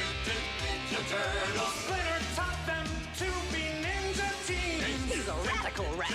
Leonardo leads, Donatello does machines. That's a fact, Jack. Raphael is cool, but rude. Give me a break. Michelangelo is a party dude. Teenage Mutant Ninja Turtles. Teenage Mutant Ninja Turtles. Teenage Mutant Ninja Turtles. Heroes in a half shell. Turtle power. Wait, is this just a whole episode? Oh, shit. They're the world's most awesome fighting team.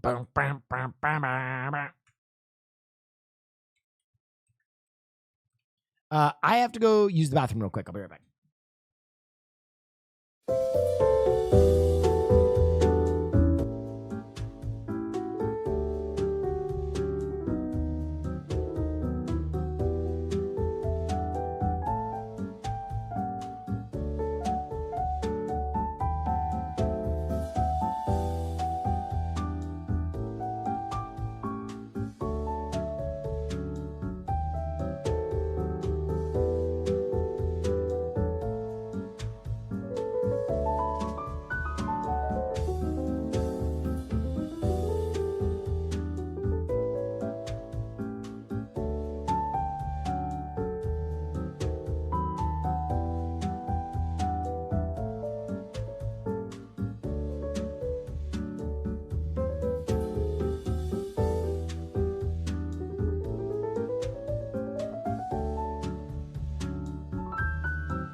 Ninja Turtles, Teenage Mutant Ninja Turtle. Chat, has Will seen the latest Crow trailer? No, and I'm not going to watch it because by all accounts, The Crow is going to be one of the worst movies ever. Every test audience has fucking hated that movie. So I almost have no hope for the new Crow. Like, if you're holding out hope, let that go. If it is good, let it be a surprise. But everything I have heard about The Crow is that it is an unmitigated disaster. Like a total fucking disaster. That is every piece of news about The Crow. Which is so sad.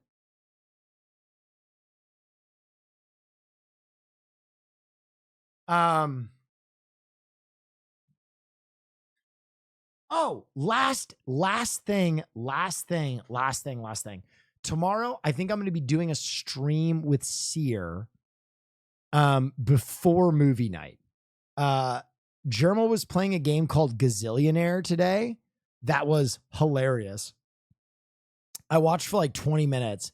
And so I think Seer and I are going to do a competitive stonks stream where he and I try and become the greatest stonk master against one of each other. against each other. Sorry. So we're going to be doing that tomorrow. I think that game is going to speak to him. Normal start time. I think I'm going to go live a little bit early because Sears usually on earlier. So maybe like 3 or 4.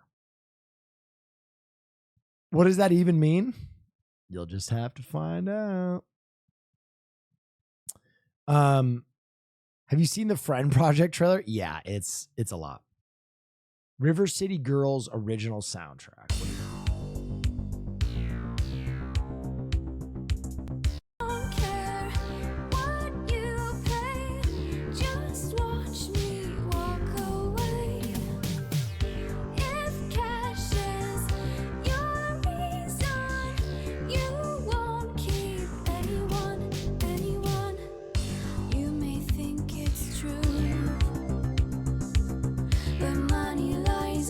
Is this like the old River City games? I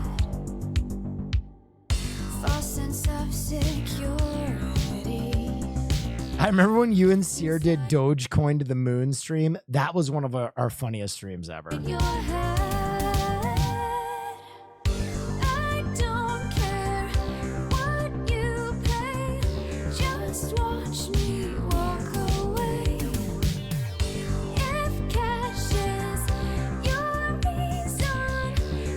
Dude, this is, the vocals go crazy. Normal stream after? Yeah, we'll do a film night after.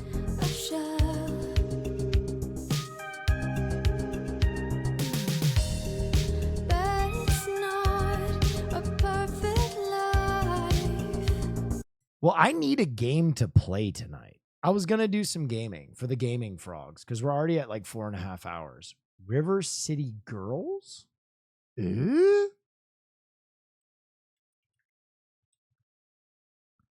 There's already 2 of them?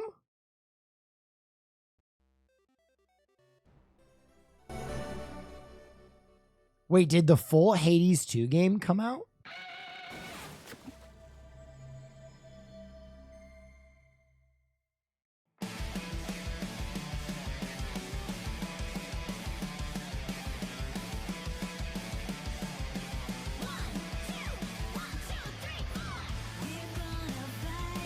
Not yet, early access. Oh, dude, it is like the old River City.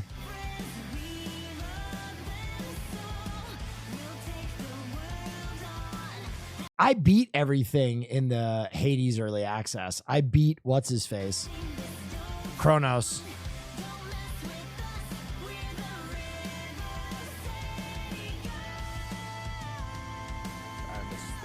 Soundtrack goes wild. I don't take no shit from anyone.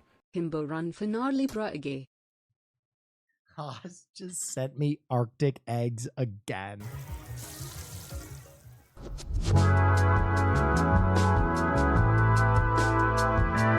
All right, fine. Arctic eggs. Fucking, we'll play Arctic eggs. I'll play the goddamn egg game. Fucking Arctic eggs.